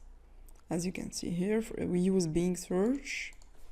Now go back to Azure portal. I will try to search for cognitive services because we would like to try emotion APIs. Here we find all, so let's create one. We click on create, we give a name, emotion API. We need to choose a price. We need to choose research group. I will take the previous one, my school. Okay, it's okay. Here we click on create. All what we need is the credential to be used after in our examiner forms application to test the emotion APIs. So here it's in progress. Now you go to our emotion APIs here and we will try to check our keys. Here we find more information how we can use. So here we can add in our application our keys here. After, for Android part, we will add this one to test face emotion and we get an error for if we have an exception. The same for iOS. You can check this in the GitHub for Microsoft related to cognitive services. Now we will finish by mobile DevOps. As any solution, we need to ensure a continuous delivery for our application. To do that, we can use for examining forms Azure DevOps. We can upload our source code or just to give a link of GitHub if it's an open source, and we can create pipelines and we create a release note and to ensure all the process of continuous delivery. And in the end, we can use Visual Studio App Center that ensure a proper build to your application, and we can test on real devices and distribute it to beta testers. Using Visual Studio App Center, we can collect crash report, user analytics, including custom events, and we can configure notification to our application in minutes. Thank you. Hello, welcome to MVP Days. My name is Mudita Chaturanga. Today I will be talking about Microsoft Teams and how you can utilize Microsoft Teams application in your day-to-day collaboration within the organization. I am a technical consultant focused on enterprise collaboration, information security, and data governance. I work primarily with Microsoft 365 and Microsoft Azure. I am a Microsoft Most Valuable Professional on Office Apps and Services, and also a Microsoft Certified Trainer. And I hold multiple technical certifications from Microsoft on collaboration technologies as well as Office 365 and other cloud technologies. I have a technical blog which you can access by visiting to www.thecloudjournal.net, or else you can follow me on Twitter as well by using my Twitter handle Mudita C. So today I'm not going to focus on a PowerPoint presentation on the topic that I'm going to talk about. Instead, what I'm going to do is I will take you through hands-on in the Microsoft Teams application and its features and how you can utilize them in your day-to-day life. So let's have a look. So this is Microsoft Teams application for Windows. You can access Microsoft Teams on web, mobile, and using the installable application as well on computers. On a first glance, you can see that you have a sidebar on the left-hand side, and you have your teams and their channels in this section. Also on the right hand side, the major space of the program is taken for the item that you are focusing on. For this can be the conversation tab, or else the files tab, that the files that you have access to on that particular team, or else if it is an individual conversation, that the conversation that you're having with the person, or else whatever the other third-party application or the integration that you have with the teams, or the other tab that you are accessing, will be available in this section.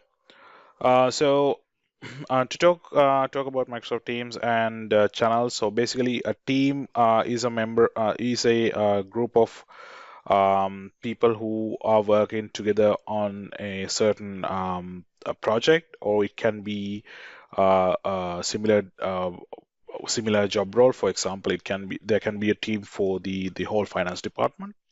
Also, at the same time, there can be a team for a set of people who works on a specific project that involves people from multiple departments. It can be from finance, technical, human resource, etc. So basically, a group is a bunch of users in your organization, grouped into based on the work role or the type of the work that they do. So inside of a group, there can be multiple. Instead of a team, there can be multiple channels. So these channels can be of focused areas or topics that people are having a special interest within the team or the group. So as you can see here in the X1050 launch team group team, there are multiple channels: general, design, digital assets, web, go-to-market plan, legal and compliance, web and social trends, etc. So people can have conversations segregated into these topics. So for example, you don't have to clutter the general channel with all of these topics. You don't want to have conversations on digital assets or design or the legal compliance in the one conversation window right here. So you can basically separate it from the general tab and then have a conversation there in that respective channel, so that it will be easy to find and can work with the collaborate with people. And also the other thing that you have with Microsoft Teams is that you can have individual conversations as well. It's not just about the having conversations with the members of the particular team. You can have individual conversations as well. So how you are going to do that is by basically you can start a conversation by clicking on this new chat here. So you can search for a person and then start a message right here and keep on continuing the conversation. Other than that, on the left hand side, on the sidebar on the left, you have the activity window where you can see all the notifications since you last accessed it, the mentions, the replies, etc. You can see here from the activity notifications window. On the meetings, basically you can schedule all your meetings, as well as you can access the meetings that you have accepted or going to be in upcoming meetings right here. So you can view these as a list, or else you can have them as a timeline as well. The view. So you can click on a meeting and you can easily see what are going on in that. So you can join the meeting, chat with participants. You can respond to the meeting if you have not yet done it. You can do all that from here. And the next one is the files section. So right here you can connect your online file shares. You can connect OneDrive or SharePoint Online folders that you have access to, or else you can add a third-party file sharing tools such as Dropbox, Box, Citrix Share Files, or Google Drive as well. In addition to that, you can add other Microsoft apps that are integrated with Teams, or else third-party apps that you want to integrate with Teams. You can easily click on it, and you can go to Store, and from here you can add additional third-party applications as well. This will help collaborating with people more easily. For example, if you are using, for example, Trello to track tasks and the completion of to, to track small scale projects, you can of course use Microsoft Planner. But if you have a huge list of things going on with Trello, if you still want to use it, no rush, no worry. So you can easily search for Trello, and you can add that onto the Teams program as well. So there are tools that are free to add, and there are tools that you will have to pay as well, depending on the manufacturer of the app. All right, so let's see what else you can do with Teams. From the Teams, you can, as I said before, you can go into a channel and continue a conversation. Inside of a channel, there can be multiple threads of conversations. So as you can see in this particular channel, there are multiple threads going on. So there's one thread about the meeting, and there's the other thread about usability testing, etc. So you can have multiple threads. It's not like this is a huge single conversation window that you have no organizing of what are the conversations that people are having inside of the channel. It's not like that. It's simple as that. So you can have a start a new conversation easily. So if you just click on this conversation window and you just say new or something, a new conversation, I will say MVPDays, and just hit send. What will happen is it will go as a new conversation. So people can reply to this. They don't have to go replying under this, because each item that you type and present here will go as a new conversation. So the other users can always click on the reply and reply to this conversation, and keep continuing the conversation inside of a channel. So these conversations can have emojis, GIFs, or videos, or pictures, or whatever that you want, or even the files, PowerPoint files, Word files, Excel files, whatever that you want to share with the person that you're having or with the members of that team. You can include them here.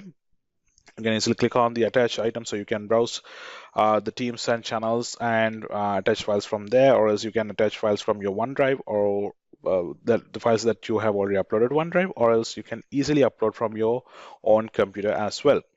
From here you can format the conversation, so you can add a subject if you want to. This is the advanced window for you to send the message. So you can start new conversation similar to this. So you can have a subject and you can type your message and send.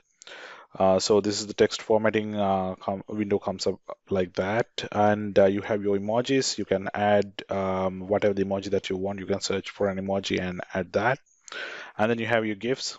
You can search for a GIF and add that to your whatever the message that you are sending. And you have your stickers as well, so you can click on it and then you can have stickers in your conversation. So this is a fun way of collaborating with your peoples, because you have your multiple chat applications. This can be the Facebook Messenger app, this can be WhatsApp, this can be something else. You will be using all these fun emojis, GIFs, or stickers, or whatever that you want to make the conversation more fun. And you can bring that to Teams as well. You can have them in the Teams conversations as well. And also, you can have a spontaneous meeting with the members of the team right here by clicking on this button. And then you can have other applications added to this list as well, so you can easily share information related to those applications that you are adding here. Even when you reply to a message, you have the same set of tools. So you can have advanced text formatting, but unlike the start new conversation text formatter, you will not see the subject option when you're replying and going to the advanced text editor in a thread. All right. So apart from the conversations, you can easily sending some plain messages to the conversation. You can easily mention users. You just have to type the @ and then the name of the user you want to mention, and then that person will receive a notification saying that that particular user has been mentioned. So that's a great way of getting the attention of a specific individual for you to get a response from that person. For example, as this person has done, as I have done in the this particular thread, I have appraised, right? So I have given my kudos to this person on the way that he has done this particular job. So other than that, on the conversation window, you have your files tab, so you can see all the files that that have uploaded in the shared SharePoint document library of this particular team. So you will be able to see all of the documents related to, of course, to the channel that you're working with. So you can add, upload new files, you can download new files, or you can even open these files in the SharePoint Online on a separate internet browser window. But the beauty of Microsoft Teams is this is designed in a way that you do not have to switch back and forth between multiple windows or programs like you would do in the past. Whereas you would have your email program and you will look at Microsoft Outlook for emails, and then you would switch again to your web browser to access your SharePoint Online, and then you would switch to a different program or a different web browser for your project management tool. But this is done in a way that you can integrate all of that into the same window and eliminate that switching back and forth between these programs to save more time. And also, other than now, apart from conversations and files tab, you can add more tabs as well. So you can see all the applications that you can add here. So as I showed earlier, you can even add Trello as a tab here into the particular channel, so people can easily work on the task that the team members should be working on. So to go ahead and schedule a meeting in the Teams, you can easily click on the meetings icon here, and then from here you can click on the schedule meeting, add all the title, the location, and everything, and then you can select channel to meet in. So you can expand the teams that you have and pick the specific channel that you want to meet in. So you can have the meeting inside of a channel, or else you can just schedule a general meeting and send invitation to people. That way they don't have to be a member of the team or the channel, but they will not be having access to that particular whatever the files or the resource that you have hosted on the specific channel or the team. When you do this, what will happen is the meeting will after the meeting has happened, there will be a record in the channel. So if you recorded the meeting, then you can have a recording uploaded to that particular channel as well, so that people can refer to that meeting recording later on. So once you have all the meetings, so I will say MVP days meeting, and then I can say the location. What's the location? If you want to have it in a meeting room, you can do that by here. You can find what's the meeting room and book it, and you can provide the start and end date and the time zone what you want, the details of the meeting, and then invite your team members. So you can easily add people and schedule the meeting. The beauty of this is now with Microsoft Outlook, you would have to use scheduling assistant to see when people would be having a free time to schedule the meeting. But with Microsoft Teams, as you add a person, it shows if the person is busy or free at the time that you have picked for the meeting. So it shows the free times. What are the free times? And you can easily change your meeting time to the set time so that it will make sure that all the people are free during that particular time period. That way you won't be receiving multiple meeting refusals or tentative meeting responses if as it would be happening on mostly happening on the other in the day-to-day life, right? All right. So I'm just going to discard changes for the just for the purpose of showing that only I went on there. And once the meeting is scheduled, you can see what's happening in your calendar. As I showed earlier, you can have the timeline view, or else you can have just a list view. This is a very familiar view for those who have used Sky for Business. When you go to the meetings window, meetings tab on the Sky for Business, you can see all the upcoming meetings in a list similar to this. So if it is a team meeting, you can see the join button. You can click on it. It will launch the meeting in the team window, and you can participate to the meeting. Everyone will be able to have a conversation similar to they would do in Sky for Business. Microsoft Teams also supports regular calling as well, telephone calls as well. So that you would have to subscribe to a Microsoft calling plan. And once you have that, then people will be able to dial out from or receive incoming phone calls in Microsoft Teams window normally. So that that wraps up about the Teams and meetings, and we have discussed the chat is a very simple thing.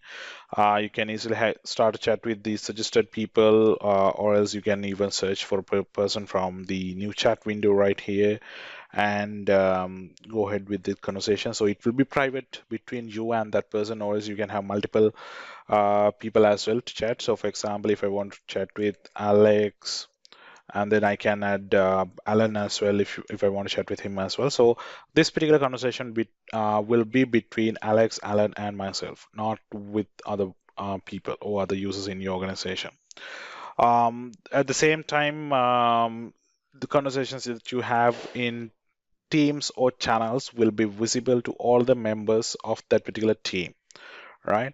You don't want to have a private conversation in a team or a channel. You would always need to go into the chat window and then select the people that you want to have the chat. And also in the teams, you can see in front of this digital assets web and go to market plan, there's a red circle with a number. What that means is that I have been mentioned in that particular channel this many times since I last visited the channel, so I can easily click on it and then see the threads that I have been mentioned. So it will take me to the most earliest conversation, and I can see what this person has, why this person has mentioned me in the thread. Also, these the channels, when the channels have this bold, the channel name in the bold without a number, that means that there have been new conversations or replies to the threads that I'm following. But if I have not been mentioned in any of those conversations or replies, then there will be no number. But if I have, then you will be see the number of times that I have mentioned in that particular group since I last visited. Microsoft Teams also available across the board. You can have it on the web as a web client. You can have it on your desktop. You can install the client and then use it on your desktop, or else you can use it on the mobile phones tabs similarly. So even in the Go, you can use the mobile apps and then reply and participate in these conversations, so that you will always be in the continuing the conversation, so that people will always have an update, or you will be up to date with whatever the things that are going on with the within these teams and channels. And also in the teams window, you can similar to Office Sky for Business, you can change your status. So you can click on your use icon right here, and then you can change your status to whatever that you want from the available list. And also it will get changed automatically depending on your calendar as well. If you have any calls going on or meetings are happening, this will get changed according to whatever the calendar entry that you have in your environment.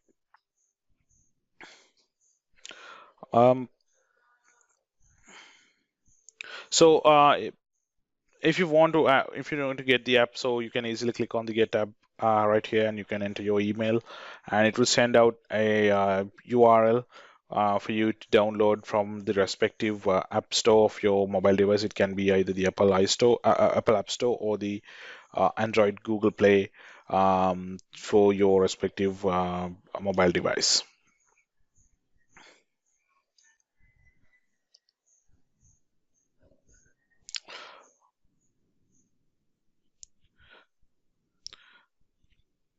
So in Microsoft Teams, you have this search or type command on the top, so you can easily search for any content available in the Teams or the channels that you are having access to, or else you can you can enter a command. So for basically, you can start the command by typing the / for a command, so you can see the activity for from the moment you started typing the / you can see a list of favorite commands. So some of these commands uses bots in the backend to retrieve information. For example, if you see the who command, and then it will use the Teams bot for that, the who bot for that. So you can type it, press space, and then you can type the question that is related to that particular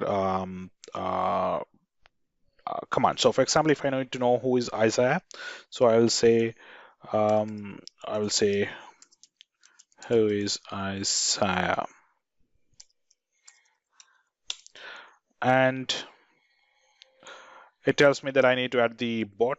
It's totally fine. I will go ahead and install it.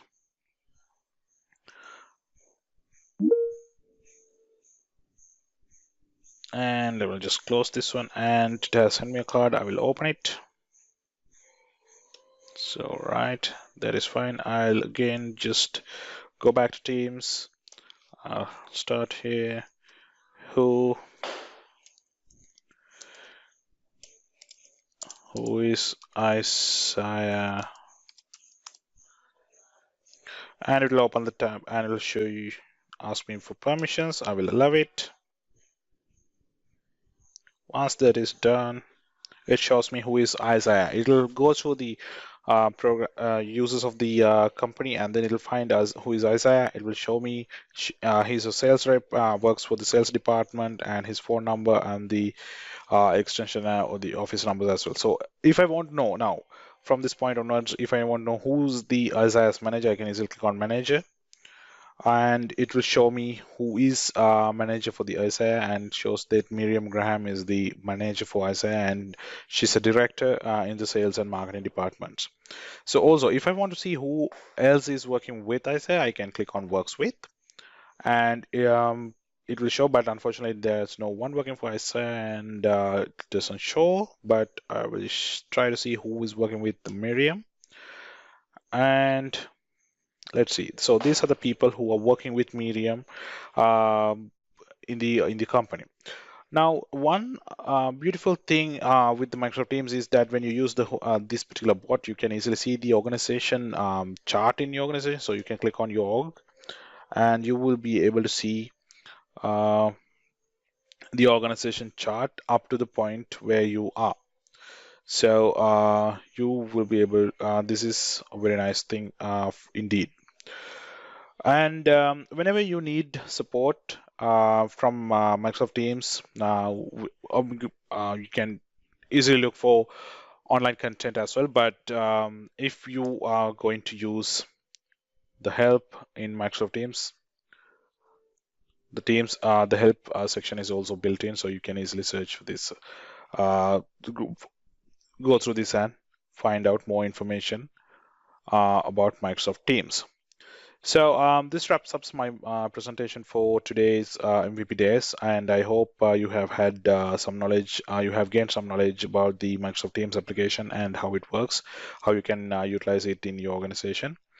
And thank you very much for joining in. And I hope you would be sticking by to attend the other sessions as well. If you have any questions, please do not hesitate to reach me out on through my blog or through my Twitter handle, and I will be very happy to answer any of the questions that you may have. Thank you very much. G'day viewers, welcome to this session, Hardening Windows Server. My name's Oren Thomas. I'm a Principal Cloud Operations Advocate at Microsoft, and you can get in contact with me at oren.thomas@microsoft.com or follow me on Twitter at Oren Thomas. So in this session, we're going to be talking about hardening Windows Server. But before I get too far in, let me give you a couple of caveats. There is no perfect security solution. So you can follow all the advice I'm going to give you and all the stuff I'm going to link to, and it's still possible that you might get attacked. What hardening your systems is going to do is it's going to block the chance that casual attackers are going to be able to penetrate your system. If you are being attacked by a nation state or an insanely competent attacker, say someone from the future has come back in time to hack your server, you're probably stuffed. But what we're talking about here is going through and systematically doing your best with the resources that you've got. And I want you to think of it this way. I want you to think of it as server hardening being a journey, that you are trying to improve your security posture, but you're never going to get it perfect. After you've listened to this session, one of the things I do want you to do is go out and do some research on important security baselines. Now, Microsoft does publish some general baselines as part of the Security Configuration Toolkit. There are also third-party organizations, usually government associated, but some industry bodies, that generate and publish their own baselines. When you're looking at these baselines, what they are doing is they're talking about all of the stuff that you can turn on. For example, there is the detailed low-level guidelines available from NIST.gov, which is the National Institute of Standards and Technology. There's also the Centre for Internet Security, and the Centre for Internet Security does revisions of baselines across a wide variety of topics, including various Linux distributions, obviously Windows Server. They haven't published a baseline yet for Windows Server 2019. They also do product-specific baselines, so you'll find baselines in there for SQL Server, for Internet Information Services, and they also do baselines for cloud. And what those are a bunch of security recommendations that you can go and implement for yourself that will tighten the security of a particular deployment. You've also got the IASE Windows Server 2016, which is the Defense Information Systems Agency Security Technical Implementation Guide, which is also called a STIG. Again, you can go and download that from the link that I've got listed here in the slide. So, in terms of how do you harden? Well, one of the easy things that you can do is you can use group policy templates, and Microsoft publishes some, and some third parties go and publish some. You've also got people like the link here for luke.geek.nz, where he has gone and taken the IASE GPO. Remember, I was talking about one of those being a baselines, and shows how you can use a desired state configuration template to go and apply that template all at once to a system. There are some challenges around hardening server.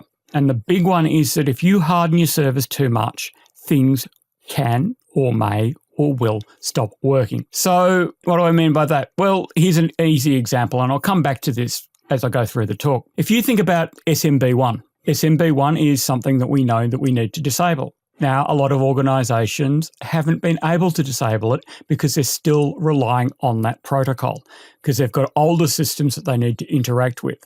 So you can have the most secure system in the world, or as tight as you can make it, but do realize that that may come at a cost of interoperability. Now, also, come in and harden things in a manner that's commensurate with your organization's risk profile. So how you would harden the systems of a financial organization is going to be very different from how you would harden the systems of the local scout troop. Also, as I have already intimated, harden incrementally. Tighten, test. Tighten, rather than starting with a fully hardened configuration and then trying to figure out why certain things don't work.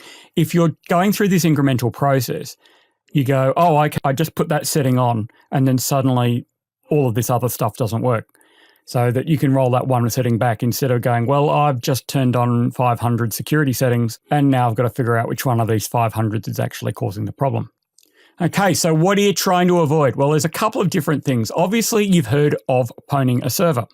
One of the other things that you want to avoid is a thing called domain dominance. And that's the ultimate aim of attackers in Windows networks. Basically, what an attacker wants to do on a Windows-based network is own a DC. And if you own a DC, you have access to every system on the network. Why? Because that DC is basically your master authority of identity. When you are looking at your servers, when you are thinking about, oh my gosh, I think we've been attacked, remember that most attackers will leave certain traces of their activity. Make sure that event logs are turned on. Event logs will only record what you turn them on to record. And configure event logs to record everything. Now, in the past, you probably wouldn't do that because you were sitting there going, why do I want to have everything recorded? That's just going to take a lot of disk space. Well, these days, storage is cheap. And you've got machine learning to go and find the needles in these very, very large haystacks. The other thing you need to do is make sure that you go in and you ensure that your event logs are not configured to overwrite everything automatically. Now, what are you looking for generally if you're worried about being breached?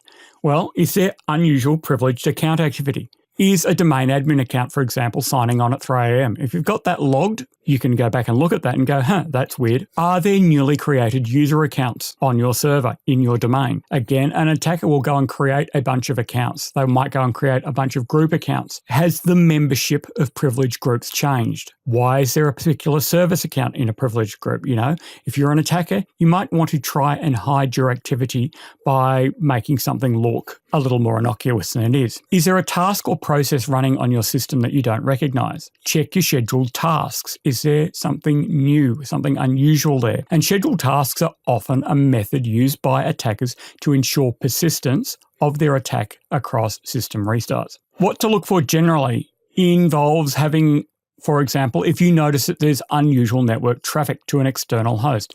If you've got a computer that's suddenly communicating to a server in Ukraine or in Iceland or in Botswana, and you've got no reason that your server would be communicating with those countries, well, you could probably be reasonably sure that something's going wrong. You do, of course, have to know what normal looks like, which would mean that you need to know, generally we don't go and communicate with a server in Botswana or in Ukraine. Where should you look for unusual activity? Well, go and look in your standard event logs. You know how to find those. Go and look in product-specific event logs. A lot of those are kept in the same place as the standard event logs now, but some products keep their event logs in the product directory. Turn on firewall logging.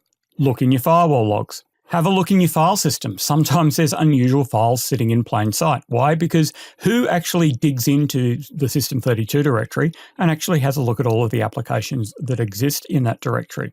Now, generally an attacker shouldn't be able to get anything in there, but maybe they did. Is there unusual things in the registry? Have a look at Task Manager. Have a look at Resource Monitor. Is there unusual activity that appears there? The other thing you'll need to do is you need to minimize the chance that your event logs themselves can be compromised.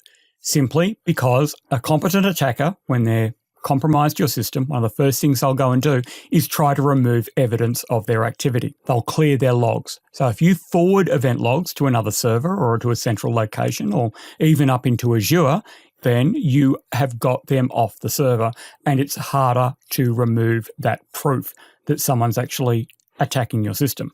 You can also create your own free investigation tools. One of the ones I recommend to people who maybe aren't at the stage of wanting to go out and purchase a third-party tool, or one that's really interesting for people who just want to go and look at what information can actually be teased out of the built-in event logs using a free tool, is Jessica Payne's WEFLs.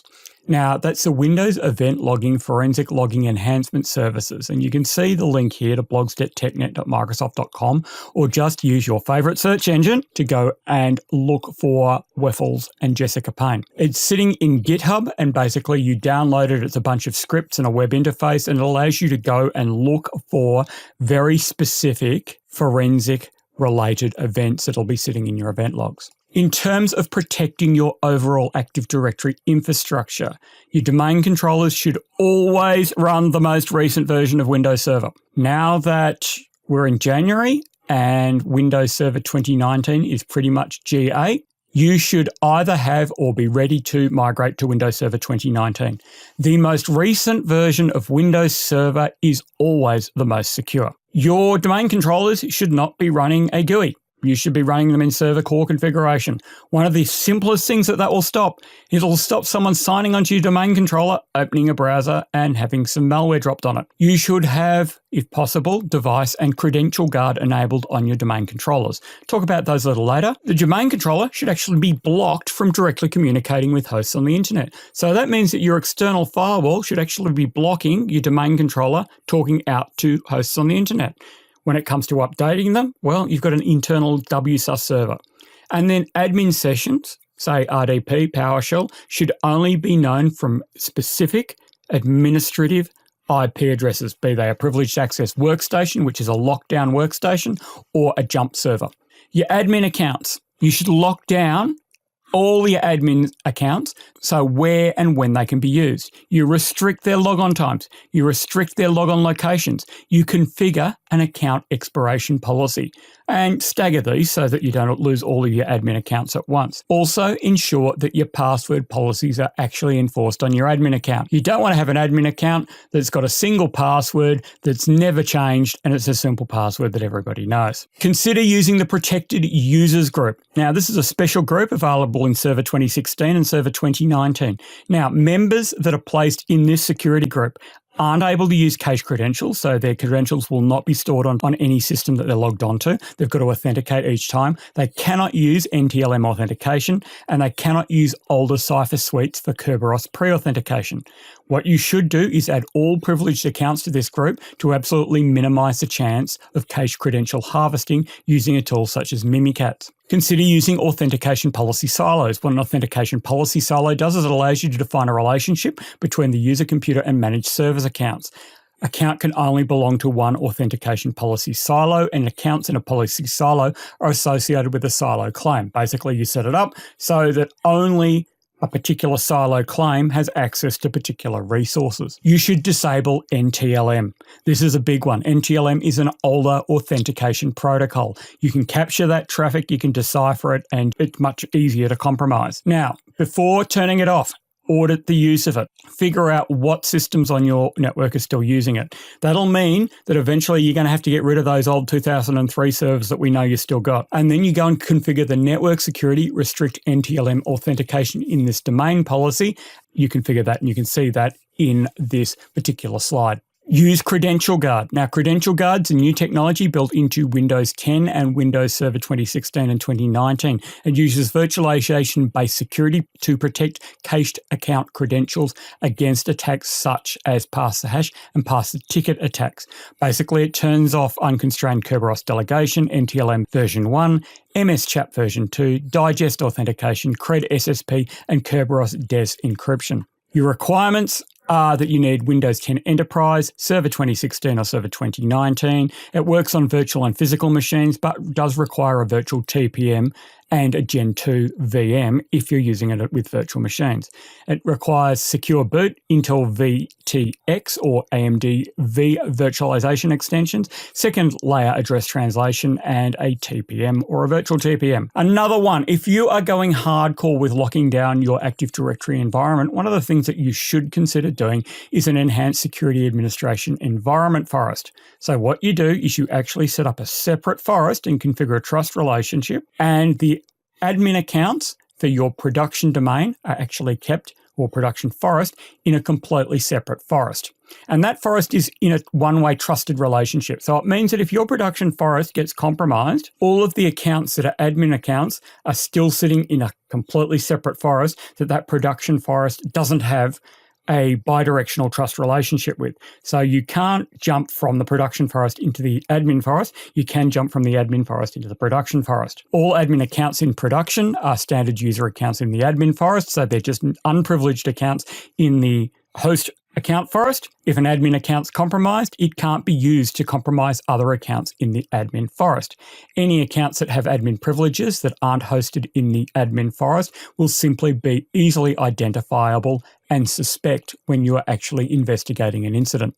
You should, of course, be aware of the principle of least privilege. That means assign minimum required rights to an account. If an account then is compromised, the attacker can only perform a limited set of tasks. What I am suggesting you do here is that you avoid having what I call a Swiss Army knife account. Don't have a single account that's got permissions to everything. You know, it can do Exchange admin, it can do SQL admin, it's got Active Directory administrative rights. Have accounts that are very specific for specific administrative tasks and switch to that account when you need to go and perform that task. That means should that account get compromised, the scope of what the attacker can do will be limited to what that account can do. Implement privileged access workstations and jump servers. So I mentioned this earlier about limiting administrative connections. Basically, what a privileged access workstation is a hyper-locked down workstation. So you don't use it to access the internet. It's blocked from accessing the internet. It's blocked from accessing email. Servers will only accept admin connection from privileged access workstations. Only specific people can log on to them.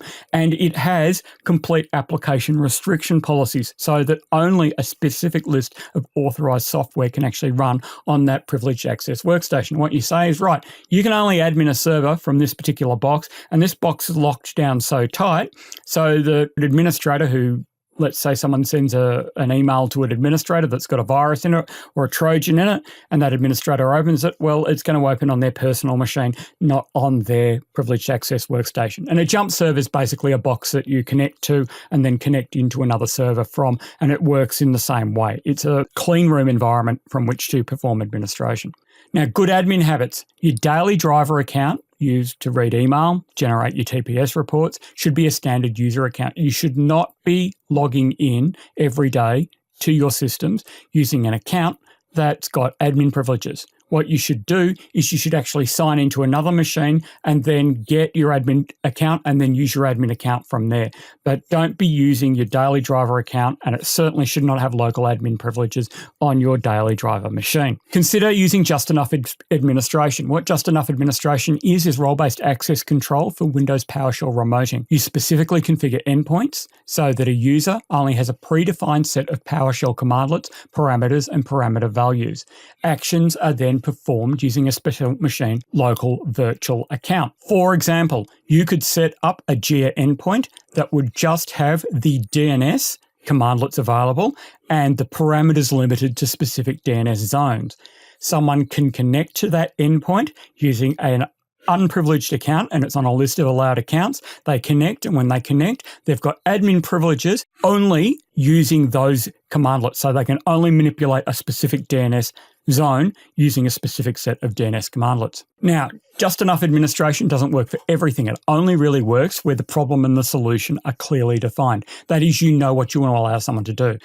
If you don't, well, you need to then have some sort of other administrative tools, but you would assign that to a higher level of support. It also only works with PowerShell sessions, which is going to limit people who don't really know their PowerShell. Now, Windows Admin Center going forward is probably the tool that you're going to use for remote administration. And what you want to get into is a habit of performing remote rather than local administration. So you'd connect to a Windows Admin Center server, and then that server would have the ability to go and connect to other servers that you needed to manage. Now, Windows Admin Center eventually will allow you to run everything as a console without a GUI. Windows Admin Center will eventually allow you to run everything without a GUI. Everything will be running server core. Even the box that hosts Windows Admin Center will run server core. You'll connect to it via a browser and you'll do everything that way. Existing admin tools are going to still be supported by Microsoft, but basically going forward, expect new admin functionality to be put in Windows Admin Center. So if you want to do something with the GUI going forward, don't expect Microsoft to build a Microsoft Management Console for you. Eventually, it will replicate all functionality of all existing remote server administration tools and Microsoft Management Consoles. Not anytime soon, but eventually. Privileged access management is another thing that you should think about implementing. Basically, it's also known as just-in-time administration. Basically, what you do is you request privileged access. And so think of it as a time-limited group membership. So if you want to perform a task, such as changing a user's password, instead of having an account that's got the password changed right, you request access to that right, go through a process, and then for half an hour, you can go and change your user's password, and then you're reduced back to normal privileges. So we're moving away from a model where administrative rights are permanently assigned to an account towards one where administrative rights are assigned on a limited amount of time basis. Another thing that you should implement in your environment is Local Administrator Password Solution, or LAPS. You've probably heard of this. Basically, what it does is it's a free tool you can download from Microsoft's website that allows you to have unique local administrator passwords on each computer in your domain. LAPS will randomize and change local administrator passwords every 30 days. It stores local admin passwords and secrets within AD. You can configure who can retrieve those passwords, but the idea is if you have someone who needs to log on to a particular workstation or a particular server using a local admin account, they basically run the LAPS UI. They retrieve the admin password for that particular computer, then they can sign on locally onto that computer. And then they can trigger a password change so that that password is automatically reset. What it allows you to do is it allows you to block having a common local admin password across all the systems in your organization. As I've said before, make sure that you are running Server Core for Windows Server where appropriate. It requires fewer software updates and reboots. You can manage it using Windows Admin Center, and there is sconfig.cmd to perform your basic configuration tasks. Now, Server Core becomes even better in Server 2019, simply because it has the Server Core app compatibility functionality, which includes a set of binaries and packages from Server with a GUI without adding all of the Server with GUI experience. You'll also be able to run perfmon, Resource Monitor, Device Manager, MMC, PowerShell ISE, Failover Cluster Manager, Procmon, and other sysinternals tools on Server Core in 2019. Make sure you've got BitLocker turned on. It provides boot environment protection, provides encrypted storage protection, and you can use MBAM to integrate BitLocker into Active Directory. Implement network isolation policies. When you implement a network isolation policy, you use IPsec policies to restrict which hosts are able to communicate with servers. For example, block a file server from communicating with any computer that is not a member of the domain. Block sensitive servers from communicating with hosts that don't have a computer certificate from a specific CA installed. So what you're doing is instead of saying, hey, if you've got an IP address on the same subnet, you can come and talk to me, use IPsec as an additional communication blocker to ensure that only authorized hosts can talk to one another. Make sure that you replace as many service accounts as possible with group managed service accounts. It's a special type of account that can be used for services. The advantage of this is Active Directory will manage your service account password, which means that you don't have to sit there and do what a lot of people do and either manually manage service account passwords or do the worst thing, which is keep the same service account password forever and use the same password across all systems in your organization. It does require Server 2012 or higher functional level. Virtual accounts are the local service account version of a domain-based group managed service account. So if you've got a local service account you've got to go and create a virtual account instead. Now, there's several technologies that are built into Windows Server 2019. If I'm going to give you one other bit of advice in this particular talk, it's that if you really want to harden your server infrastructure, upgrade it to the latest version of Windows Server. Person from Microsoft telling you that, what a surprise.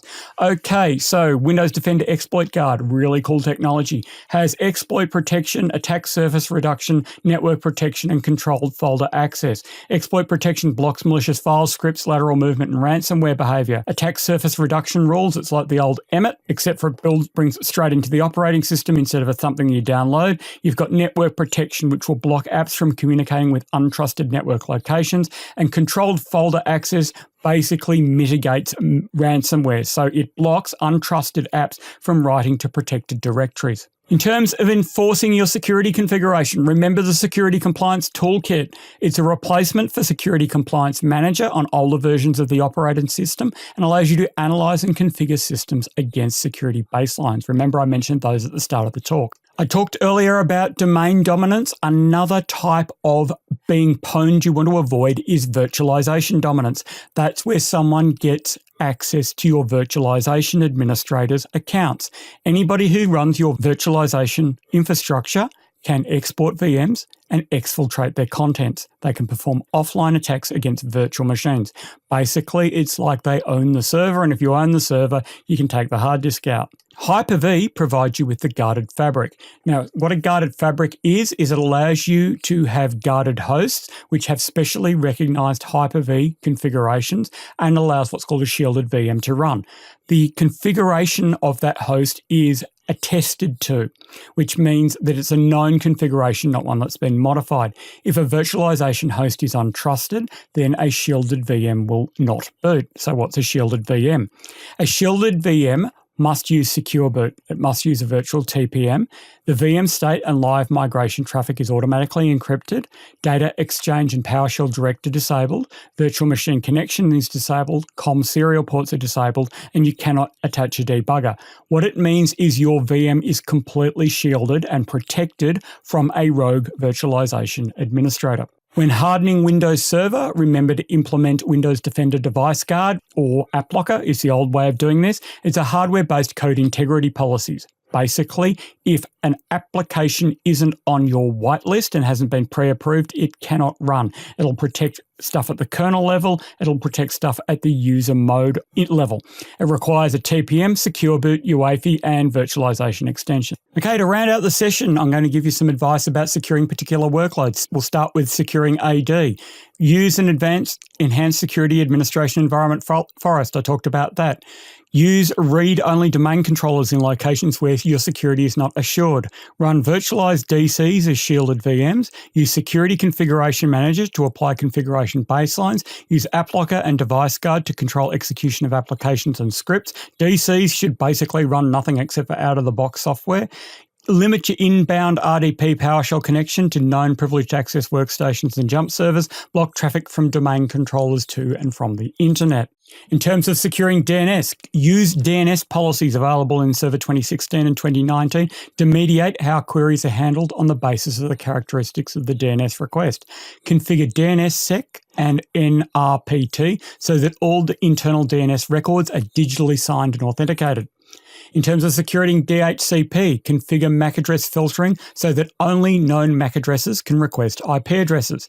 Configure secure dynamic DNS update settings so that only authorized hosts can actually update DNS records. In terms of securing your file servers, disable SMB1. Use File Server Resource Manager file screens to block the writing of unauthorized files types to file shares. If you want to protect the files themselves, use Azure RMS or Azure Information Protection, and then use Exploit Guard, controlled folder access to minimize the chance of a ransomware encryption writing data to sensitive file shares and folders. In terms of securing IIS, deploy IIS on a standalone server. Never deploy it on a DC. Install only the required modules. Don't install every IIS option. Run SQL and other servers on separate hosts. Move INETPub to a separate volume. Isolate your web applications using separate sites and application pools. And isolate ASP.NET temp folders. Where possible, start containerizing your applications. Shift applications over onto Server Core and Nano Server containers rather than running them by default directly on the IIS server. It's easier to blow away a container that's become corrupted than it is to blow away a server that has become corrupted. In terms of, to finish with, here's some easy wins for you. Upgrade your domain controllers right now to Server 2016 or Server 2019 is much preferred now that it's gone GA. Disable NTLM in your domain. Implement privileged access workstations and limit where admin accounts can be used. Add admin accounts to protected users groups. Deploy your local administrator password solutions. Configure domain isolation policies. Deploy group managed service accounts. Place unsupported operating systems in air-gapped or isolated life support networks that are inaccessible to the internet. Thank you very much for your attention. If you've got any questions, please send me an email or contact me on Twitter. Thanks for your attention. Hello and welcome back to MVP Days, and my session talking about domain controllers in the cloud, otherwise known as Azure Active Directory Domain Services. My name's Sam Cogan. I'm a solutions architect for a company called Willis Towers Watson, and I'm also a Microsoft Azure MVP. I blog regularly on topics around Azure and cloud at samcogan.com, and you can find me on Twitter at samcogan. In my day job, I get to spend time working with a lot of really cool new technologies that are taking advantage of cloud platform benefits and using cloud-first design. But as well as that, I also have to spend a lot of time working with legacy applications. I'm sure most people listening today will be in the same sort of boat. You don't often get to just work with brand new cloud-first applications, and you're going to have to deal with some legacy. So as part of this work to move these applications to the cloud, we've been looking at Azure AD Domain Services as a way of getting applications that expect to be able to talk to Active Directory, to still be able to do so, but in a more cloud-centric manner. And so I've had the benefit of being able to work with this tool for a couple of years now, and in the rest of this session we're going to have a look at my experience using Azure AD Domain Services. Before we delve into Azure Active Directory Domain Services, let's take a step back and think about where it came from. So in the beginning, when Azure was brand new, we had Azure Active Directory. And I like to think the marketing people at Microsoft were feeling particularly happy with themselves on that day because they needed to name the new identity platform in Azure. And of course, everybody knows what Active Directory is. Everybody knows that it's the identity platform for on-premise. So let's call the Azure version Azure Active Directory. Everyone will know what that means. And yes, everybody did know what Active Directory meant. And so when we've got Azure Active Directory, it was very common for people to start asking the sort of questions we can see on the screen right here. And I bet most people watching this have asked at least one of these at one point when they were first getting used to using Azure. Because you expect them to be available in a product called Azure Active Directory. You expect to be able to join machines to the domain, to run LDAP queries, to do group policy, to look at DNS, and all the other things that are built into Active Directory. Surely something with the same name in the cloud is going to offer the same features. And the problem is that it doesn't. Azure Active Directory really isn't Active Directory. It's a user and group store as well as an application directory. And this causes a lot of problems and a lot of confusion, particularly with people who are new to Azure and think that Azure AD is just a cloud replacement for Active Directory. So after a couple of years of confusion and questions about features of Active Directory that weren't in Azure Active Directory, Microsoft released this new product called Azure Active Directory Domain Services. AADDS really provides two functions. Firstly, it allows you to run Active Directory domain controllers as a service in Azure. And secondly, it lets you take your users and groups that you have in Azure Active Directory and push them into this cloud-based Active Directory instance. So, before we delve into the good and bad points, let's just have a look at what it is, how you deploy it, and how it works. And there are two scenarios we're going to look at for deploying AADDS, a cloud scenario and a hybrid scenario. The first scenario is a cloud-only deployment of AADDS. So this assumes you've got your Azure Active Directory instance already running and the users you've got in there have been created in the AAD tenant. And now you want to be able to use that to provide LDAP into your network. You want to be able to join virtual machines to your directory, all those things we talked about that AADDS provides.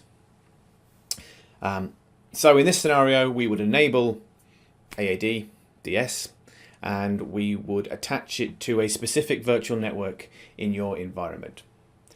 Once that's then attached to that network, it's available to all the resources in that network or any networks that are peered to it. And you will have effectively two domain controllers running your domain that are accessible to all machines. You can join machines to them, you can set GPOs, all the things you would expect to be able to do with domain controllers. The users that you created in Azure Active Directory and the groups you created there will now be available in Active Directory for your machines that are connected to your AADDS tenant. The second scenario is the hybrid approach. Similar to the first, except in this scenario, we are synchronizing users from our on-premise domain up to Azure Active Directory. And so in this sort of scenario, you're effectively going to have two synchronizations. You're going to have the users synchronizing from on-premise up to Azure Active Directory, and then you're going to have them syncing across to your AADDS domain as well. So your users and your groups are going to be accessible both on-premise and in your AADDS tenant. So that's the two scenarios for deploying AADDS. We're now going to have a quick demonstration of how you go about deploying AADDS in a cloud-only scenario using the Azure portal. Okay, so here we are in the Azure portal, and we're going to go ahead and create an instance of Azure AD Domain Services. Click on that. And the important thing to remember is that you need to have selected the AAD tenant you want to create under when you get into the portal, but also the subscription that houses the VNet that you're going to have this join also needs to sit underneath that AAD tenant. It can't be under a different tenant. Go ahead and click create, and the create experience is fairly straightforward here. So it's going to give you the directory name, and you specify the DNS name you want to use for that. It'll take the default, the subscription, and then pick a resource group and a location. Click OK. Then you're going to need obviously to specify a virtual network that you want to use for this. We're going to create a new one at this point. We'll take the defaults here, and you need to give it a subnet, and we'll call it AADDS. One thing to bear in mind is that this subnet that you're going to use needs to be dedicated to AADDS. You can't use it for anything else. So when you deploy AADDS, it's going to create a group called AADDC administrators, and anyone you put in this group will have administrator rights on the tenant. So we need to make sure that has the correct users. You can do this now, or you can do it later, just using the group panel of AAD. So we're going to pick that up later. You can specify which users are synchronized to AADDS. We're just going to take all of those. And now we're ready to go, and we will click OK. That's going to go ahead and create the tenant. Now, one thing to bear in mind here is this will take a while, and by a while I'm talking an hour or so for this to deploy, so you're going to want to go away and come back when that's done. To save us some time, I've hopped over to a different tenant, and I've already got a AAD instance up and running, and so we can click on that in the portal, and you can see in here there are a fairly limited amount of options you get actually in the portal. So you can view the health of the domain, and you can look at the properties and so on, but there's very little you can actually configure in here. There are, however, a couple of steps that you're going to need to undertake once the deployment is complete. So the first one, and actually I've already done this here so it's not going to show up, but the first one is to configure your VNet to use the AADDS instance as its primary DNS source. You can either have the wizard here do it, or you can manually go and configure your virtual network to have those set as the primary DNS servers. If you want to configure your VNet manually to use these as DNS servers, you can go to the properties page, and you'll see in here the IP addresses of the two instances of AADDS that you're going to use, and so that's what you'll feed into your VNet as primary DNS servers. The second thing is mentioned here is enabling the password hash synchronization. So by default, when you're using AAD, particularly if you're doing a cloud-only scenario, the password hashes aren't synchronized. So this will be enabled when you deploy AADDS, but they don't actually get synced until the user first resets their password. So you're going to have to either have users reset their passwords or reset the passwords for them and get them to change that the next time they log in. Okay, so here I've logged on to a machine that is joined to the AADDS domain we just looked at, and I'm logged on with a user that is a member of that administrator group. So I can go into Active Directory users and computers, and we can see that we've got the domain here, the same one we looked at before, and we've got the AADDC users OU, and inside that are all of the users that are members of my domain. We've also got some custom OUs that we've created, and if we have a look in group policy, we can see we've got some policies that we've created and applied to different OUs as well. So from this perspective onwards, it really looks like a normal Active Directory domain that you can use in the same manner as you've always done on premise, with some exceptions that we're going to take a look at now in the rest of this session. Okay, so you've seen how it works, you've seen how to deploy it and how you get it configured in your virtual network. So let's take a look at the important bits now. What are the benefits of using this, and more importantly, what limitations are there that you need to be aware of before you think about using this? So we'll start first with the benefits. And obviously one of the big benefits of using this is that it's pretty simple to deploy. if you want to deploy IaaS domain controllers into Azure, you're going to have to obviously go ahead and deploy the virtual machines, set them all up on your VNet, deploy Active Directory, configure all of that, set up your second domain controllers and your replication and all of those things.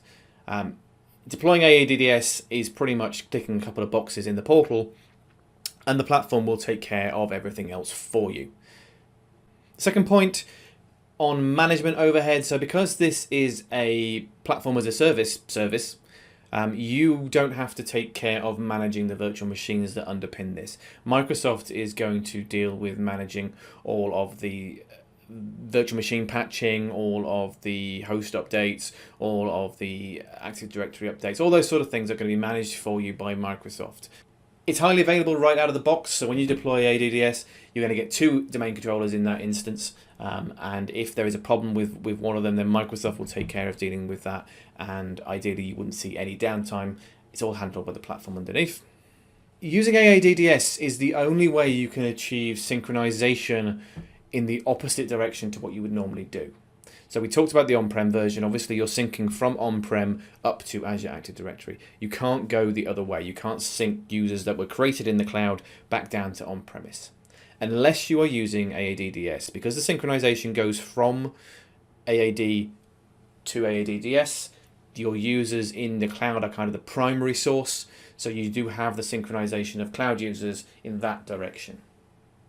Because it's all being backed by Azure Active Directory, all of the functionality you get with Azure Active Directory users is available here. So things like just-in-time admin support, being able to have your users who are managing your AAD domain have to elevate themselves before they implement any changes to the directory, before they manage users, groups, and so on. AADDS supports group policies, so you can configure group policies and apply them to users and groups and machines, with some caveats that we'll talk about in a little bit, but you can configure group policies in the same way you've always done on-premise using the GPO support in AADDS. AADDS has support for all the protocols you'd expect, so LDAP, NTLM, Kerberos, all of those are available. And the last point there, AADDS has the benefit of being able to deal with synchronization of users and provide domain controllers in the cloud without needing to configure things like VPNs or express routes back onto premise. Now, there are a few issues that were around when AADDS was first launched that have now been resolved. I thought it was worth just running through a few of these, because if you read some documentation or if you read some old forum posts and so on, you might see examples of these being cited where they're not actually problems anymore. So the big one is that originally when AADDS was released, it was released as a V1 a service management resource. So it was only available in the old portal and it could only use classic VNets. That's no longer the case. AADDS has moved to the ARM platform and you can deploy directly into V2 VNets now without a problem. Again, when it launched, it wasn't possible to configure custom OUs or custom GPOs inside AADDS. This is no longer the case. You can now create OUs and you can create GPOs. Also, when AADDS launched, there wasn't any support for Kerberos delegation. You didn't have the rights to configure any sort of delegation, and that was a big problem, obviously, if you were using applications that required delegation, or you were using tools in Azure like Application Proxy, which was going to require this as well. So that's thankfully now gone away. You can do Kerberos delegation. You are limited to using the newer resource-based delegation, and we'll talk a little bit about that more in the future, but you can do delegation. And the final point on there, and this ties back to the whole ARM classic stack options, because it's now moved to the ARM stack, you can now use AADDS in cloud service provider subscriptions. Okay, so we've talked about the benefits and the functionality available in AADDS. Time now to have a look at some of the limitations. And we're going to have a look here at the top 6 limitations that I've called out really as being what I think are sort of the top issues people are going to have concerns about and that are going to prevent people from being able to move to using this service. So the first issue, and in my opinion probably the biggest issue and the one that's going to prevent the most amount of people being able to use AADDS, is its support for multiple regions. AADDS doesn't have any support for multiple regions. When you deploy AADDS, like you saw earlier, you select a VNet to deploy to, and obviously the VNet is in a specific region, and your instances get deployed there. Once you've done that, that's your one deployment of AADDS used up, unless you delete it and recreate it elsewhere. So you cannot deploy instances in other regions. You cannot have DR instances in other regions to support failover in case of a full region outage, and you cannot deploy them additionally in other regions or other subscriptions or other virtual networks for other applications to use. You are limited to that one deployment. This is something that Microsoft are aware is a big issue and is something that needs to be dealt with, but for the moment this isn't available, and so if you're going to use AADDS, you're stuck with using that one region. Domain admin rights is going to be an issue for a number of people as well, because effectively you don't have any. You do not get domain administrator rights or enterprise administrator rights on your AADDS instance. You get specific rights scoped to doing the specific things you're allowed to do. So this is mainly focused around user administration, group administration, GPOs, setting up delegation, OU creation, that sort of thing. So for example, you don't have enterprise admin rights, so you cannot extend the schema, so you cannot install things like Exchange Server or SharePoint. If all you're using AADDS for is a user group store with some GPOs and so on, then that might not be an issue for you. But if you are looking to use this as a full implementation of Active Directory running in the cloud and need those rights to be able to do so, then AADDS isn't going to do what you need. User creation in AADDS is an interesting one, because the assumption is made that Azure AD is going to be your primary source of truth for users, not AADDS. You can create users in AADDS using Active Directory users and computers, but those users will only exist in your AADDS instance. They will not be synchronized up to AAD.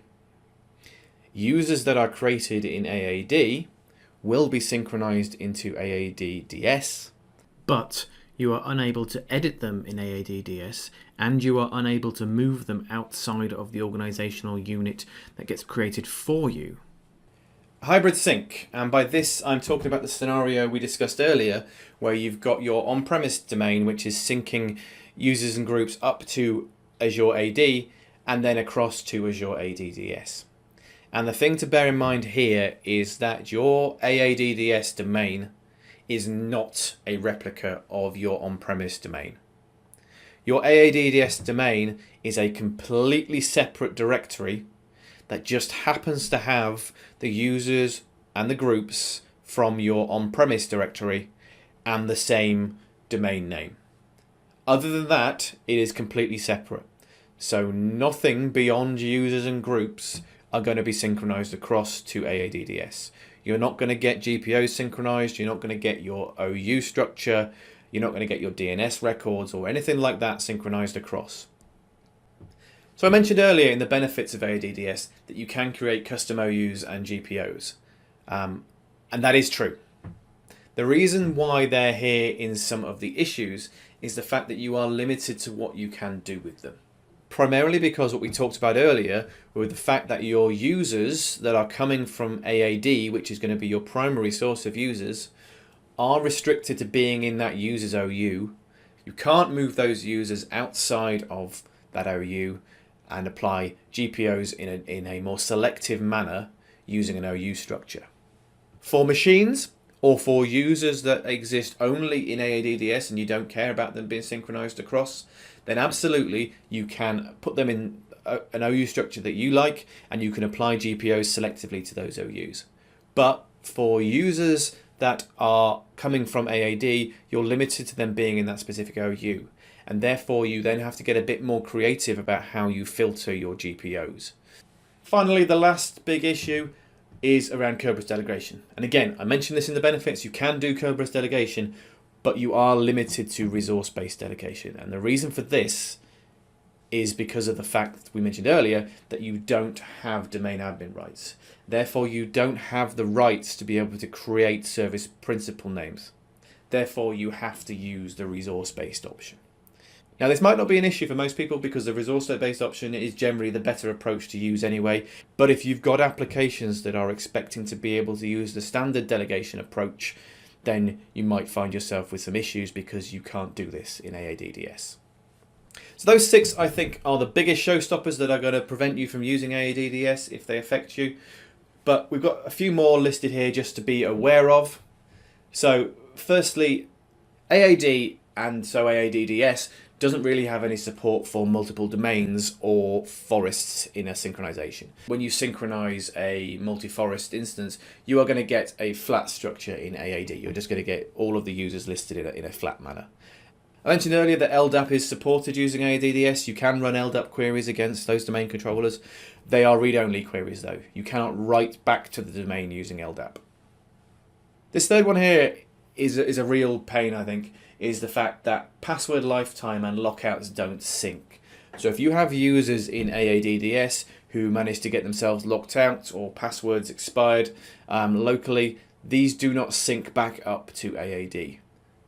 AADDS doesn't support B2C or B2B users, so if you've invited guest users and similar, those are not going to be synchronized across to your AADDS tenant. AADDS is not supported in every region. It's much better now than it was, so most of the major regions are going to support AADDS, but some of the smaller regions still don't have this enabled yet. The last point on there is that AADDS can be quite expensive, particularly if you're looking at small workloads.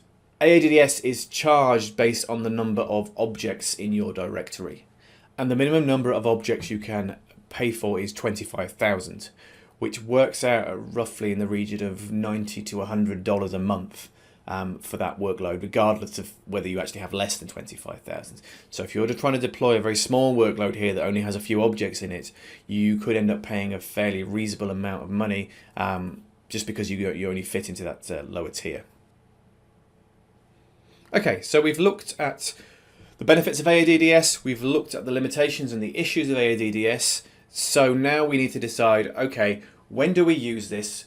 When is a good use case for me to use AADDS? And when is a bad use case when I shouldn't be using it? So let's take a look at some of the good use cases first, because there are some really, really good scenarios for using AADDS.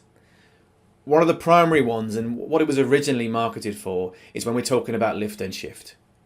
When we've got applications that we already run on-premise and we want to move them to the cloud, and they need to be able to access Active Directory or talk LDAP and so on. If we want to move them to the cloud, they're going to need to have some domain controllers to talk to. And in that scenario where you're just using these domain controller instances to service these applications, AADDS can be a really good use case. Another good scenario for this is when you need to extend your on-premise domain into Azure, particularly when you're talking around user administration. This is a scenario particularly around administration. So let's say you've got resources in Azure and you need, particularly virtual machines, that you need your operations team to be able to go and manage. You'd like them to be logging onto those machines using their on-premise user accounts with their on-premise passwords and so on. And so an easy way to do this is to deploy AADDS, hook up those machines to this domain, and now they can be logged onto by your support team. There are some scenarios that actually require the use of AADDS. In particular, what I'm thinking about here is the recent introduction of access control lists for Azure files. So recently, they've introduced functionality that allows you to provide ACLs on these Azure files using Windows users, but it assumes those Windows users are coming from Azure AADDS. So there is a requirement for using AADDS to provide this service. AADDS can be great for provisioning test environments that just need a directory to talk to be able to run some tests or to deploy some applications and test those applications and so on. If you don't need that domain to be production ready and you don't care about replication and DR and all that sort of thing, all you're really looking for is a couple of domain controllers for your applications to be able to hit and then tear them down again when you're done, it can be a great solution. Similarly, something like an isolated remote desktop environment is going to need Active Directory for things like Remote Desktop Gateway and the session host to talk to and be able to log on users. But if you're running this in Azure and you don't need it to be connected back to your corporate network and so on, you just need some domain controllers to be able to service RDS, this can be a great solution. Okay, so we've looked at some of the good use cases. What are the bad use cases where we shouldn't be using AADDS, where it doesn't fit and it isn't a solution to these problems? So the first one is based on what we talked about earlier. It's going to be very difficult for a lot of people to justify deploying production workloads using AADDS while you're still limited to only having it in a single region. If you've got to implement disaster recovery, AADDS isn't going to work for you because you cannot put it in a second region. The second thing on there, and this is really a bugbear for me, is AADDS is not a replacement for your on-premise domain. I've spoken to a number of people who've seen this and go, great, we can just throw away all of our domain controllers and we'll just put everything in the cloud. We don't need on-premise domain controllers anymore. AADDS is going to do that for us. And in my view, it's a terrible idea. It's really not something you want to do because you are firstly relying on something that you can only put in one region. You're relying on something that requires a connection from your on-premise environment up to the cloud. Even if you're using ExpressRoute or VPN, if that goes down, you've lost your authentication now. You can't use that anymore. You'll lose all the abilities that require domain admin rights in your domain because you've only got those limited sets of rights, so you can't do anything beyond what Microsoft allow you to do. And generally, it is not a great solution if you are just looking to remove your domain controllers. Anything that you need to do that requires you to be domain or schema admin or enterprise admin is not going to work for you here. So if you're looking to run Exchange in Azure or you want to do SharePoint farms or something like that, then this isn't going to work. It isn't going to give you the rights that you need to be able to do that. Another key point here is if you can't support synchronizing your password hashes up to Azure AD and then on to Azure ADDS, then AADDS isn't going to work for you because without that password hash sync, obviously nobody's going to be able to authenticate on the AADDS side. And the last point here is about using AADDS for disaster recovery, in particular for disaster recovery of your on-premise domain. So if you have a failure on-premise, failing over to AADDS. This isn't going to work, and this is based on what we talked about earlier, the fact that AADDS is not a replica of your on-premise domain. It is another domain that just happens to have your users and groups in it. So you're not replicating everything else you need, your GPOs, your OUs, and so on. And therefore it is not really a solution that allows you to fail over to if you have a disaster. So let's just sum up what we've talked about. And the third thing I want to be clear about is that AADDS can be a great solution for certain scenarios. We've talked a lot in this session today about the limitations and the downsides of AADDS, but that doesn't mean that AADDS is not a good solution. For specific scenarios it was designed for, it can be really great. There are a number of limitations and restrictions in AADDS. You need to be aware of these, and if you can work with them, if they work for you, then that's going to be great. But if they don't work for you, then you're going to have to look at alternative solutions. I'll say this again and re-emphasize from the last slide, AADDS is not a replacement for your on-premise domain controllers. Please do not try and make it do that job. It is not what it was designed for.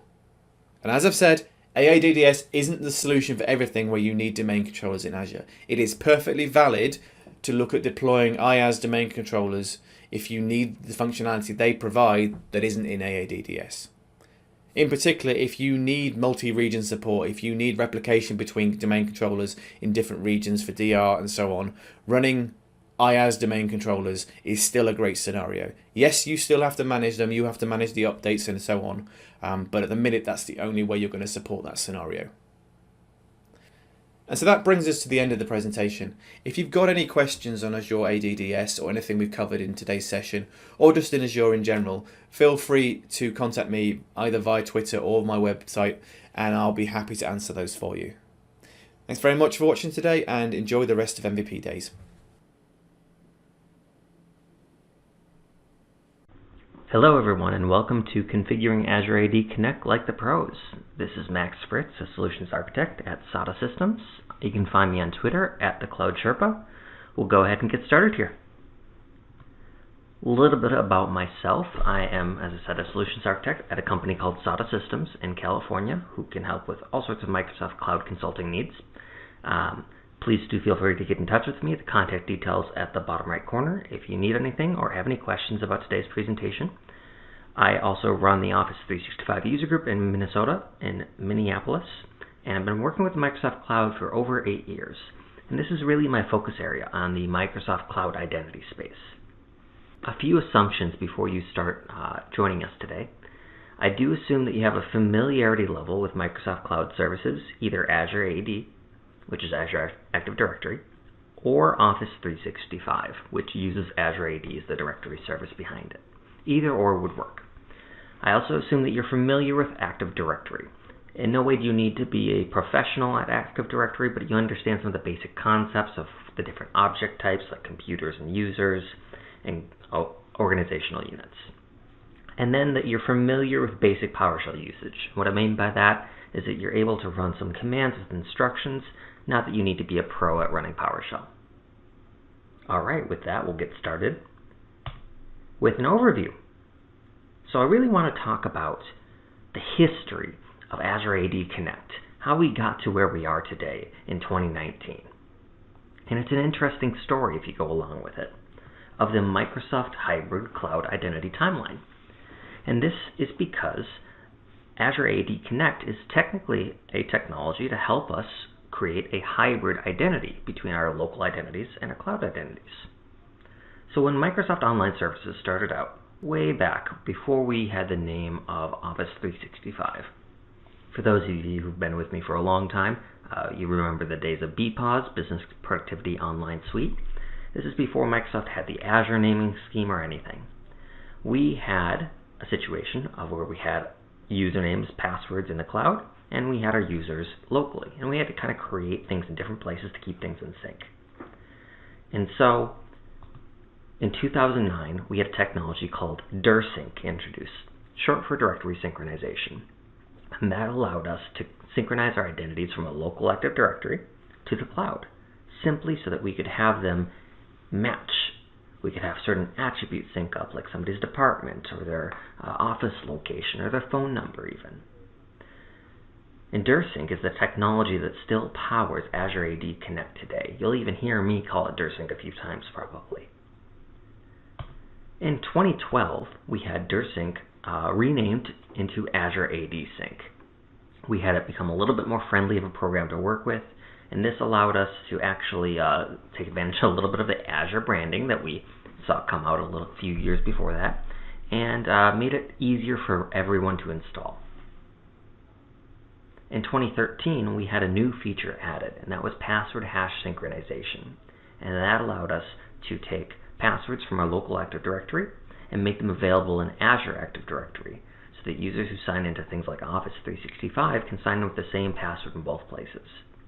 While this technology technically exists in a different fashion through Active Directory Federation Services, or ADFS, this is the first time we saw it a little bit more simplified and added through Azure AD Connect, or Azure AD Sync at the time. And in 2015, we had the product simply renamed from Azure AD Sync to Azure AD Connect. With that rename came a few more bells and whistles, or we could actually configure things a little bit better through a graphical interface.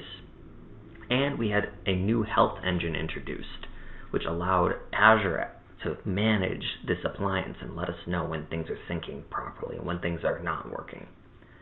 And then most recently in 2017, we had 3 things introduced. One of them is a little bit more technical. We had the source anchor, which we'll talk about a little bit later today, changed, or at least the default was changed, from an object GUID to MSDS consistency GUID. Remember that, we'll come back to that. And 2 new technologies introduced, pass-through authentication and seamless single sign-on. Those allow us to create a little bit more of a seamless, forgive the pun, sign-on experience for our users who are using Azure AD Connect. So if my user is using a local machine and they want to sign in to Office 365, they're able to get in a little bit more easily.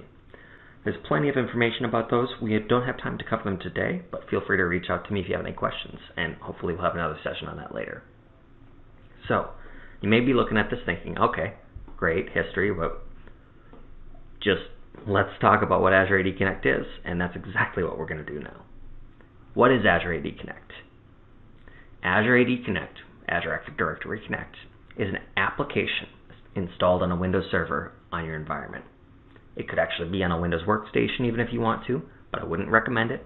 It's simply an MSI installer, quick walkthrough process that we'll go through together and show some of the advanced configurations, of course. And it really integrates those local AD with the Azure AD side of things. It's actually based off a technology called Microsoft Identity Manager, formerly known as Forefront Identity Manager. We'll call it MIM for short. And MIM really is about synchronizing identities and manipulating identities between different sources. All sorts of different things like Oracle databases and Active Directory and online identities, all sorts of things like that. And this is a simplified version of it. And it actually uses a SQL installation to manage the sync database, to manage what's going on the back end. Now this can be a separate SQL server.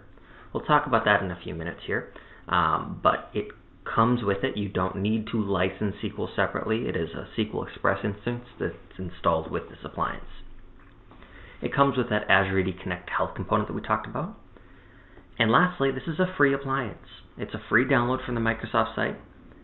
All you need to do is have an Azure Active Directory license, which is free to go and get. So if you haven't started with Azure AD, you can go sign up for that today. There's some stipulations, of course, if you are not paying for it. If you're an Office 365 customer, you're already using it. And some of you even have premium licensing out there. So more visually, what does it really do? Well, if we look at this diagram here, we've got our local ADDS, which stands for Active Directory Domain Services. We've got our Azure AD Connect, and we've got things like our Azure Active Directory, that logo here, as well as some cloud applications. And right now, all those are disparate, but when Azure AD Connect gets in the way, we actually start synchronizing between them. So, an identity from my local AD can be used all the way down on something like Salesforce or Office 365 or even custom applications you develop. And that's all because of that sync engine you see in the bottom there. And additionally, we have our health bridge, which is going to show us when things are working, when things are not, and allow us to do some initial remediation. So, what kind of things do we need to do before we install Azure AD Connect together? Well, we've got to look at the prerequisites. So, to install Azure AD Connect, I'm going to need, first of all, a verified domain in Azure Active Directory. That's not technically required, but it's going to be necessary for this to work properly. What that means is I take a domain like mine, like maxafritz.com, and go through the verification steps, either in Office 365 or Azure AD, and then I'll need a global admin account to run through the process of installing.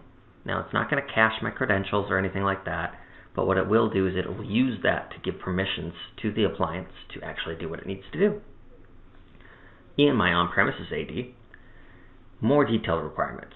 My schema version and force functional level need to at least be at server 2003. I hope you're already there, and I hope you're even beyond that at server 2008 R2, because password write-back, which is a feature you can use if you have more advanced licensing, requires server 2008 R2, as well as a lot of other things that you'll just be happier at 2008 R2. If you're not sure what level you have, feel free to reach out to me. I can give you some simple instructions, but check with your AD admin if you're not that person. You also need a writable domain controller, accessible from wherever we install Azure AD Connect. So you can't just install it on a home computer that doesn't have connectivity. It also, lastly, needs an enterprise admin account. Similar to a global admin account, this is for installation only, just to give it the rights it needs to. Some more prerequisites: the server itself that we install it on. It needs to be server 2008 or later with the latest hotfixes.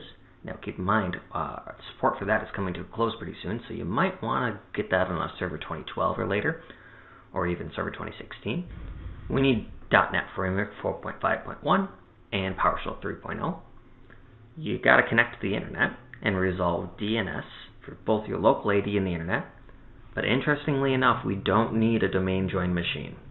So, what we do need though is a 1.6 gigahertz CPU of 2 cores at least, memory at a minimum of 4 gigs, and hard drive at 70 gigs or more.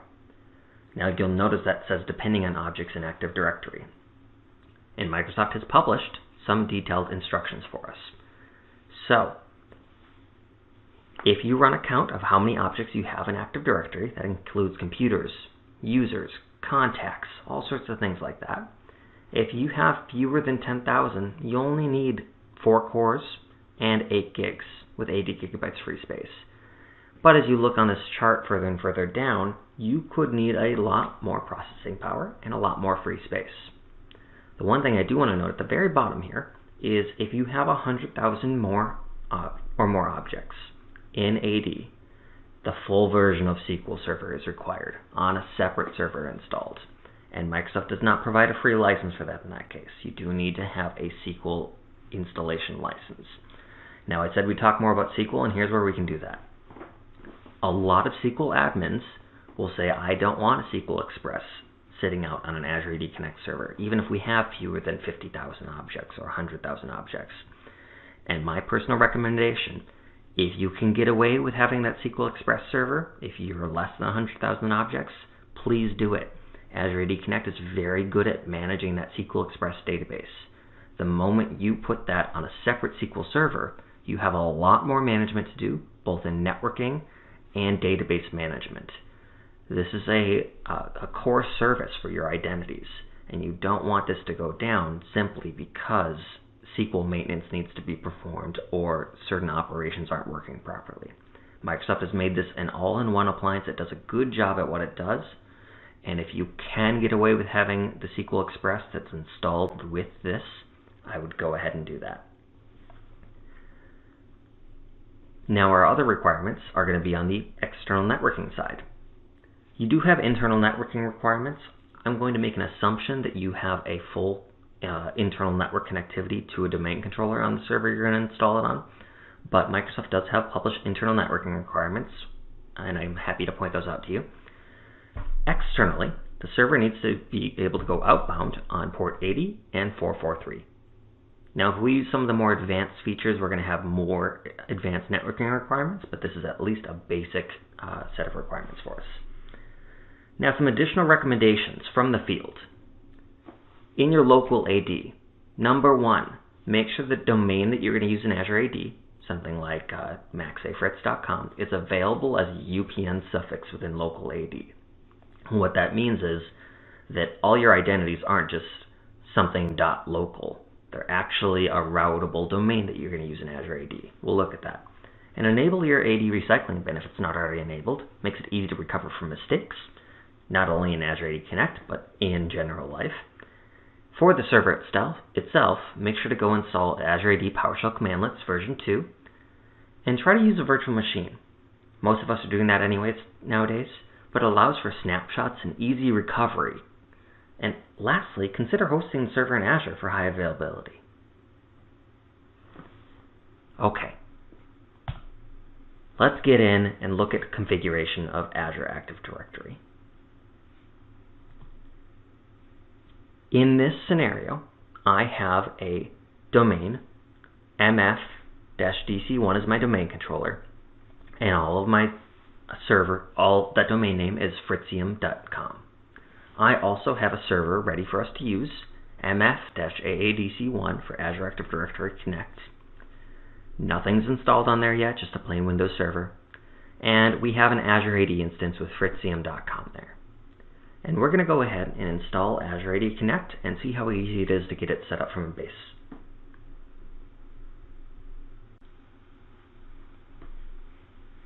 So here we are on our Azure AD Connect server, ready to install. I've gone ahead and downloaded the Azure AD Connect MSI installer from Microsoft, which you can find Googling or on Bing, just looking on the Microsoft download site.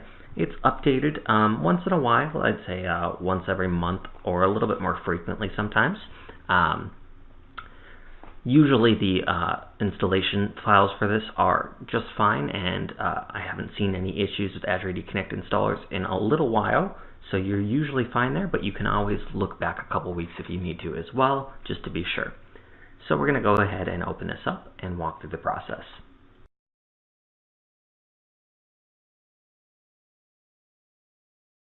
Alright, first we agree to license terms and privacy notice. Feel free to read those on your own time. And then we get our big decision as IT pros. Do we want to use Express settings? And I'm going to make a strong recommendation to you. Do not use Express settings. Express settings will run through the install process. As soon as we give it our usernames and passwords to do the things it needs to, it's going to start synchronization right away before we even get a chance to customize a thing. So I recommend you hit customize and follow along on my steps. Alright, first and foremost, we've got 4 checkboxes. Explaining these for you. Custom install location, pretty clear. It's going to go in C program files, but we can say somewhere else if we want to. Do we want to use an existing SQL Server instance? This is where we could point it at that SQL Server. Do we want to use existing service accounts?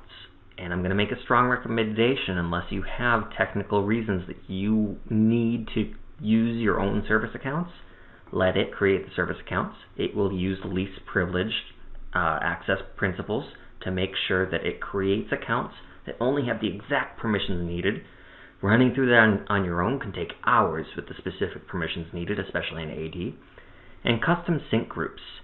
This is kind of a holdover from the MIM, Microsoft Identity Manager days. It's really about who can administer the service.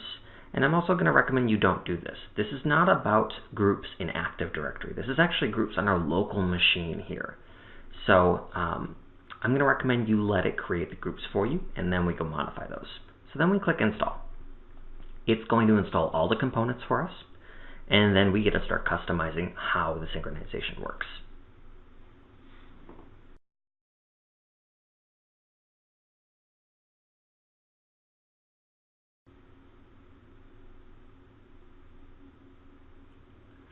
Alright, so the first decision we are presented with is how we want our users to sign in.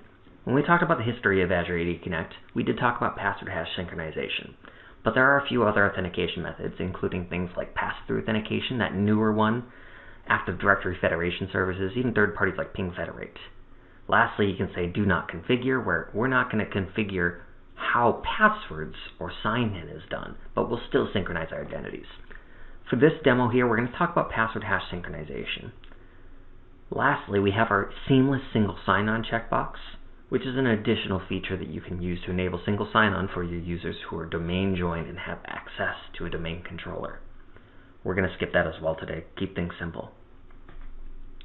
First of all, it needs those global admin credentials. This is a hard requirement to sign in to Azure Active Directory. Once it has those global admin credentials, it can authenticate itself and start doing the actions that it needs to within Azure Active Directory. So let's let it authenticate with Microsoft Online. And it's going to examine what's in Azure Active Directory for us. Specifically, it wants to see what domains I have verified. Now I have to say that I want to use, in my local AD, fritzium.com, which is my forest. I could connect to another forest as well. It automatically populated this because I'm domain joined. But as we talked about earlier, you do not have to be domain joined. You can connect to any forest you have network connectivity to. So we'll add that directory. And here is where we specifically can tell it to create a new account for us in Active Directory as a service account, or use an existing AD account. If we use an existing AD account, there is a large set of permissions that need to be applied that I mentioned earlier. You can click this link to learn exactly what permissions need to be set in there. I strongly recommend creating the account. It does not show you the password. It manages all that itself. It's a long password. And you put in here your enterprise admin username and credentials, and it will use those to create the permissions it needs to. And you can go audit those after the fact. Really a decision up to you. So we're going to put in ours.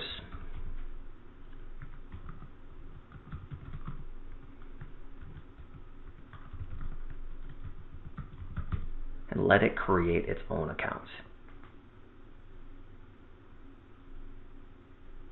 And it's configured that directory. Now we could add more directories right now as well. It can synchronize with an almost unlimited amount of forests to one Azure AD Connect.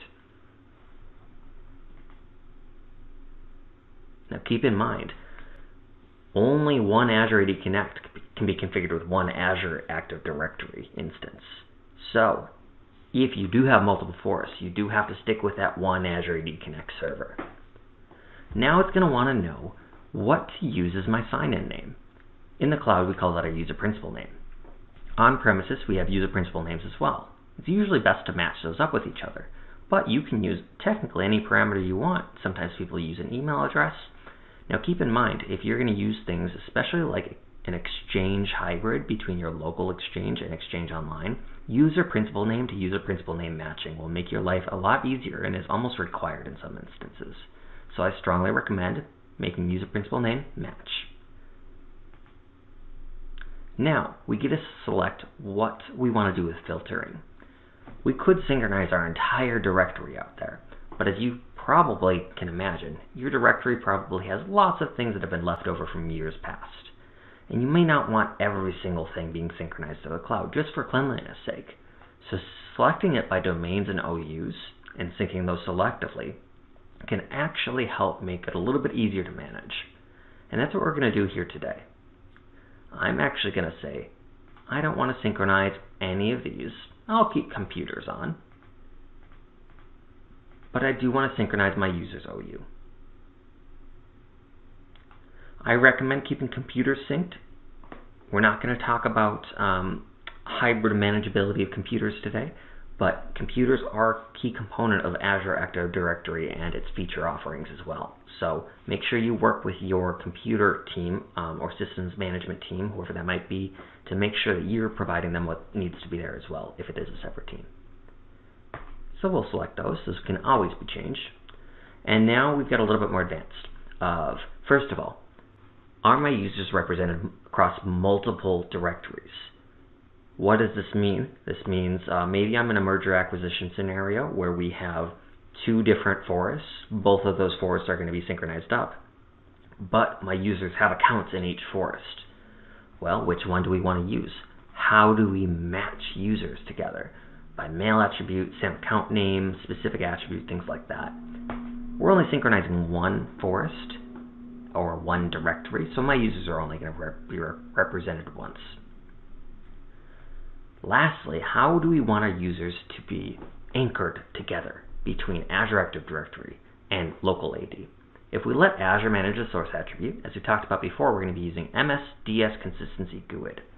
And if we actually look in an attribute editor together, we can actually see that that is used as an attribute in our identities locally in Active Directory.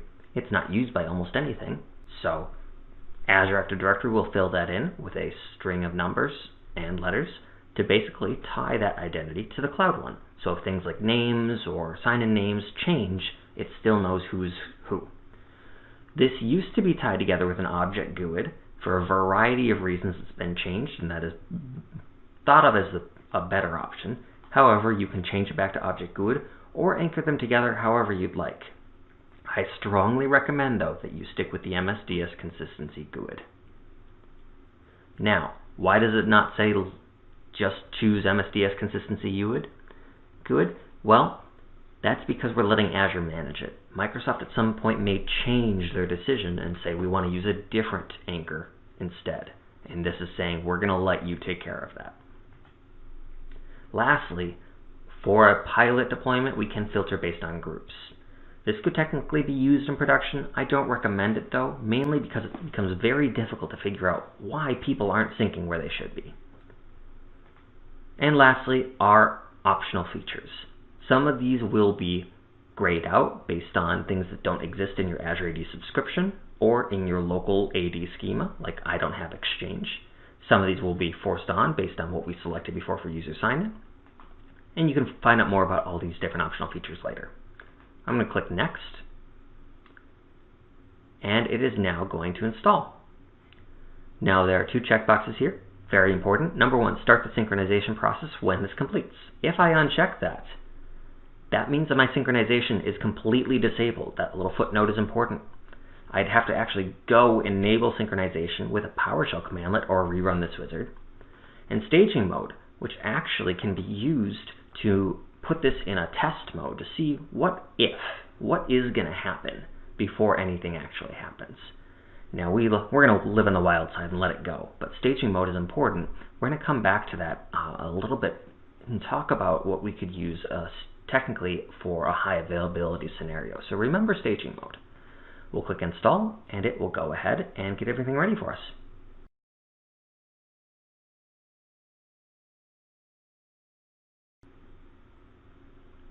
All right, and with that, our configuration is complete. We can verify it's synchronizing, which we'll do in a moment. It is letting us know the AD recycling bin is not turned on against my own recommendations, and Azure AD is configured to use that consistency GUID. So go ahead and exit here, and we're going to open a small appliance to see how the synchronization is going, and that's called the synchronization service.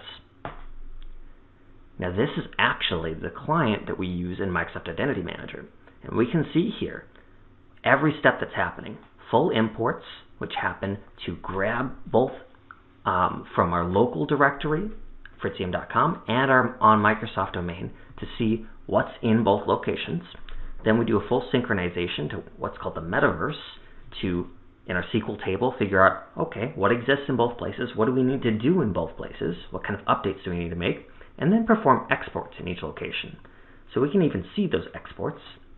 My updates here, I can see that it went ahead and updated some specific attributes on some specific groups.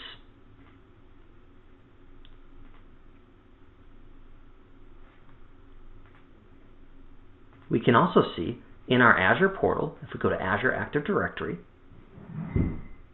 our synchronization status. I can see right here, Azure AD Connect Sync is now enabled, and last sync happened less than 1 hour ago. So now we're going to talk about high availability and disaster recovery real quickly. And the key concept here is it doesn't exist with Azure AD Connect. Only one Azure AD Connect instance can sync with an Azure AD tenant at a time. What we can do instead, though, is use that staging mode checkbox we saw before to set up a second server in what's called staging mode that prevents exports. And that server, though, will need to be manually taken out of staging mode whenever failover is desired. We don't want to let both servers run at the same time because that would actually cause conflicts and a pretty bad scenario in Azure AD Connect. So this is what it would look like to have a second server in staging mode. Just nothing would happen. Simple checkbox to make it happen. Identical setups, identical configuration if you want things to work properly. So whenever you configure something differently on one server, you'll have to do it on the other. Our next thing to talk about is PowerShell, how to actually manage this. So we've got a full management GUI, but what if we want to do more than that? Like everything Microsoft, we've got PowerShell. So we've got all sorts of things we can manage through PowerShell, and I'm going to show you some of the most common ones real quickly here. We've got the availability to start a manual sync. That sync happens every 30 minutes by default, a delta sync. We can force it with that start AD sync cycle command. If we want to start a fresh sync to clear out the SQL table, clear out the metaverse, we can say policy type initial. We can also disable the default deletion threshold, change that threshold. That's there to keep us safe, but we can modify it if we need to, as well as a whole other list of commands. And lastly, some troubleshooting steps for you. Common steps: reboot the server and perform a full sync. Those are the best things I can tell you to do before you ask anyone for help. Common issues, though: sometimes your clock could be out of sync with Microsoft Time Server. Make sure that's in sync.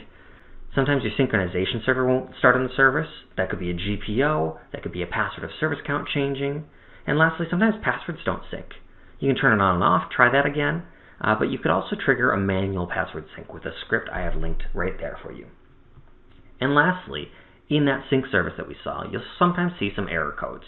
And here I've got a list for you of what all of those error codes mean. So I hope you enjoyed a quick configuring Azure AD Connect like the pros. I've got tons more advice for you and would love to talk to each and every one of you about how you can configure yours even more detailed. There's so much more to get into. Feel free to get in touch with me and enjoy the rest of MVP Days. Thanks. Hello everyone, and welcome to my talk about going serverless on Azure. My name is Ivan Čuljak, and over time I've transitioned from being a .NET freelancer to being a cloud solution architect. For the last approximately 2.5 years, I've been building various cloud solutions which were leveraging serverless either completely or partially. And during that time, I've had an opportunity and the privilege to, misuse serverless. And find out what's not working, but that's basically the price of being an early adopter. So what are we gonna use today are Azure Kubernetes Service and the virtual kubelet, which is basically hosted on Azure Container Instances. We're gonna go through Azure Functions and their durable functions. We're gonna cover Service Bus, queues and topics, Event Grid, Azure Monitor, API management, and at the end, the old logic apps. And yeah, I think it would be really boring to just talk about them and list all the things they can and can't use. So let's build a system. Here's an imaginary problem. There's a news agency which is getting a whole bunch of photos and videos submitted, and they actually have people to categorize them by hand. So what do we have at our disposal? Let's imagine that there's a third-party service that returns a JSON describing the content of a photo or a video sent to it. Well, actually, we don't really need to imagine it. There's Azure's cognitive services which do exactly that thing. We have a webhook which we need to call once we're done with processing, and well, we have the whole Azure at our disposal. So let's start with a diagram and place a webhook that we need to call and that imaginary third-party service. So what's the fastest thing to do to solve the problem that you have at our hand? The fastest thing to do actually is to have the web app to which the user uploads some photos and videos call that third-party service. But here's the problem. It's long enough for a human to wait for the payload to be uploaded. It would take even more time to wait until the service processes all that data, and that's in a case if the service works, but that there might be an outage or the service might be timing out, so the whole process of uploading the news could break. Another thing we could do is develop a monolith and host it on a platform as a service. On Azure, that would be Azure's app service.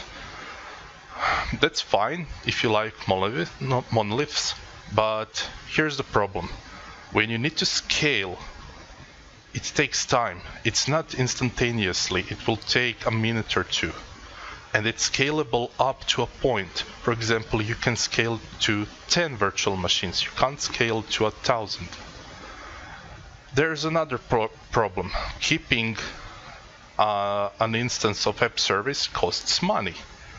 And the biggest problem perhaps might be that if we want to develop a resilient service, we need to implement event sourcing or some other way to handle outages or crashes of our service. For example, when someone sends us the data and our service crashes, we don't want to bother the user to upload the data again. We just want to continue where we've stopped. So, what are we going to do today is design a mostly serverless system around the service that categorizes photos and videos. On the input side, we're going to receive an HTTP post request, which will send us a webhook URL and multiple photos and videos. What we are going to return is a 202 and a request ID. That request ID will allow the caller to join the request it sent to the response it will get on a webhook. But also at a later date, we might be able to implement another endpoint which will allow the caller to ask our system what's the status of the process. On the output side, we'll basically call the webhook and send a JSON. So let's start. The first step is to have something which will respond to HTTP requests. That something needs to handle the HTTP request as soon as possible without too much delay, upload all the data to Azure storage, respond, and before responding with a 202 accepted, pass the process request down the line.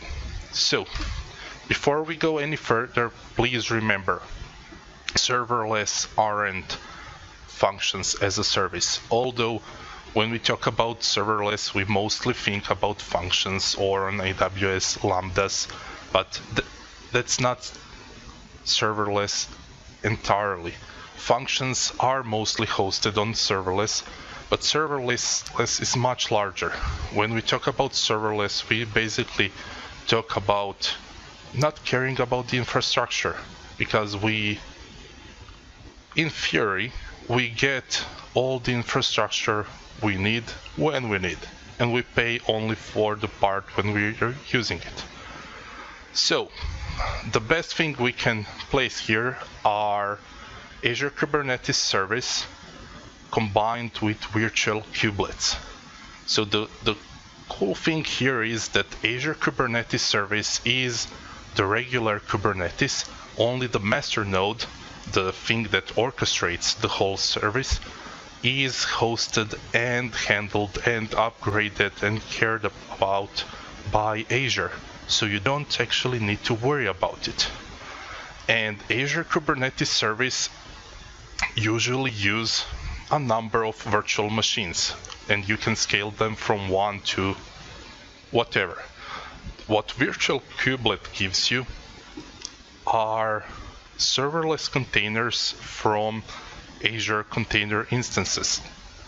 The beauty of that combination is that when your Kubernetes service gets too much requests for the virtual machine, which is online already to handle, it will burst out to serverless infrastructure. And that's cool because it will take much less time to get an additional core or a number of additional cores from the Azure container instances than it will take to spin up a new virtual machine and deploy your container on it. So this hybrid combination works wonders. And another cool thing is that you can actually watch over your Kubernetes service, and once it starts bursting out to virtual kubelets, you can start spinning up new virtual machines. The reason for doing it is that you might anticipate some peak loads, and paying for a virtual machine per second or per hour is cheaper than paying for a serverless container. Okay, what you can do in Kubernetes is host a container, and that container can host a normal API which you already have, or you can even host functions. So containers on Kubernetes are actually the easiest way for you to leverage or lift and shift your existing code and place it in Azure onto something that's serverless, because the only thing basically you need to do is back it up.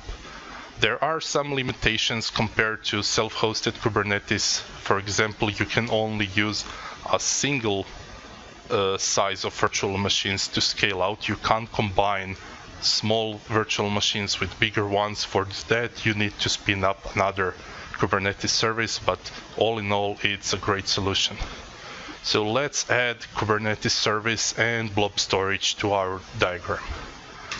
The next thing we need to do is, once the process requests go down the line, we need something that will get them, read them, figure out what do they need to do. For example, figure out, do they need to call a photo service or a video service, or call them multiple times, and then they need to do it in a loop or in parallel.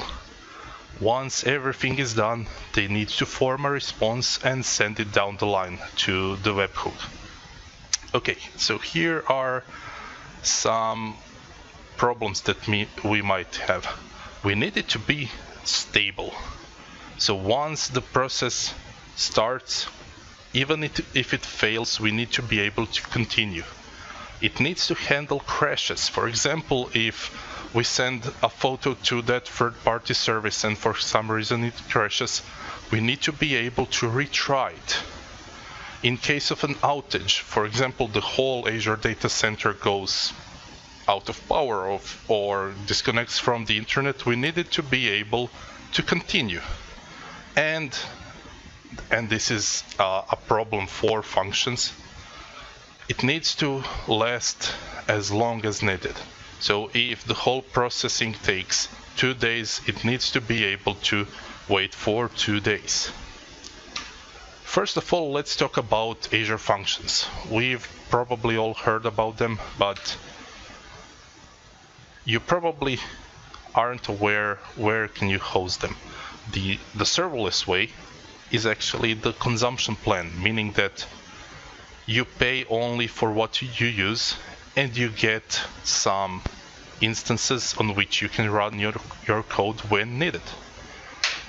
The Azure App Service is another way you can host your functions, meaning that you basically rent a virtual machine.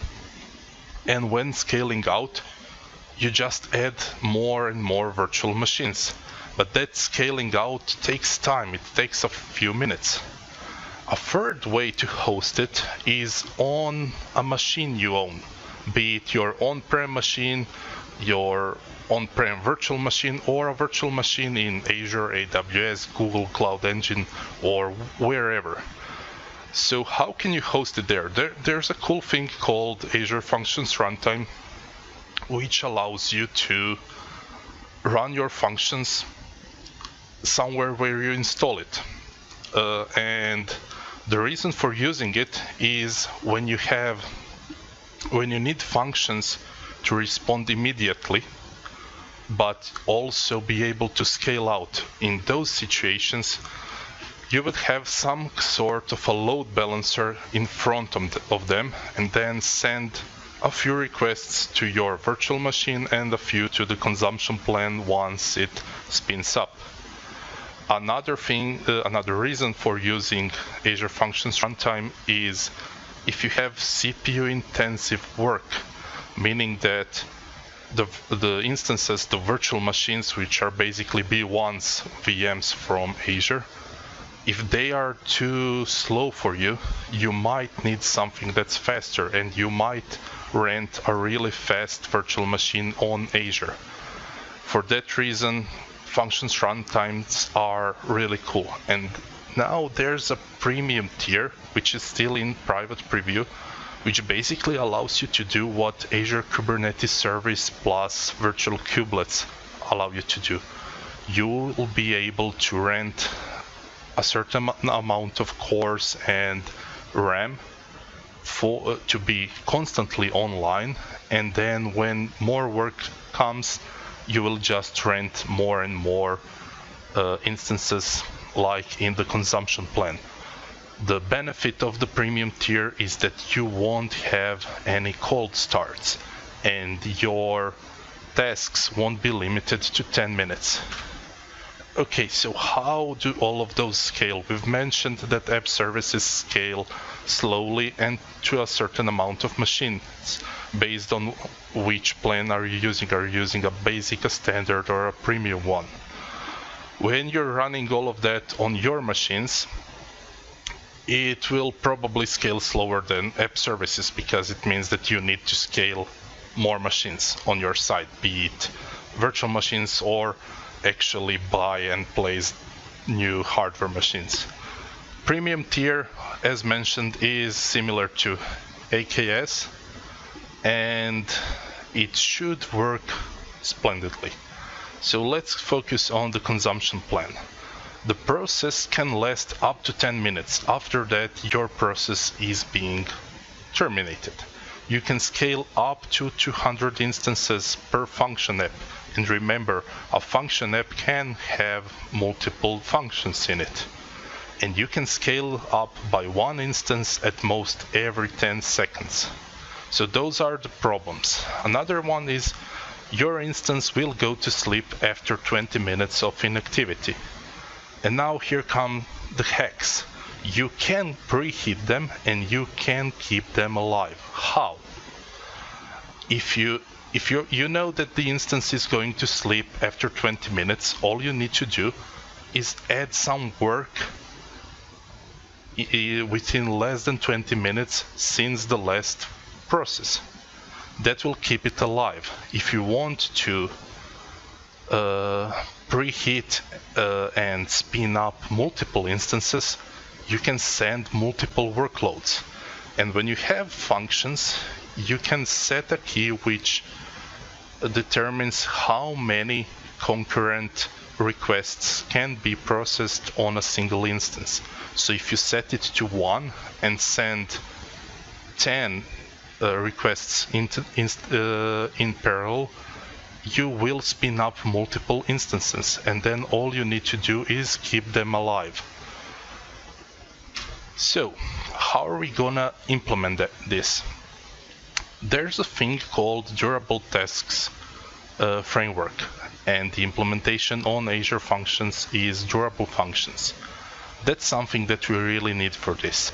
They enable us to run long-running functions while maintaining local state. So although functions are stateless, durable functions allow us to have state by using event sourcing. So whatever happens, whichever step goes on, it's being logged onto an Azure storage queue. So that allows us to remember what we did, which then allows us to easily chain our functions or fan them out and in, to handle external events, to sleep and wait for something, etc. The cute thing is that we can call a function from another function directly by just saying, hey, call that function, instead of sending a message to a queue and so on. So let's go further. It's not magic, it's the Durable Task framework. So here's an example of function chaining without durable functions. What you would do to call function 2 from function 1, function 3 from function 2, function 4 from function 3 is send a message to a queue. Why? You might call the function 2 directly from function 1, but you have a problem of 10 minutes expiration, and you will be charged for both of them. So chaining is kind of a problem, although a solvable one.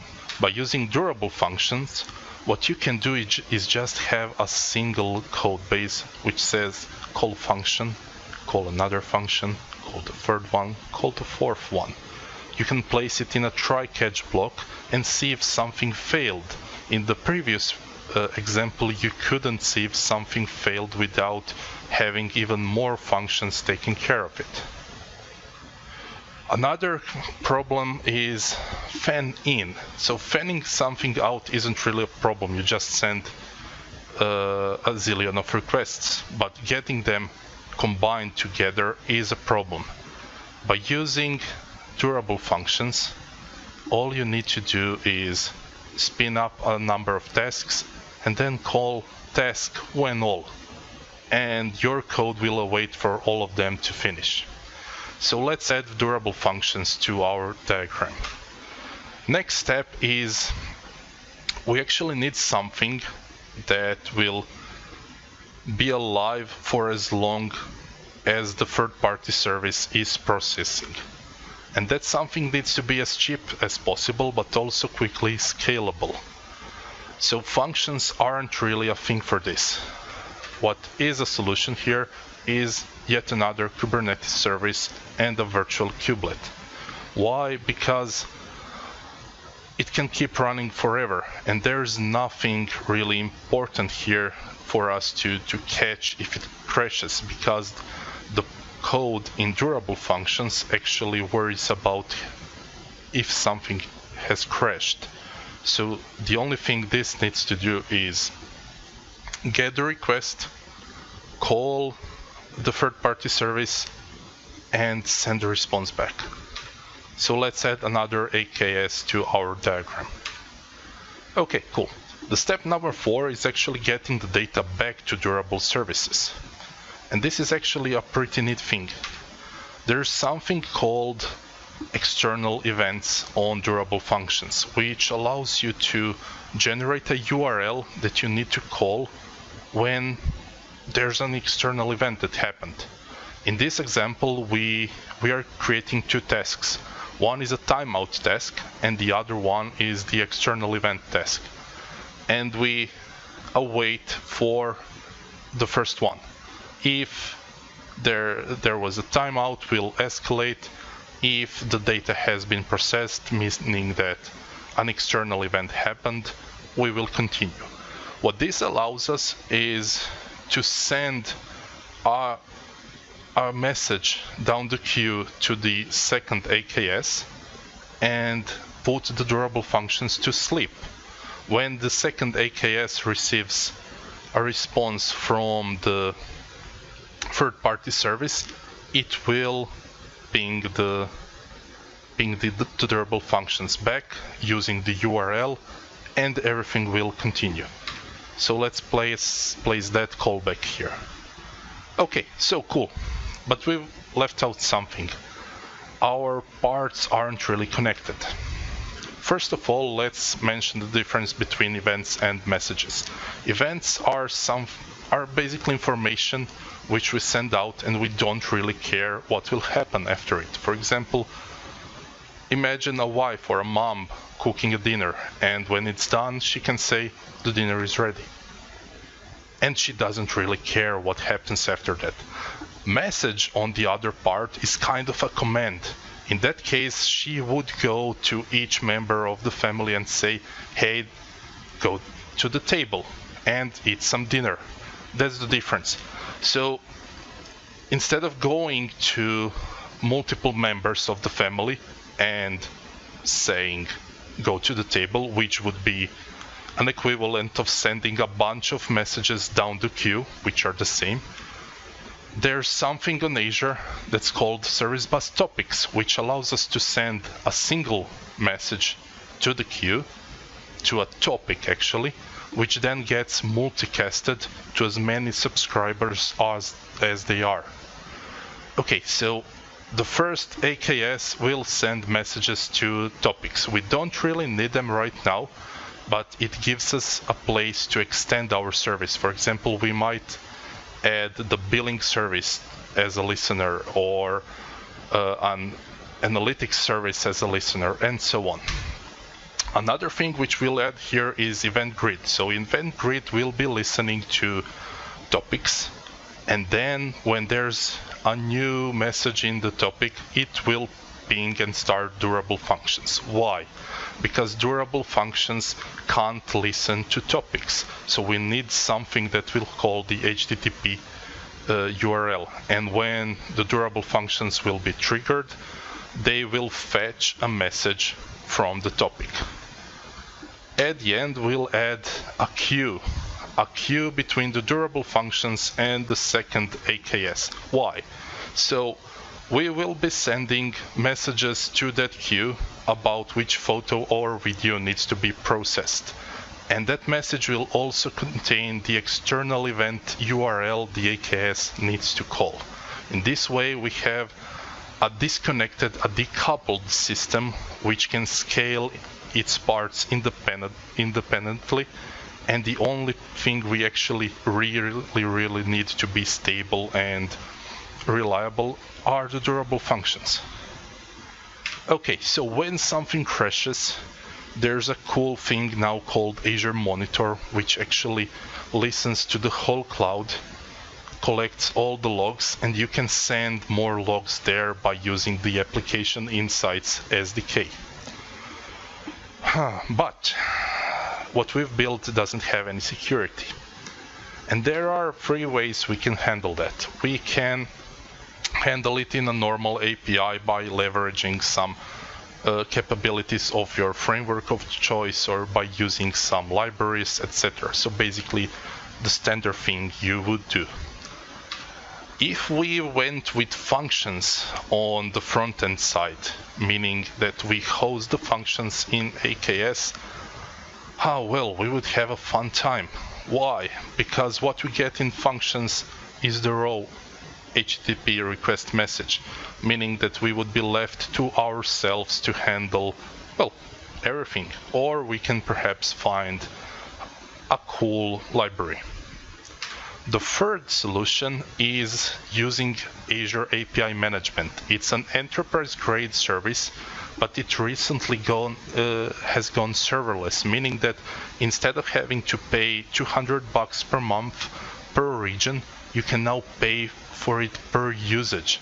And the beauty of it is that you can create various subscriptions and throttle the parallel calls, meaning that you can create an entry-level subscription that you charge, for example, $50 per month, and then a premium one which you charge $500 per month because you give them unlimited parallel calls.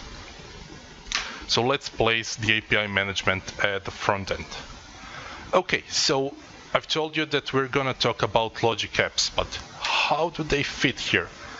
Usually they don't, but the news agency is an old news agency and they are getting a huge portion of news submissions through emails. And the easiest thing we can actually do is use the logic apps, which are basically if this then that on steroids, have them watch our mail inbox, and whenever there's a mail which meets some criteria, ping our newly built system. Okay, what happens when we want to extend the system and we want to extend the API? There are two solutions. One is Azure Functions Proxies, which are they're great. They are basic, but they are a cool tool. Proxies allow you to, well, basically mock an API, hard code a JSON response, rewrite the request or the response and relay it to another API. Just be warned, while you're calling another API, you are being billed for that waiting time.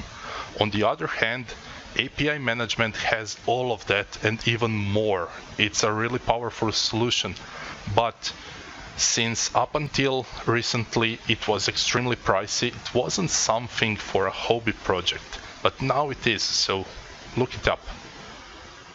And that's basically it. Thank you for listening, and ping me if you'll need me. Thank you so much.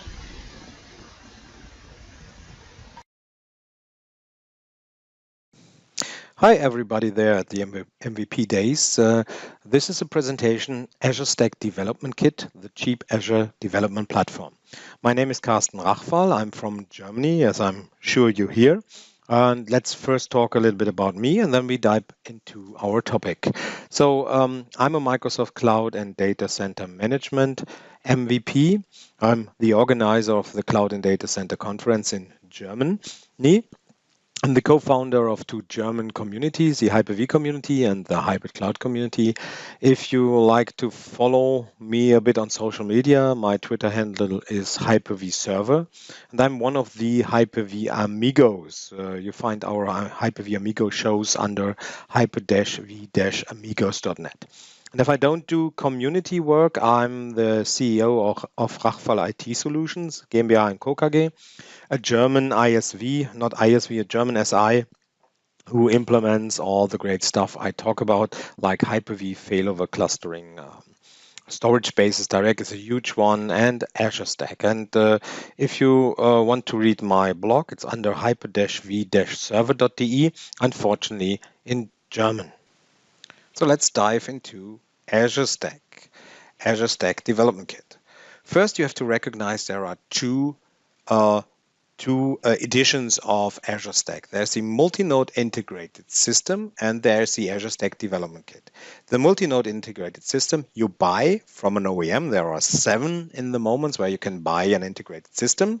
You get a 4 to 16 nodes scale unit, and you can put Azure workloads on that and use them, consume them, and you pay Microsoft for that. You can be a hoster and provide those services to your customers. The Azure Stack Development Kit on the other side is a free of charge download. You just download it from Microsoft. You can bring your own hardware, so you put it on a beefy server. If you use Azure resources in it, there is no charge involved, but on the other hand, it has no support in production. It's just a one-node deployment, just for learning, testing, and so on. But the good thing is it's consistent with Azure Stack. So it has the same APIs, the same services, the same tooling. You get every month, in essence, you get a new Azure Stack Development Kit that is really the same as the Azure Stack integrated system, except it is running only on one node and you can't upgrade it. You don't have any HA there. So it's for learning, demoing, and if you want to develop your Azure applications or try out Azure, it's really a great start with not much investment. So where do you get it? It's a short link here. It's aka.ms/AZS-devkit. It's on the Eval Center. You download. You get a downloader. It downloads 12 files. It has approximately 11 gigabytes, around that. And then you decompress the files and you get, I think, around 30 gigabyte of a Cloud Builder VHDX. And this VHDX, you put on a hardware box. You boot from the hardware box, the VHDX, and then you can install Azure Stack Development Kit on the box. So what are the requirements for the hardware box? So at a minimum, you should have 5 disks in the hardware box. These 5 disks should be one for the operating system, at least 200 gigabytes, and 4 more should be around 200, maybe more. It depends on how much resources you want to deploy. The system should have at least 12 physical cores and 96 gigabytes of RAM. But with 96 gigabytes of RAM, you can't really deploy much resources. So it should have 128 or even more RAM. RAM is here of essence. So if you want to deploy, for example, app services heavily and play with them, maybe 256 gigabytes would be nicer. The system should be capable of Hyper-V, so it should be certified for Windows Server 2012 R2 or even better for 2016. But what if you don't have these hardware? I have another solution for you. Why not deploy Azure Stack in the Azure Stack Development Kit in a virtual machine? And for that, we need nested virtualization, because the Azure Stack Development Kit uses Hyper-V and deploys a lot of virtual machines to bring Azure to you. So it's not one virtual machine. When it deploys it, there are over 10 virtual machines and even a one-node storage basis direct cluster. So what are the requirements for VM? So in essence, they are the same. You need a virtual machine with at least 96 gigabytes or 100 gigabytes of free memory. More is, of course, better. You need half a terabyte of disk space, because if you deploy Azure Stack Development Kit, it will at least consume 500 gigabytes. More is, of course, better. You need a virtual machine with 12 cores. So this is the first tweak. If you have only a 6-core host with hyperthreading, you can enable hyperthreading and you have 12 cores. And we have to have nested Hyper-V support in the system. So our host has to be a Windows 10 machine. You can enable Hyper-V there. I'm working on a Windows 10 machine and I have Azure Stack Development Kit deployed there, or a Windows Server 2016. So let's go to our first demo. I switched to Royal TS. That's a very nice remote desktop solution that can do so much more. So if you are interested in a nice solution, go to Royal TS. Here I am on one of my hypervisors. This is one node of a 3-node storage basis direct deployment with Hyper-V running. So you see here in the task manager, I have 20 cores. So it's a 10-core 2-socket machine with 40 logical processors, and I have 256 gigabytes of RAM in the machine, where 14 gigabytes are used. So if I open PowerShell, and here I have prepared already the deployment of an Azure Stack Development Kit in a virtual machine. I have a PowerShell script for that that's available on GitHub. I will give you the links later. And I kick off the deployment with the path to the Cloud Builder VHDX, with some IP addresses, with some passwords to connect the machine to Azure for the the Azure Stack Development Kit deployment in a connected scenario. It will now start here and bring up these virtual machine, add memory to it. If you see here in the settings, we have now 184,320 megabytes, so it's a 180 gigabyte machine. It will add disks here. It is already connected to the network. It will enable the VLAN here and so on. So this will take a while. And I jump now into an already deployed ASDK machine. I've deployed it some days ago, and here you see completed action deployment. So the script will create the virtual machine with everything you need. Will create an unintended file, put it in the VHDX, started it, and it will also deploy the Azure Stack Development Kit in the virtual machine. After 6 to 8 hours, you see this in the virtual machine. And if we look here, this is a virtual machine. This is why we need to have nested virtualization enabled. Here you see, I think, 13 VMs. That is in essence Azure in a virtual machine. So if we now open an Internet Explorer, and I've done that already, and go to the admin portal, you see here that now Azure Stack is deployed in this machine. And if we can also open the tenant portal, portal.local.Azure Stack external. That should be HTTPS, of course, // We should also see the tenant portal that will open now. I'm already signed in as a user, so I think the question who I am will not appear. And this is the Azure Stack user portal. It will give us some more information here. So now we see here the user portal. But if we want to go, for example, now to create a resource, go to compute here, we have no virtual machines here.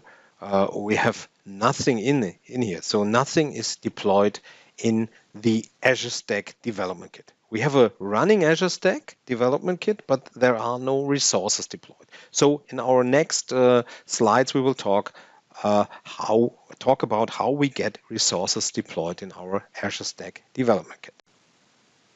So back to the presentation. The question was, how do we get resources in our Azure Stack Development Kit? So first thing that is really great is the Azure Marketplace syndication. So I think a lot of you are aware of Azure, the Microsoft public cloud offering. And there is a marketplace in Azure where you get a lot of third-party, but also Microsoft ready to use, ready to deploy, let's call them artifacts. So you just go to the marketplace, say, I want this Windows Server, for example, or this Ubuntu server, or this firewall appliance, and it is just deployed in your subscription. And we have the same for Azure Stack. So if the ISV who is developing for Azure is also testing it with Azure Stack and says it's available in the Azure Marketplace syndication for Azure Stack, we can just do the same. And I like to show you that, of course. So we switch back to our virtual machine here. If we go to our admin portal in Azure Stack, and we go here to Marketplace Management, you see that we have to syndicate our Azure Stack with Azure. So we have to register our Azure Stack in Azure to use the marketplace syndication. And this is a around 10-minute process, so I will not do that, but I will switch to another virtual machine that I have prepared here. It's another Azure Stack development kit where the registration in Azure has already happened, and I have also downloaded some artifacts already here. So you see here, if I go to Marketplace Management, we have a lot of artifacts here already downloaded from the Azure Stack Marketplace. And here you see the Windows Server 2012 R2 data center is just in the process of downloading, but it is 127 gigabytes, so that's a lot. It will take a while. So let's jump to the Azure Stack Marketplace syndication. And now the Azure Stack is connecting to Azure, to the Azure Marketplace, and looking for the marketplace items that are available now or today. And there are always new marketplace items coming into the Azure Marketplace syndication. So here you see we have a lot of, here's the scroll bar, a lot of artifacts here from backup vendors. We have additions to our virtual machines. We have Linux. We have some Microsoft resources. We have complete Linux distributions here like CentOS. We have Puppet on Puppet Enterprise solution template from Puppet itself. We have from Bitnami a lot of ready-to-use resources like LAM or CouchDB. There's so much stuff here, Kafka cluster, and it's going on and on and on. If you scroll through here, you find a lot of stuff you maybe want to use, like WordPress, Typo3, and much more. So how to get those resources? Let's just, for example, here take the Kubernetes cluster template from Microsoft. If we click on it, it opens let's say like an Euler, where you see how it's licensed and what to do with it. And then I click on download. And it takes a moment. We get a message here, downloading in progress. And if we go back to the marketplace here, you see now it's downloading here the Kubernetes cluster template. And after it's downloaded, all these resources are already available to our tenants, to our users in their user portal. So they are already usable. So if we go here to, for example, create a resource and go to compute, you see we have some compute resources here like an Ubuntu server or SQL server or a Windows server pay-as-you-go directly to deploy in our tenant. So the Azure Marketplace is one way to deploy resources, but there is more. So we have also the PaaS services. So if you want to deploy not only virtual machines or addition to virtual machines or already filled virtual machines with some resources, you maybe want to play as a developer, especially with the PaaS services. And the PaaS services are a little bit complicated to install. They are SQL resource provider like MySQL and SQL. Then we have the app services. You can have Azure Functions and on and on and on. There's a lot of stuff there. And a Microsoft employee, Matt McSpirit, has done a wonderful script that does all the work, getting all the stuff you really want into an Azure Stack development kit. And I will show you how to kick off the PaaS services or the config ASDK script and show you what you get after you have run it. So let's go back to the demos. I go back to this machine. So in this machine, or let's go back to, this is already deployed. Let's go back to our ASDK2 machine. So if we go here to this screen, this is what you see after the Azure Stack Development Kit is deployed and we have our infrastructure as a service running. So if you go now to additional software, this is something I added to the deployment. Here you find a configure Azure Stack POC PS1. And this is created by the PowerShell script I showed you where you deploy the Azure Stack Development Kit in a virtual machine. So if we type now config Azure Stack POC, it will download the script from MadMaxSpirit, from the GitHub template, and it will start to deploy all the PaaS services like SQL services, web apps. It will create plans and offers. It will also install additional software in the virtual machine. So if you look here, there is nothing here. But if we go, for example, to another machine, let's say the 7 here, and let me sign in. Here you see when this script is finished, it will clean up a bit.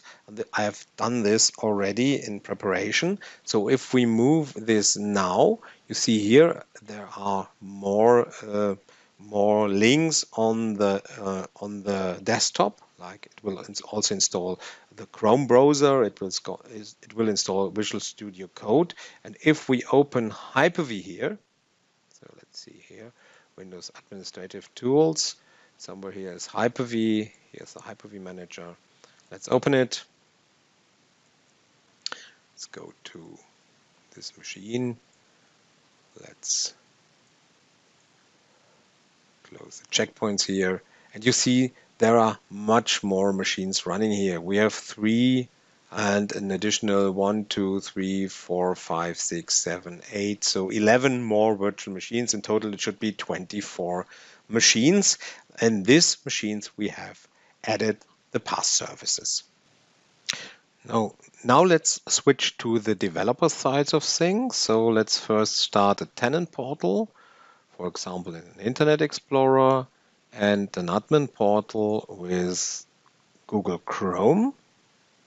And I start that already because it takes a while. And now we switch back to the presentation and look at the first thing we can do with our fully deployed Azure Stack Development Kit.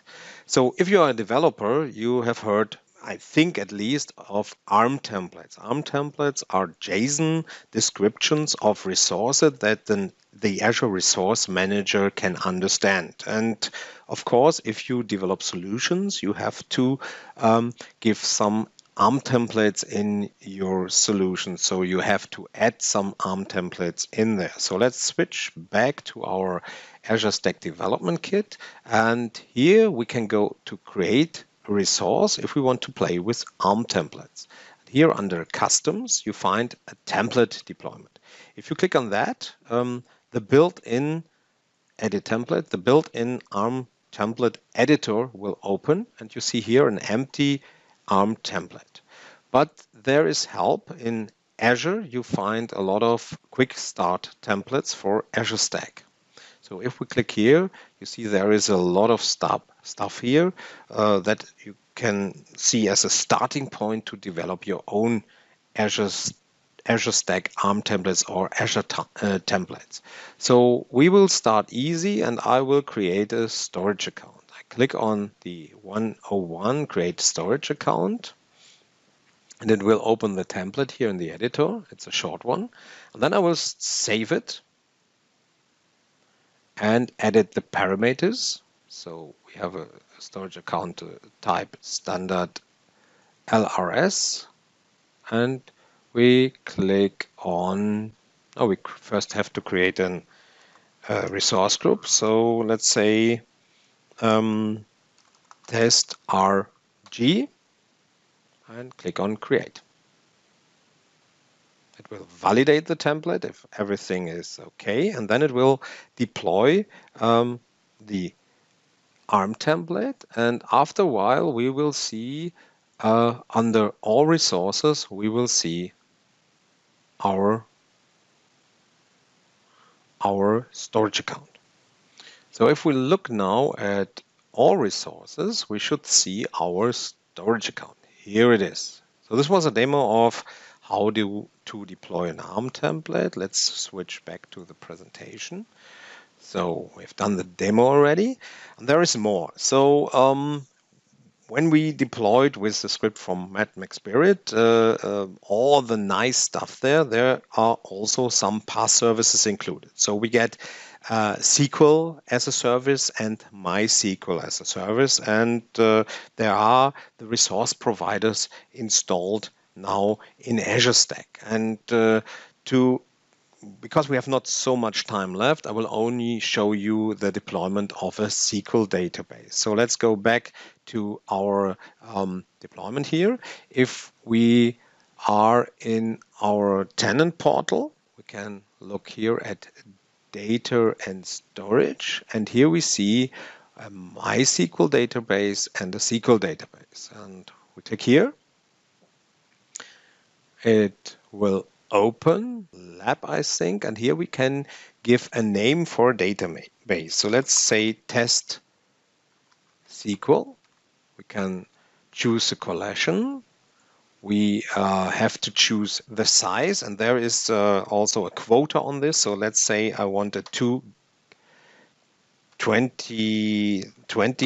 megabyte database. So it says something. The size should be at least 64, so let's go for 100 megabytes. The subscription is Azure Stack, and I use the same resource group, local. I have to choose a SKU. So it's a standalone server, and I need a login to configure a login. So create a new login. Let's say database login is admin CR, and I choose a password.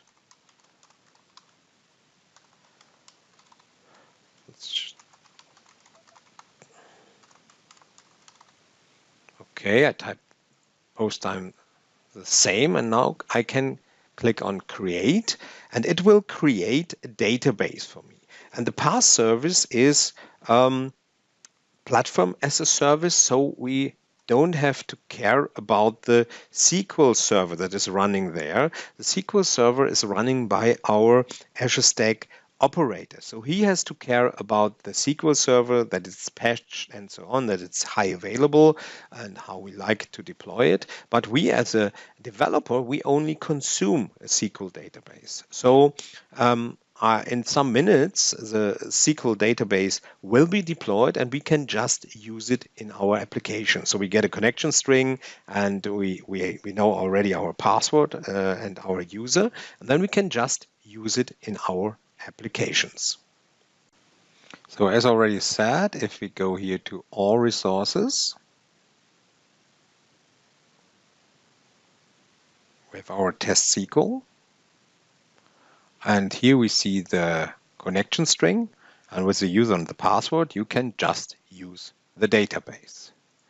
So going back to the presentation, this was a demo of the SQL provider, and we have a MySQL resource provider, and I will skip this demo, but in essence it's the same as with the SQL provider. And then there are the app services and Azure Functions. So what is the app services, or what are the main parts? We have web apps, we have mobile apps, we have API apps, we get the Azure Functions, the Kubernetes cluster, Service Fabric, and there is much, much more. And with the rest of the time, I would like to do a demo where we look at a web application that we get from GitHub and put it in a web app. So let's go to the demo and deploy a web app. So here we are in the portal. I click on create a resource. I scroll down to web plus mobile, and you see all the app services. I go to web app, and I give it a name. Let's call it Pacman. No, let's call it Pacman. I use my existing resource group, and I have to choose an app service plan. And I cheated a little bit. I created one already because it takes a lot of time, or at least some minutes, to create an app service plan. And now I'm deploying a web app called Pacman. And let's switch back to the slides and give you some information while this deployment is going on. So some useful ASDK resources. First, the link to my GitHub account where you find the PowerShell script to deploy Azure Stack Development Kit in a Hyper-V machine, and the GitHub account from MadMax Spirit where you find the script to deploy the PaaS services, register Azure Stack in Azure, and get some plans and so on. If you like what you have seen, I do a webinar every month in English, and here you find the link to my webinar archive. So let's go back to the deployment here. Let's have a refresh if the web app is deployed. Yes, here we see Pacman. I click on it.